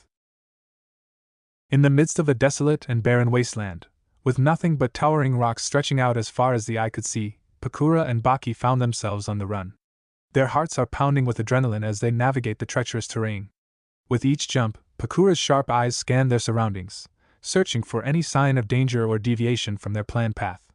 The barren landscape seemed to stretch on forever, but they pushed on, their movements quick and fluid as they pressed forward.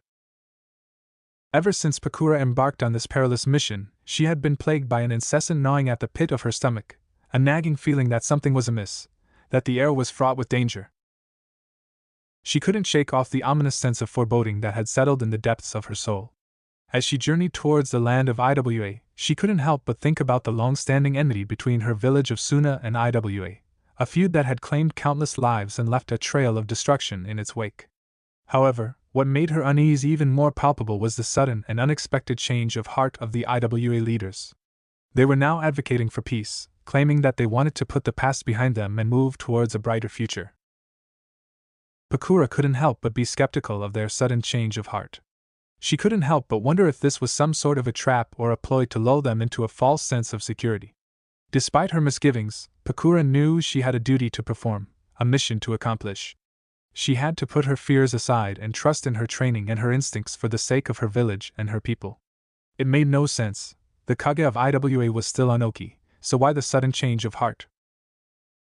As soon as Pakura returned from successfully completing her previous mission, the Kazekage summoned her to his office and assigned her a new task. However, Pakura couldn't shake the feeling that the timing was off, as she barely had time to rest and recuperate from her previous mission before she was thrown into another one. Despite her reservations, she knew she had to fulfill her duty as a skilled ninja and complete the new mission assigned to her. Pakura had barely spent any time to rest before Baki barged into her room as if he owned the place, and told her that the Kazekage needed her urgently. Pakura didn't even have time to train with Maki before she was sent on a mission again. She had wanted to wait until tomorrow, but it seemed her Kage had other plans and wanted her in this mission right away. She figured she could train Maki after she returned. The night was in its full glory, with the full moon shining brightly in the sky, as Pakura kept running tirelessly through the stone lands. Her face was glistening with sweat, and her breathing had become heavy due to the lack of rest and food since yesterday. Despite feeling slightly exhausted, Pakura pushed herself to keep going, her mind focused on the mission at hand. The leaves rustled under her feet as she kept moving forward, her eyes fixed on the path ahead. The sound of crickets chirping and owls hooting echoed through the land, but Pakura's determination to complete her task kept her going. Despite the physical and mental fatigue, she knew that giving up was not an option. As the night's icy temperatures descended upon her, she could feel the chill seeping through her skin and into her bones. Despite the frigid weather, her face was sweating profusely, causing tiny droplets of moisture to cling to her cheeks and forehead. As the moisture cooled in the Arctic air, a thin layer of frost began to form on her skin, transforming her once rosy complexion into an almost ethereal visage shimmering in the moonlight. Quickly wiping away the sweat, suddenly, Baki darted ahead and disappeared into a large clearing that was surrounded by towering rocks that seemed to stretch up to the sky. Pakura hesitated momentarily, her eyes struggling to see anything around them, but she knew she could trust Baki. With a deep breath, she summoned the courage to follow him, leaping over the rocks and landing gracefully beside Baki. As soon as Pakura's feet made contact with the cold, hard surface of the stone ground, she felt an eerie sensation creeping up her spine. Her eyes, scanning the perimeter, caught slight movements around the towering rock formation. Her hand instinctively made the first-hand sign for her scorch jutsu, readying herself for any potential danger that may lie ahead. She couldn't shake the feeling that they were being watched, and as she turned to gauge the situation, she saw Baki was behind her. Despite the fact that someone was obviously observing them, he remained as quiet as a shadow, his eyes scanning the vicinity for any signs of movement. "Baki, we are not alone," Pakura warned her fellow jonin with a voice barely above a whisper, her eyes scanning the area for any signs of danger. The rustling suddenly broke the stillness of the night of leaves, and a second and third movement around the rock formation confirmed Pakura's suspicions. Despite the lack of light, the jonin stood ready, her instincts sharpened by years of training and experience. She could hardly see anything and trusted her instincts to guide her. Suddenly, she realized that Iwa was not interested in peace but had staged this entire mission as an ambush. Her heart racing, Pakura knew that she had to act quickly to protect herself and her partner Baki. Without hesitation, she began to focus her chakra and gather all her strength, preparing to launch one of her strongest, the Fire Scorching Ball Jutsu. She would give her and Baki an opening to escape when she felt Baki place his hand on her shoulder from behind. For Suna. Before she could even grasp the meaning behind them, a searing pain shot through her body like a bolt of lightning. Her leg felt as if it was on fire, and Pakura couldn't help but wonder what had just happened. For a brief moment, she was completely disoriented, struggling to make sense of the situation that unfolded before her. But then, as the pain began to subside, her eyes widened in terror, and a hint of fear crept into her heart. Pakura's body trembled in excruciating pain as she felt a sharp metal object pierce through her skin, just below her thighs, causing a stream of blood to gush out of her leg. Despite the agony, she bit her tongue to prevent herself from screaming. As she lay there, helpless and wounded, her eyes locked onto Baki's cold, unyielding gaze, a mixture of anger and defiance burning within her. She understood now this mission wasn't an ambush for both her and Baki. Just for her. Despite the excruciating pain coursing through her body, she was determined to rise to her feet and soldier on. But as she tried to summon the strength to stand, the wound on her leg throbbed with such intensity that it felt like a bolt of lightning had struck her, shooting waves of agony throughout her entire being. She gritted her teeth, trying to stifle the scream that threatened to escape her lips, and clenched her fists as she battled the urge to collapse back onto the ground. Despite the odds stacked against her, she refused to give up, drawing on every ounce of her willpower to push through the pain. Pakura was in excruciating pain as she lay on the ground, her leg pierced by a sword. She could feel the blood rushing from the wound, causing her to grow weak with each passing moment. However, despite the agony, her will to survive remained strong. Suddenly, she heard the sound of footsteps running toward her from behind, and her instincts kicked in. Her heart began to beat faster, and adrenaline surged through her veins. Without hesitation, she reached for the sword that was embedded in her leg with her right hand. As the IWA Shinobi came into view, Pakura's grip on the sword tightened. With a swift and powerful swing, she sliced the head off of her attacker, feeling a sense of satisfaction as the body crumpled to the ground. The bitch is not dead yet. Finish her. Pakura found herself in a dire situation as the deafening shouts of enemy shinobi bombarded her ears, causing her already heavy heart to sink further into the depths of her stomach. She was outnumbered by 100 or more of them, with no escape in sight. Her once agile leg had been seriously wounded, making it difficult for her to move and evade the enemy's attacks. The sheer force of their collective will and strength seemed to be closing in on her, threatening to engulf her completely. From the corner of her eyes, she saw Baki looking at her with a hint of pity and fear. She turned to face him, but he quickly started running away. Traitor! Pakura screamed in agony as IWA Shinobi started attacking her from all directions. As she swung her sword, she cut off the jaw of one, but a kunai pierced her stomach, tired and more tired. Pakura felt tears in her eyes as the pain grew more with each passing moment. I gave everything for them. For my village. Why did they do this? She thought in despair as she swung her sword desperately, cutting the head off of someone else. She felt a sharp pain in her back as 3 more sliced through her flesh, causing blood to pour from every wound around her body. She stumbled and almost lost her balance, struggling to stay on her feet as her vision got fuzzy and her strength started to fade. Despite the agony and the chaos of the battle, she could still see the faces of the people attacking her, but they almost looked faceless, as if they were nothing more than soulless creatures driven by a dark force. Why? Just why? I did everything. I gave it all I had. My family. My friends. I gave everything. Mika, she thought in despair and pain. With one scream of agony, she released her scorch release from her mouth, a desperate final attack to stay alive somehow. Run away. The bitch will kill us. One screamed as they all tried to run, but the scorch release covered 100 meters and was extremely deadly. As Pakura was lying amidst the chaos, her senses heightened, and her heart raced. She could hear the distinct sound of bodies falling down, one by one, all screaming in pure agony before death embraced them. But even her jutsu wasn't enough to kill all IWA shinobi who had surrounded her. As she lay there, her once strong and vibrant body now motionless, she felt the coldness of the ground seeping into her bones. Her face was pressed against the rough stone ground, her eyes fixated on the pool of blood that surrounded her. She struggled to take a deep breath, her chest heaving with each gasp of air. Pain coursed through her body like a raging river, every nerve ending on fire. She tried to move, but her limbs felt heavy and unresponsive as if they were no longer a part of her.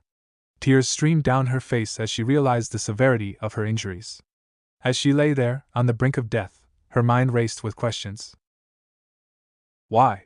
She thought to herself. Where did I go wrong? She couldn't pinpoint the exact moment things had gone astray. Was it a wrong turn, A misstep or a miscalculation? She couldn't remember. All she knew was that she was here, alone and dying, surrounded by IWA Shinobi. She felt a sense of regret wash over her. Regret for the things she had done and the things she hadn't.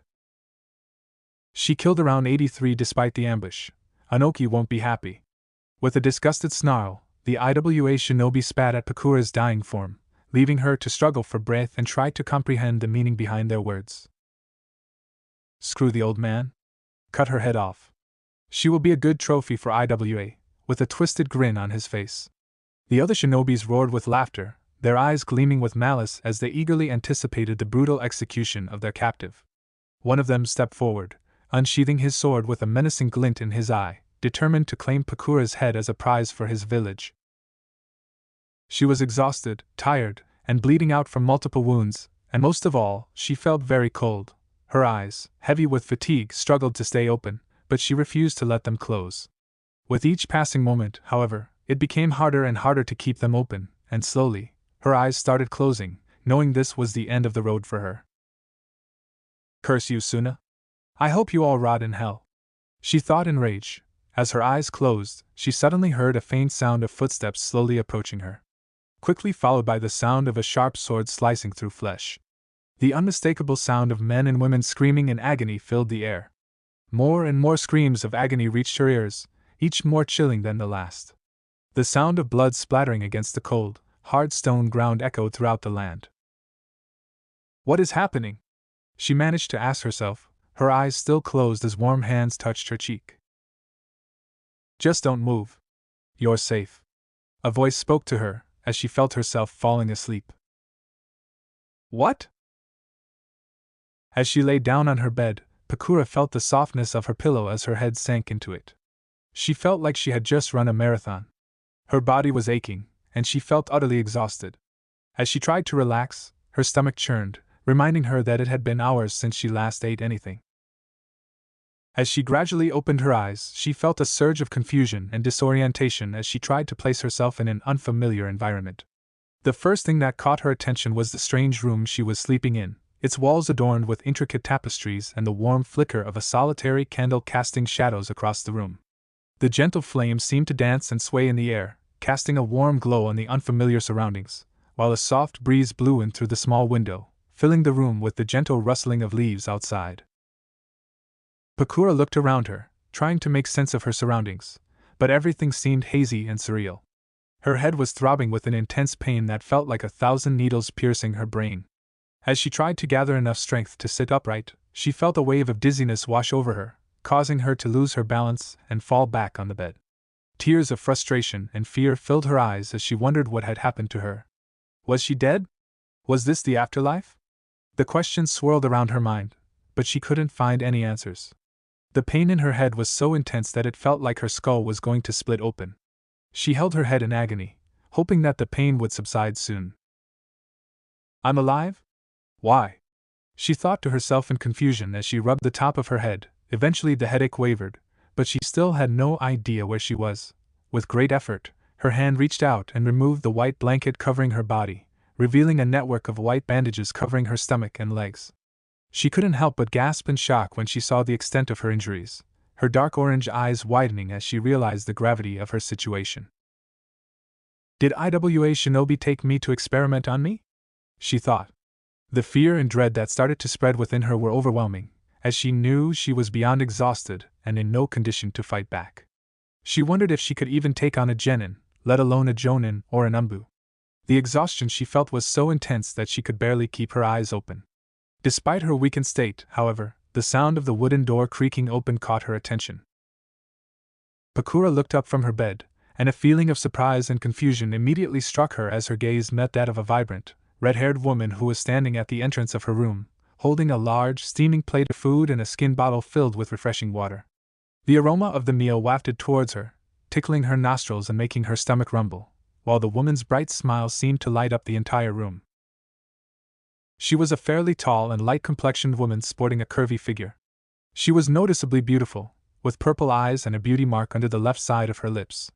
She had flowing maroon-colored hair that reached her hips with bangs that parted slightly to the right of her forehead and framed the sides of her face.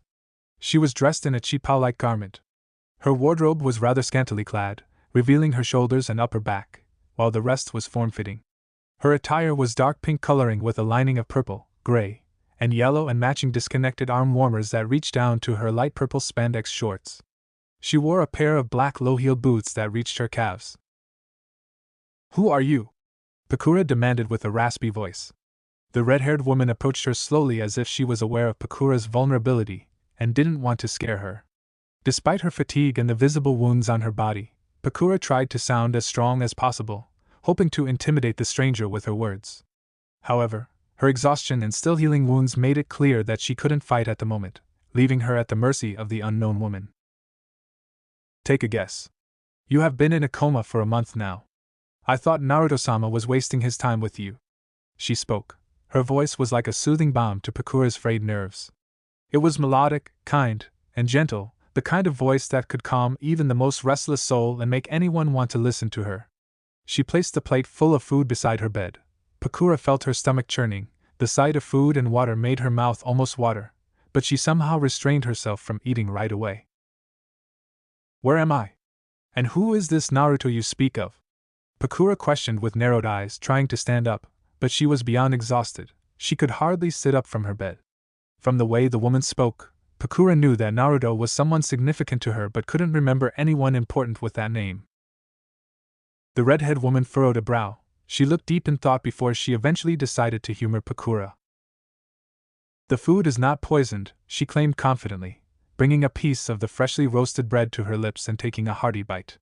The warm, buttery flavor filled her mouth, and she savored the taste for a moment before swallowing it with a satisfied smile. Despite her demonstration, the dubious expression on Pakura's face remained as she continued to eye the food warily, clearly unconvinced. With a stern expression on her face, the woman spoke in a firm tone. "As for Naruto-sama, he saved your life, be grateful. He risked his own life to protect you from the enemy's attack, and for that, you owe him your thanks." She paused momentarily, her eyes fixed firmly on Pakura, before continuing, "He will come to see you soon, and I suggest you show him the respect he deserves." As she walked towards the door, her footsteps echoed through the room, and Pakura couldn't help but feel a sense of unease. Just before she reached the door, the woman turned to look at Pakura over her shoulder, her eyes filled with a sense of warning. "Eat the food while it's still hot," she said, gesturing towards the steaming bowl of rice and vegetables on the table. "You need your strength if you're going to survive in this world. But remember, you're not a prisoner here. You can leave anytime you want." With that, the woman closed the heavy wooden door. As Pakura sat in solitude, she found herself lost in her own thoughts, gazing at the mouth-watering spread of food that lay before her. The steam still rose from the bowl of soup, the aroma of the freshly baked bread wafted through the air, and the vibrant colors of the crisp vegetables beckoned her. She couldn't resist the temptation of the bowl brimming with fluffy rice, and the succulent steak topped with creamy mashed potatoes looked simply irresistible. She knew she needed to eat, but the overwhelming feeling of betrayal clouded her appetite. She had dedicated her life to the place that had now turned its back on her, leaving her feeling lost and alone. Yet, she wasted no time in filling her plate, taking bite after bite as tears streamed down her face, each one a painful reminder of the hurt she felt. Despite the pain, Pakura knew that she needed to nourish her body, to keep moving forward. As she ate, Pakura couldn't help but wonder why she was even alive. What was the point? Naruto now. With a calm and confident stride, Naruto leisurely strolled through the bustling streets of Konoha, where the air was thick with anticipation and excitement. This was because the final rounds of the highly anticipated Chunin exams were just 27 days away, and people from all over the Land of Fire had arrived to witness this grand spectacle. The city was alive with vibrant energy, as merchants loudly hawked their wares and food vendors filled the air with the savory aroma of their delectable treats. Everywhere Naruto looked, he saw groups of people eagerly discussing the upcoming exams, guessing who would emerge victorious and earn the coveted title of Chunin.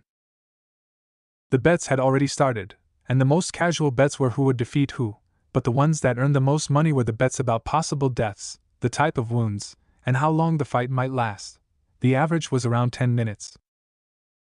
Naruto was walking with Fu and Pakura by his side.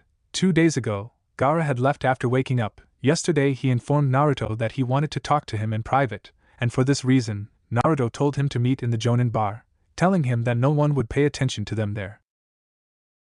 As they strolled through the bustling crowd of people, Pakura's inquisitive voice broke the silence. Naruto-sama, do you think Gaara has agreed to join us? Her furrowed brow was a clear indication of her concern. Despite being known as the hero of Suna, Pakura didn't bother to wear a hoodie to hide her face, saying she would never hide who she was, and if anyone from Suna recognized her, then it would let them know she would one day destroy them. I think so. Gaara knows there's no point in staying loyal to Suna. The only bond he has are his siblings, while they might love him in their own way. His siblings fear Gaara more than they love him. For this reason, they are reluctant to talk with him and prefer to ignore him as much as they can. Naruto explained. Fu frowned beside him. She knew the feeling of not being loved. She hoped Gaara would join them. The way he growled at her whenever she did something funny reminded Fu of how siblings act with each other. Fu, with a hopeful expression on her face, turned her head towards Naruto and asked him with a tinge of excitement in her voice, Naruto-kun, do you think that Gaara might join us on our journey after the conclusion of the highly anticipated Chunin exams? Her short, vibrant green hair swayed gently at the side as she awaited Naruto's response. If Gaara joined, their group would have 4 Jinchuriki. I think so, but I can't know for sure. His bond with his siblings might convince him to stay loyal to Suna. Whatever the case, I think Gaara is our ally. Naruto answered with a little shrug. From all the Jinchurikis out there, the hardest to get on his side would be Han and B. They were loyal to their own villages, but Naruto had an idea on how to sway their opinion. After all, everyone's mind could be changed. One just needed the right circumstances, either by accident or fate. As they kept walking through the busy streets of Konoha, Naruto's mind went to Hiruzen. A part of him wanted to leave the old man to his fate, whatever his fate was going to be. The Uzumaki knew this fight against Orochimaru would devastate the third Hokage. While with a good heart, the old man preferred to bury his head in the sand and pretend that everything was perfect rather than take action to change things for the better. How Danzo could create such a large group of 100 Umbu that followed all his orders instead of Hokage's orders, and for Hiruzen to either not notice it or not care, Naruto couldn't really fathom it. He wasn't sure which one was worse. The Hokage is so reluctant to take action or be so imbecile that he can't see an entire organization forming under his nose. A part of Naruto wanted to let fate decide Hiruzen's future, but another part wanted the old man to live for sure just to see everything crumble before his eyes like dust. Naruto knew the new world didn't have a place for Konoha and this old way of living. Sending children into wars and orphans everywhere, this way of living had started since the age of clans had lasted for 2 millennia until Hashirama and Madara created the very first village, which was soon followed by 4 big villages around the world. Still, even the creation of villages hadn't stopped the wars, and why would it? The higher-ups earned money from wars, so why stop having wars?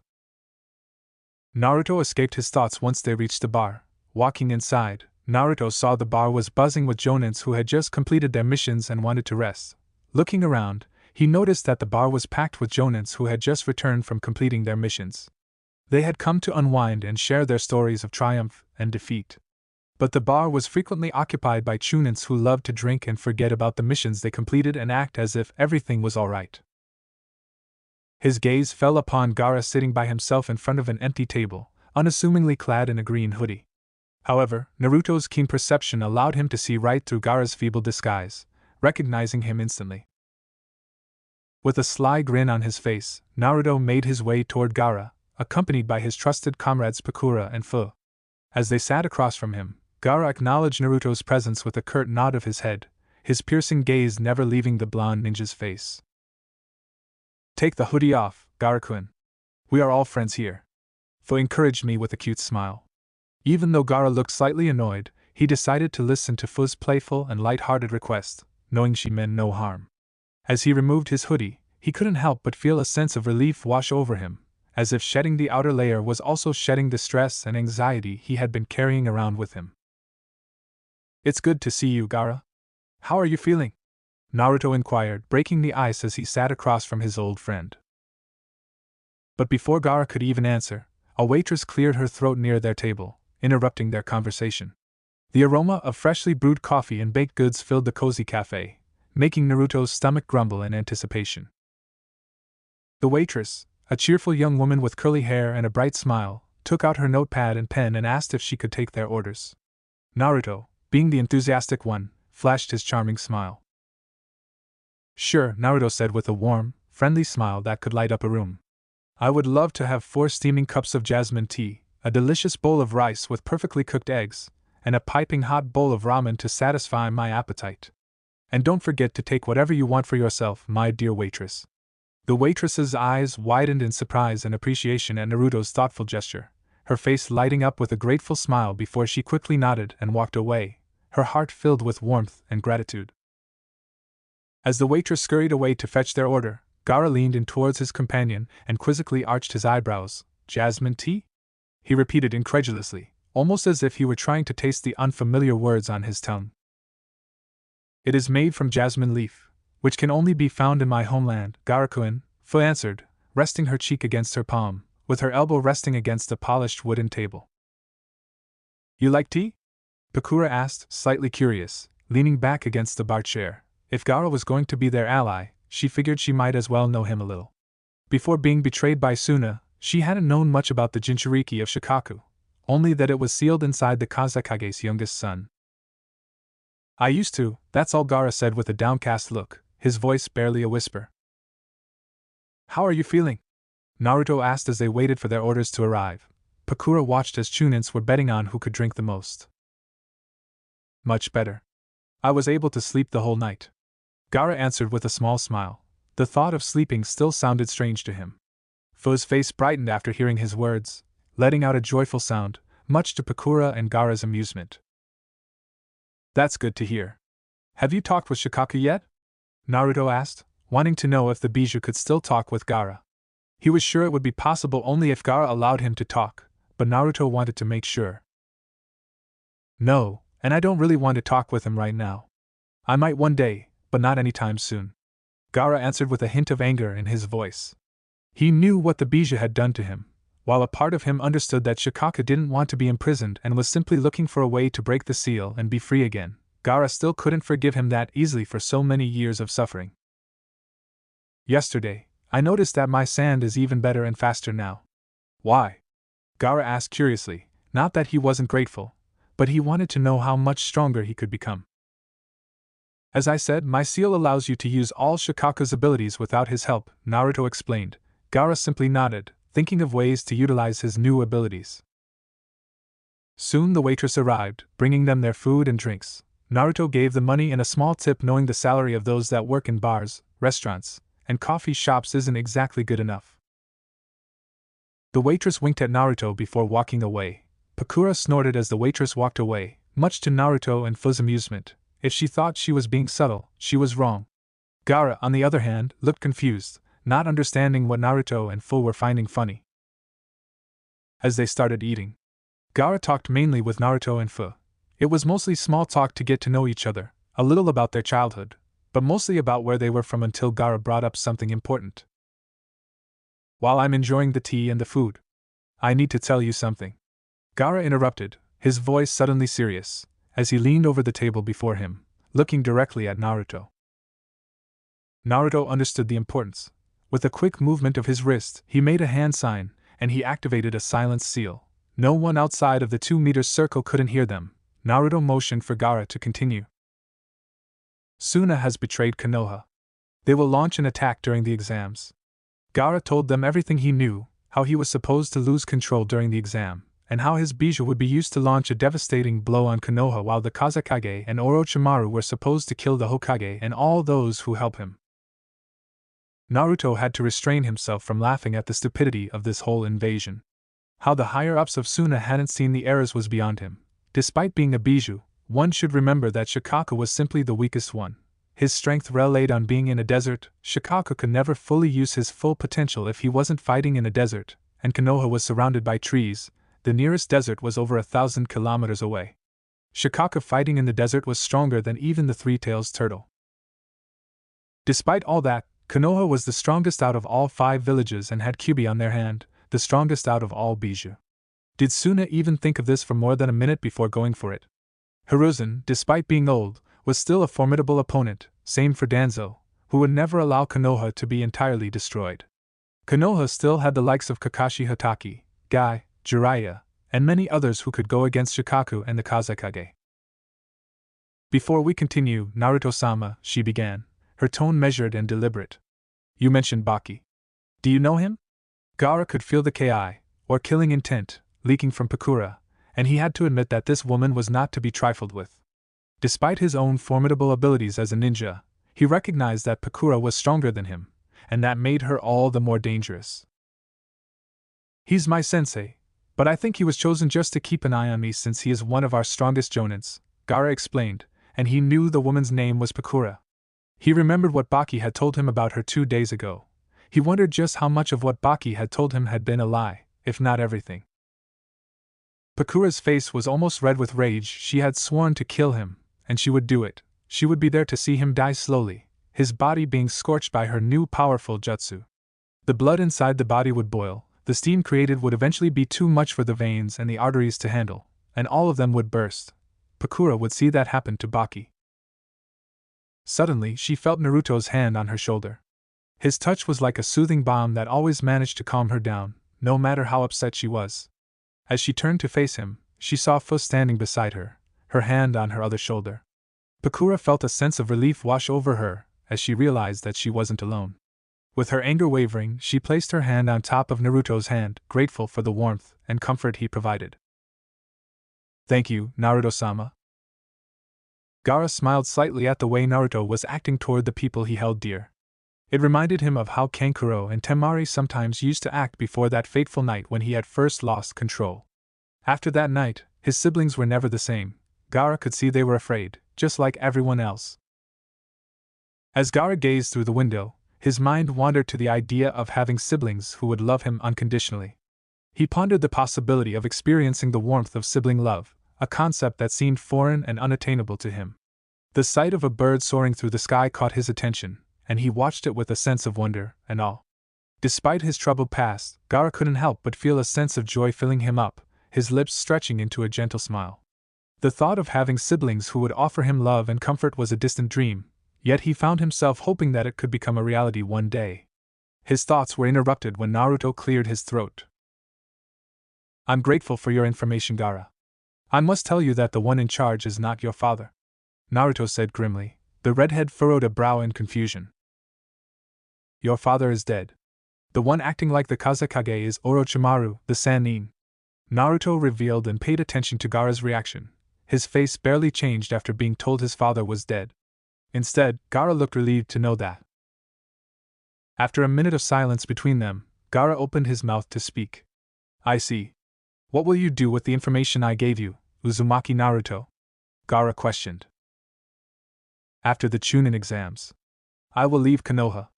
I won't tell you everything right now, but I desire to create a world where children are not hired to kill people, and children can actually grow and have a good childhood, where there won't be as many orphans. Where the Jinchurikis can live in peace and not be seen as ugly creatures that need to be killed. A better world. Naruto claimed with fire in his eyes, his voice full of determination and passion. Both Pakura and Fu looked at Naruto with awe and inspiration. Gaara was slightly surprised to hear that. He knew achieving such a goal was almost impossible, but a part of him wanted to believe somehow they could create a world like that. Not long ago, he believed he needed to kill as many people as possible just to prove his existence. Naruto had saved him. Perhaps Naruto could save this world too. Gaara, one day you will be free of your chains. One day. I promise you will know you're finally with the people you love. Yashimara's words repeated in his head. Gaara smiled at the memory of him. Besides what happened that night, Gaara still remembered his only father with a smile. The redhead looked up at Naruto once again. I would like to join you. His declaration was met with a genuine smile from Naruto and Pakura, and Fu squealed loudly before throwing herself and hugging him, much to his annoyance. Welcome to our family, friend Gaara. Let go of me, you silly girl. As the days passed by, Naruto found himself engrossed in training with Fu and Pakura, refining his skills as a ninja. It had been a week since he resealed Shikaku, and since then, they had met thrice to discuss important matters, but Naruto had started to notice a change in Gaara's demeanor. The dark circles under his eyes had started to fade away, and his anger tendencies were not as frequent as they used to be. Naruto was happy to have made such a positive impact on Gaara's life, and he was determined to help him in any way he could. While their conversations were still serious, Naruto found it easier to talk to Gaara, and he hoped that he could show him the brighter side of life. In the meantime, he continued to train hard with Fu and Pakura. Naruto knew he had a chance for him, Fu, and Gaara to hang out and get to know each other. As Naruto went about his day in Konoha, he couldn't help but notice the buzz of excitement that filled the air. Everyone seemed in high spirits, and it wasn't hard to see why. The Chunin exams were in full swing, and the village was bustling with activity as ninjas from all over the world gathered to compete in this prestigious event. Despite the competition being the main attraction, there was an additional event that was causing quite a stir among the locals. The Leaf Festival was just around the corner, and Naruto knew that this was going to be a big deal. The festival was held only once a year, and it was a celebration for Konoha. From traditional food and drink to music and dance performances, there was something for everyone. Naruto was excited to attend the festival, but he couldn't help but feel a little apprehensive about the prices. The Chunin exams had already caused the prices of everything in Konoha to skyrocket, and Naruto knew that the Leaf Festival was going to be no exception. In fact, he was sure that the prices would triple, and he couldn't help but wonder how he was going to afford it all. The Leaf Festival, a grand celebration of life and nature, was an annual event that took place in the bustling village of Konoha, marking one of the most significant milestones in the history of the village. This vibrant festival was held with great enthusiasm and zeal as it commemorated the passing of yet another year since the first Hokage, Hashirama Senju, had founded the village with his remarkable wood-style jutsu, which had transformed the once uncharted territory into a lush and prosperous land. The festival was a time of joyous revelry, where people from all walks of life came together to enjoy the colorful displays of traditional performances, indulge in mouth-watering delicacies, and participate in a myriad of exciting activities and games. It was a day that brought the whole village together, fostering a sense of community and unity among its inhabitants, and creating memories that would last a lifetime. As the anticipation for the annual festival grew among the locals, Naruto couldn't wait to spend the entire week indulging in the lively atmosphere and exciting activities and go on a date with Fu. From the electrifying music performances to the mouth-watering food vendors, there was something for everyone to enjoy and experience. As the sun set each evening, couples would ignite the romantic spark in the air, holding hands while strolling through the vibrant carnival lights, enjoying the thrilling rides, and delighting in the festive games. Naruto knew that this would be the perfect opportunity to create unforgettable memories with Fu, and he didn't want to miss a single moment of the enchanting festival. Tomorrow he wanted to hang out with Fu and Gaara and have some fun before everything went to shit. As Naruto and Fu lounged on a wooden bench in the serene park of Konoha, they delved into the contents of the newspaper that lay open on their lap. Their eyes scanned through the articles, but one particular piece caught their attention: the headline announcing the much-awaited carnival set to open its gates in just 2 hours. As Naruto began to read out loud the exciting activities and attractions that awaited them at the carnival, Fu's curiosity was piqued, and she listened intently, her eyes widening with wonder and excitement. With every word Naruto spoke, her interest sparked to new levels, and she could hardly contain her eagerness to experience all of it. As the anticipation built up inside them, they couldn't help but imagine the colorful carnival lights, the delicious food, the thrilling rides, and the joyous atmosphere that awaited them. Fu couldn't help but feel excited as Naruto spoke animatedly about the upcoming festival. "Sure sounds like a blast," she remarked, her eyes lighting up with anticipation. Naruto grinned in response, his enthusiasm for the event infectious. "Oh, it's definitely going to be a blast," he assured her, his eyes twinkling with excitement. Fu couldn't wait to experience the vibrant colors, lively music, and mouth-watering food that the festival promised. As they continued to discuss their plans for the day, Fu felt a warm sense of camaraderie with Naruto, grateful for his infectious energy. As Fu stood up from the bench, she couldn't help but feel a sense of boredom as she glanced at Naruto, wondering what they could do to pass the time until the festival. With a sigh, she asked Naruto, "Right then, what do we do to kill time until then?" "How about some bijou training?" he proposed, a glimmer of excitement in his eyes as he explained that it would be a practice session where they could freely use their powers in a secure place where they wouldn't be detected or disturbed. "Yeah, that'll kill plenty of time," Fu nodded in agreement as she watched Naruto perform his Fuinjutsu to create a square barrier around them. It was a clever move, ensuring that no one in Konoha would know what they were doing. With the safety and privacy of the barrier, Fu and Naruto took a moment to stretch their limbs before turning to face each other with grins spreading across their faces. As Fu reached behind her to untie the intricately wrapped red cloth that concealed the weapon within. With careful precision, Fu unraveled the cloth to reveal a magnificent sword, its sheath glinting in the light. The hilt was ornate, adorned with silver and gold, and the blade was long and slender, with a razor-sharp edge that gleamed in the sunlight. As she drew the katana from its sheath, Naruto whistled at the beautiful blade. But it was the blade that truly mesmerized them, made from Komiai's armor. It was said to be indestructible, a weapon fit for a warrior of unparalleled skill and bravery, which she called Kabuto Mushahan, Beetle Horn, with Naruto using his Uzumaki katana, Rivers of Blood. "Let's do it," Naruto said with a challenging smirk, his eyes blazing with determination and excitement as he prepared to face the impending battle.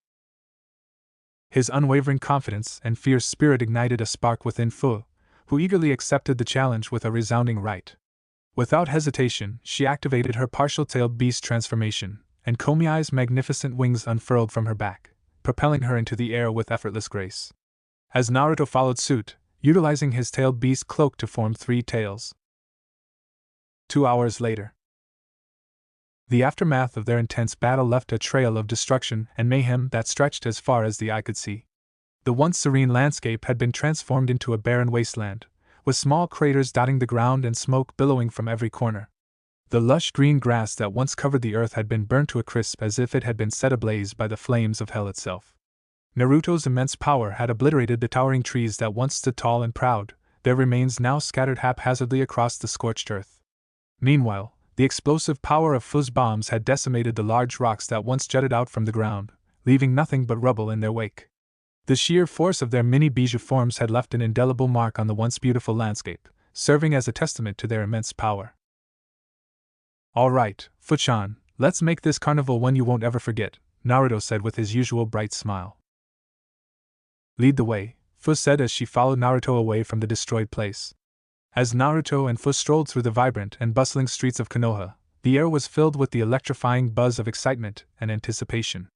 It was the night of the festival, an event that brought the entire village together in a joyous celebration of life and love. The aroma of mouth-watering delicacies wafted through the air, enticing the passers-by to indulge in the delectable treats that were being offered at every corner. As they walked, Naruto and Fu were mesmerized by the colorful fireworks display that lit up the inky sky above them, creating a mesmerizing show of light and sound. The whole village was alive with energy, and the festivities continued late into the night, with all the bars, restaurants, shops, and everything else open for customers to enjoy. Despite the crowds of people, Naruto and Fu felt a sense of calm and serenity as they took in the sights and sounds of the festival.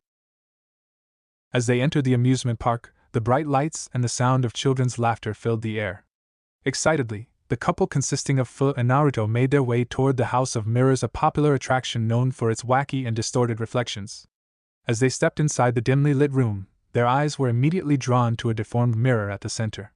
The mirror twisted and contorted their reflections, making them appear unrecognizable. Fu, with her infectious smile, couldn't resist the urge to step forward and take a closer look. She gazed at her reflection, marveling at the way the mirror exaggerated her features and made her appear comically distorted. With a chuckle, she turned to her friend and urged them to join in on the fun. As they stepped into the House of Mirrors, Naruto couldn't resist asking Fu-chan for her opinion on their distorted reflections. "See, Fu-chan, what do you think?" he questioned inquisitively, gesturing towards the mirrors that elongated their limbs and shrunk their torsos. Fu-chan couldn't help but burst out laughing at the sight of their reflections, which made them look like miniature versions of themselves. "I think you're too short to be a hero," she joked, her eyes twinkling mischievously as she gazed at their distorted figures in the mirrors. Naruto couldn't resist chuckling as Fu snuck up behind him and playfully molded 2 fingers into the shape of bunny ears behind his head, a silly gesture that made him feel both comforted and energized in the midst of all the disorienting illusions. As they meandered through the maze, they stumbled upon a section where the mirrors stretched impossibly tall, making them look like tiny ants in comparison. Despite the disconcerting effect, Naruto and Fu couldn't help but laugh and marvel at their towering reflections, feeling like giants in their own world. Once they left the House of Mirrors, the 2 friends found themselves walking down the bustling streets, searching for some new adventure. As they strolled, they stumbled upon a lively carnival game filled with colorful balloons and sharp darts. Fu felt confident in her abilities and decided to take on the challenge. With ease and precision, she threw the darts, popping each balloon effortlessly and winning herself a coveted prize, a beautifully designed poster of the legendary Tsunade the Sannin. The vibrant colors and intricate details of the poster captured the essence of the powerful ninja. With a smile, Naruto congratulated Fu on the new poster she won and exclaimed, "Well, Fu-chan, now you can put your new poster in your room and admire it whenever you want." As Fu carefully carried the poster under her arm, Naruto couldn't help but notice the excitement in her eyes and the way she held the poster with care. A part of Naruto wondered where Tsunade had gone to. The last time he heard of her location was when Itachi visited her a few weeks ago. Fu turned around to face Naruto and said, "Maybe, but I would much rather want a poster of you." She smiled mischievously, looking at Naruto over her shoulder. Naruto chuckled slightly at her antics, feeling flattered by her comment. "So you want to think of me even when you're sleeping," Naruto said teasingly. His playful smirk was met with a faint blush on Fu's cheeks, but she didn't attempt to deny the truth in his words. The air was thick with a mix of tension and excitement as the two ninjas walked through the streets, their minds wandering with thoughts of each other. Naruto couldn't help but feel a sense of joy knowing that even in the stillness of slumber, he remained a prominent figure in Fu's mind. As the stars twinkled above them, the two continued to talk, discussing their hopes, dreams, and fears. It was a moment of vulnerability and connection that they both cherished. As Naruto and Fu strolled through the vibrant carnival, their eyes were caught by a ruckus coming from the nearby sideshow. Intrigued, they made their way over to the gathering crowd, where they witnessed a daring spectacle that left their hearts racing with excitement. A fearless daredevil was perched atop a towering unicycle, pedaling with all his might as he made his way across a perilously thin wire suspended above a massive tank teeming with ferocious bull sharks. The crowd held their breath as the daredevil expertly maneuvered his way across the wire, his balance and skill leaving them in awe. Naruto and Fu watched in wonder, their eyes wide with amazement, as the spectacle unfolded before them. As they walked, the sweet aroma of freshly cooked dango wafted through the air, leading them toward a row of food stands. As they approached, they noticed Asuma and Kurenai sitting at a small table, enjoying the delicious treats. After exchanging pleasantries, Naruto and Fu decided to indulge themselves in some cotton candy while Asuma and Kurenai shared their dango with them. As they sat and chatted, they noticed a towering Ferris wheel in the distance, its colorful lights shining brightly against the darkening sky. Without hesitation, the group made their way toward the carnival ride and climbed into the cab, enjoying the view of the village from above.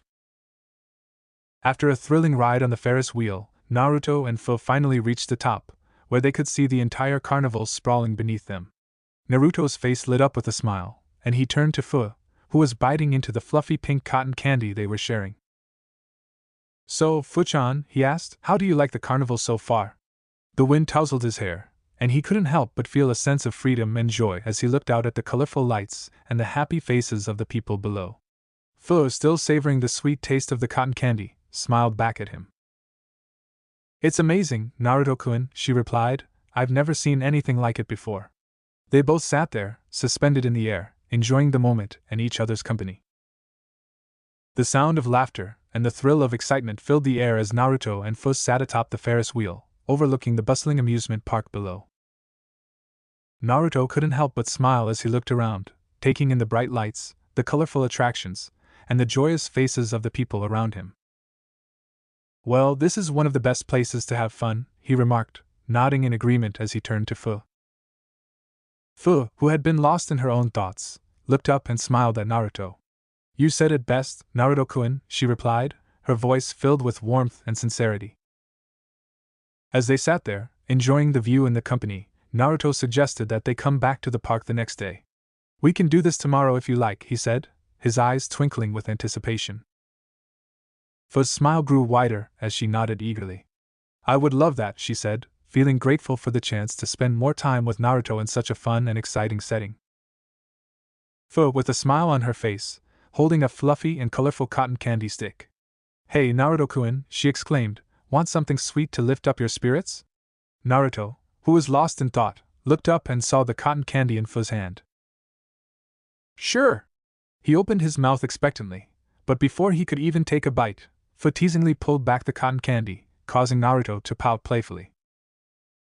"Close your eyes, and you'll get something very sweet," Fu said, her voice soft and alluring as she leaned in closer to Naruto, a coy smile playing on her lips. As she spoke, a faint blush began to form on her cheek, adding a touch of innocent charm to her already captivating demeanor. Naruto's eyes closed in anticipation of the fluffy, sweet treat as he uttered the simple phrase, "Fine by me." The tantalizing aroma of sugar and spun candy wafted through the air as he awaited the arrival of his beloved cotton candy. However, his eager anticipation was soon replaced by confusion as he felt something soft and delicate pressing against his lips. His taste buds were left bewildered as the anticipated cotton candy was nowhere to be found. Naruto's eyelids fluttered open to reveal the sight of Fu's mesmerizing orange eyes, which were only an inch away from his. As he tried to comprehend the situation, he suddenly realized that the fellow Jinchuruki was tenderly kissing him while simultaneously holding a fluffy cotton candy under his chin as if to lure him into a blissful trance. He couldn't help but be enchanted by the warmth of Fu's lips and the softness of the cotton candy as he surrendered himself to the alluring embrace of the moment. As their lips met, she let her hand travel up to his cheek, tracing the contours of his face with her fingertips, savoring the softness of his skin against hers. The kiss deepened, and she felt his body go completely still, as though he was savoring the moment as much as she was. His lips were warm and inviting, and she felt herself melting into the kiss, forgetting everything else. She could feel his hand rubbing her back in return, gentle but firm, sending shivers down her spine.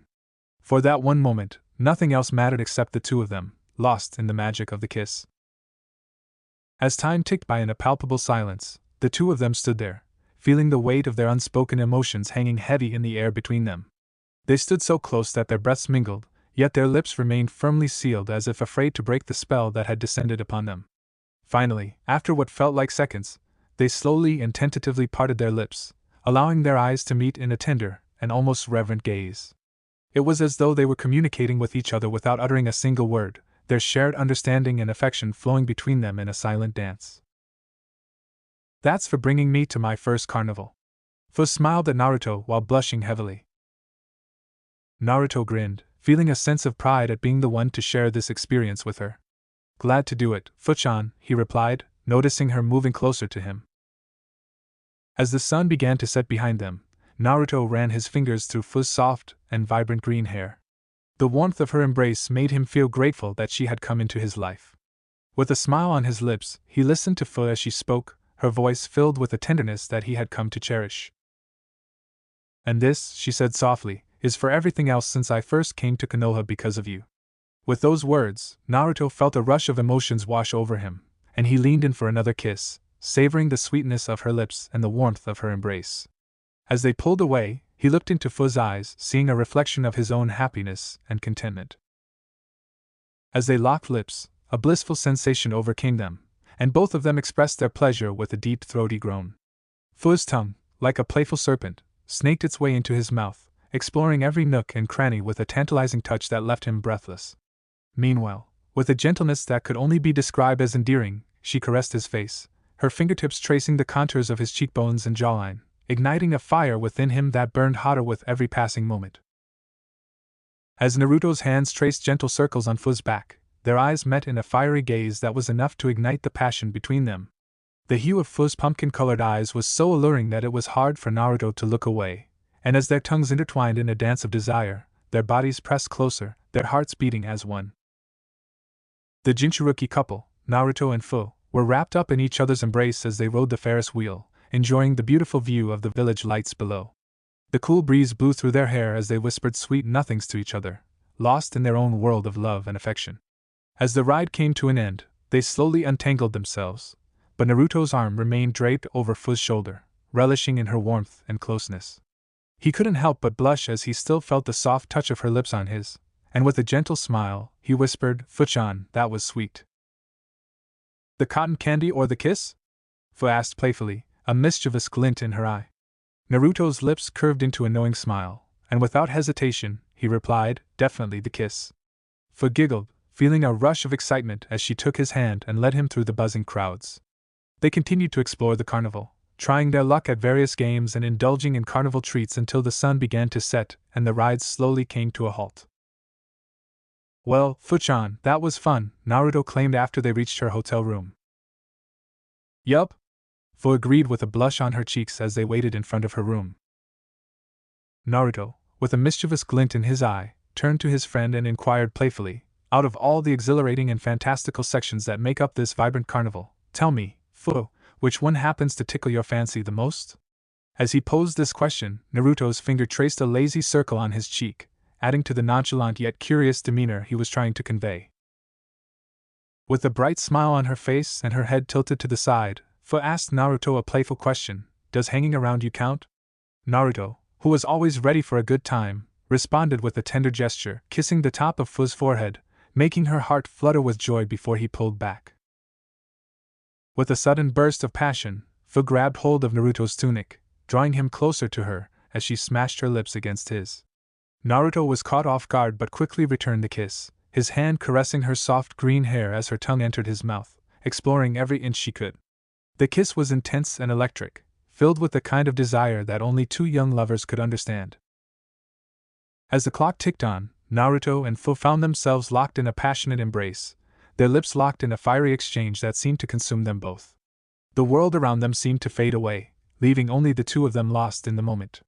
Just as their passion reached its peak, the need for air became too great, and they pulled back, their faces flushed with a mixture of desire and embarrassment.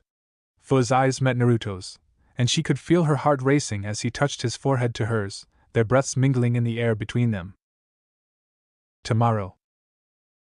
There was something about the quiet stillness of the morning that made Fu's heart sing with joy as she lay there in Naruto's arms, feeling completely at peace and content. The gentle rays of the early morning sun streamed through the glass panes of the windows, casting a warm glow over the room and illuminating the soft curves of Naruto's face as he slept soundly beside her. It was moments like these that seemed to freeze time, where everything was perfect, and nothing else mattered except for the two of them, wrapped up in each other's embrace, lost in each other's love. Fu couldn't help but feel grateful for these precious moments when the world outside seemed to fade away, and all that remained was the warmth and comfort of Naruto's arms around her. It was a peaceful and serene moment that she would allow herself to enjoy.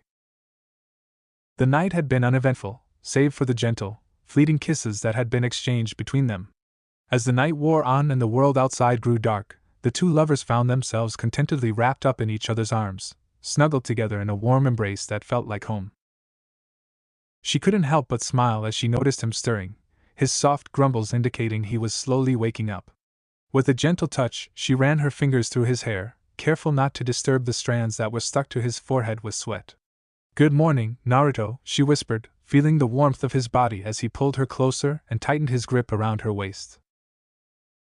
As he wrapped his strong and sturdy arms around Fu's slender waist, she felt her body relax into his embrace, feeling safe and protected.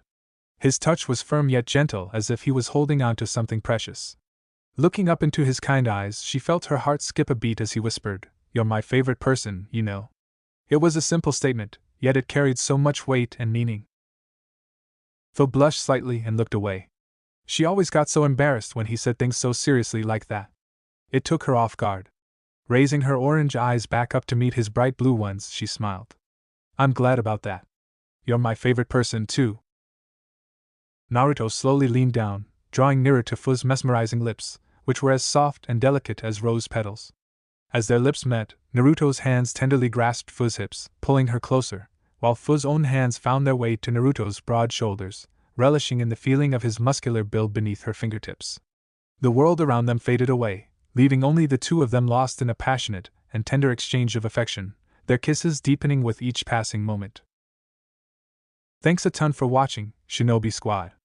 I hope you had as much fun as I did putting this epic what if together. Make sure to smash that like button, subscribe, and hit the bell icon so you never miss a single twist in the story. Drop your thoughts, theories, or even wild ideas in the comments. I read every single one.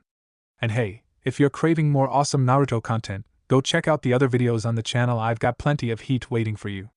Until next time, stay sharp, stay awesome, and remember, even a shadow clone needs love. Peace out, Shinobi.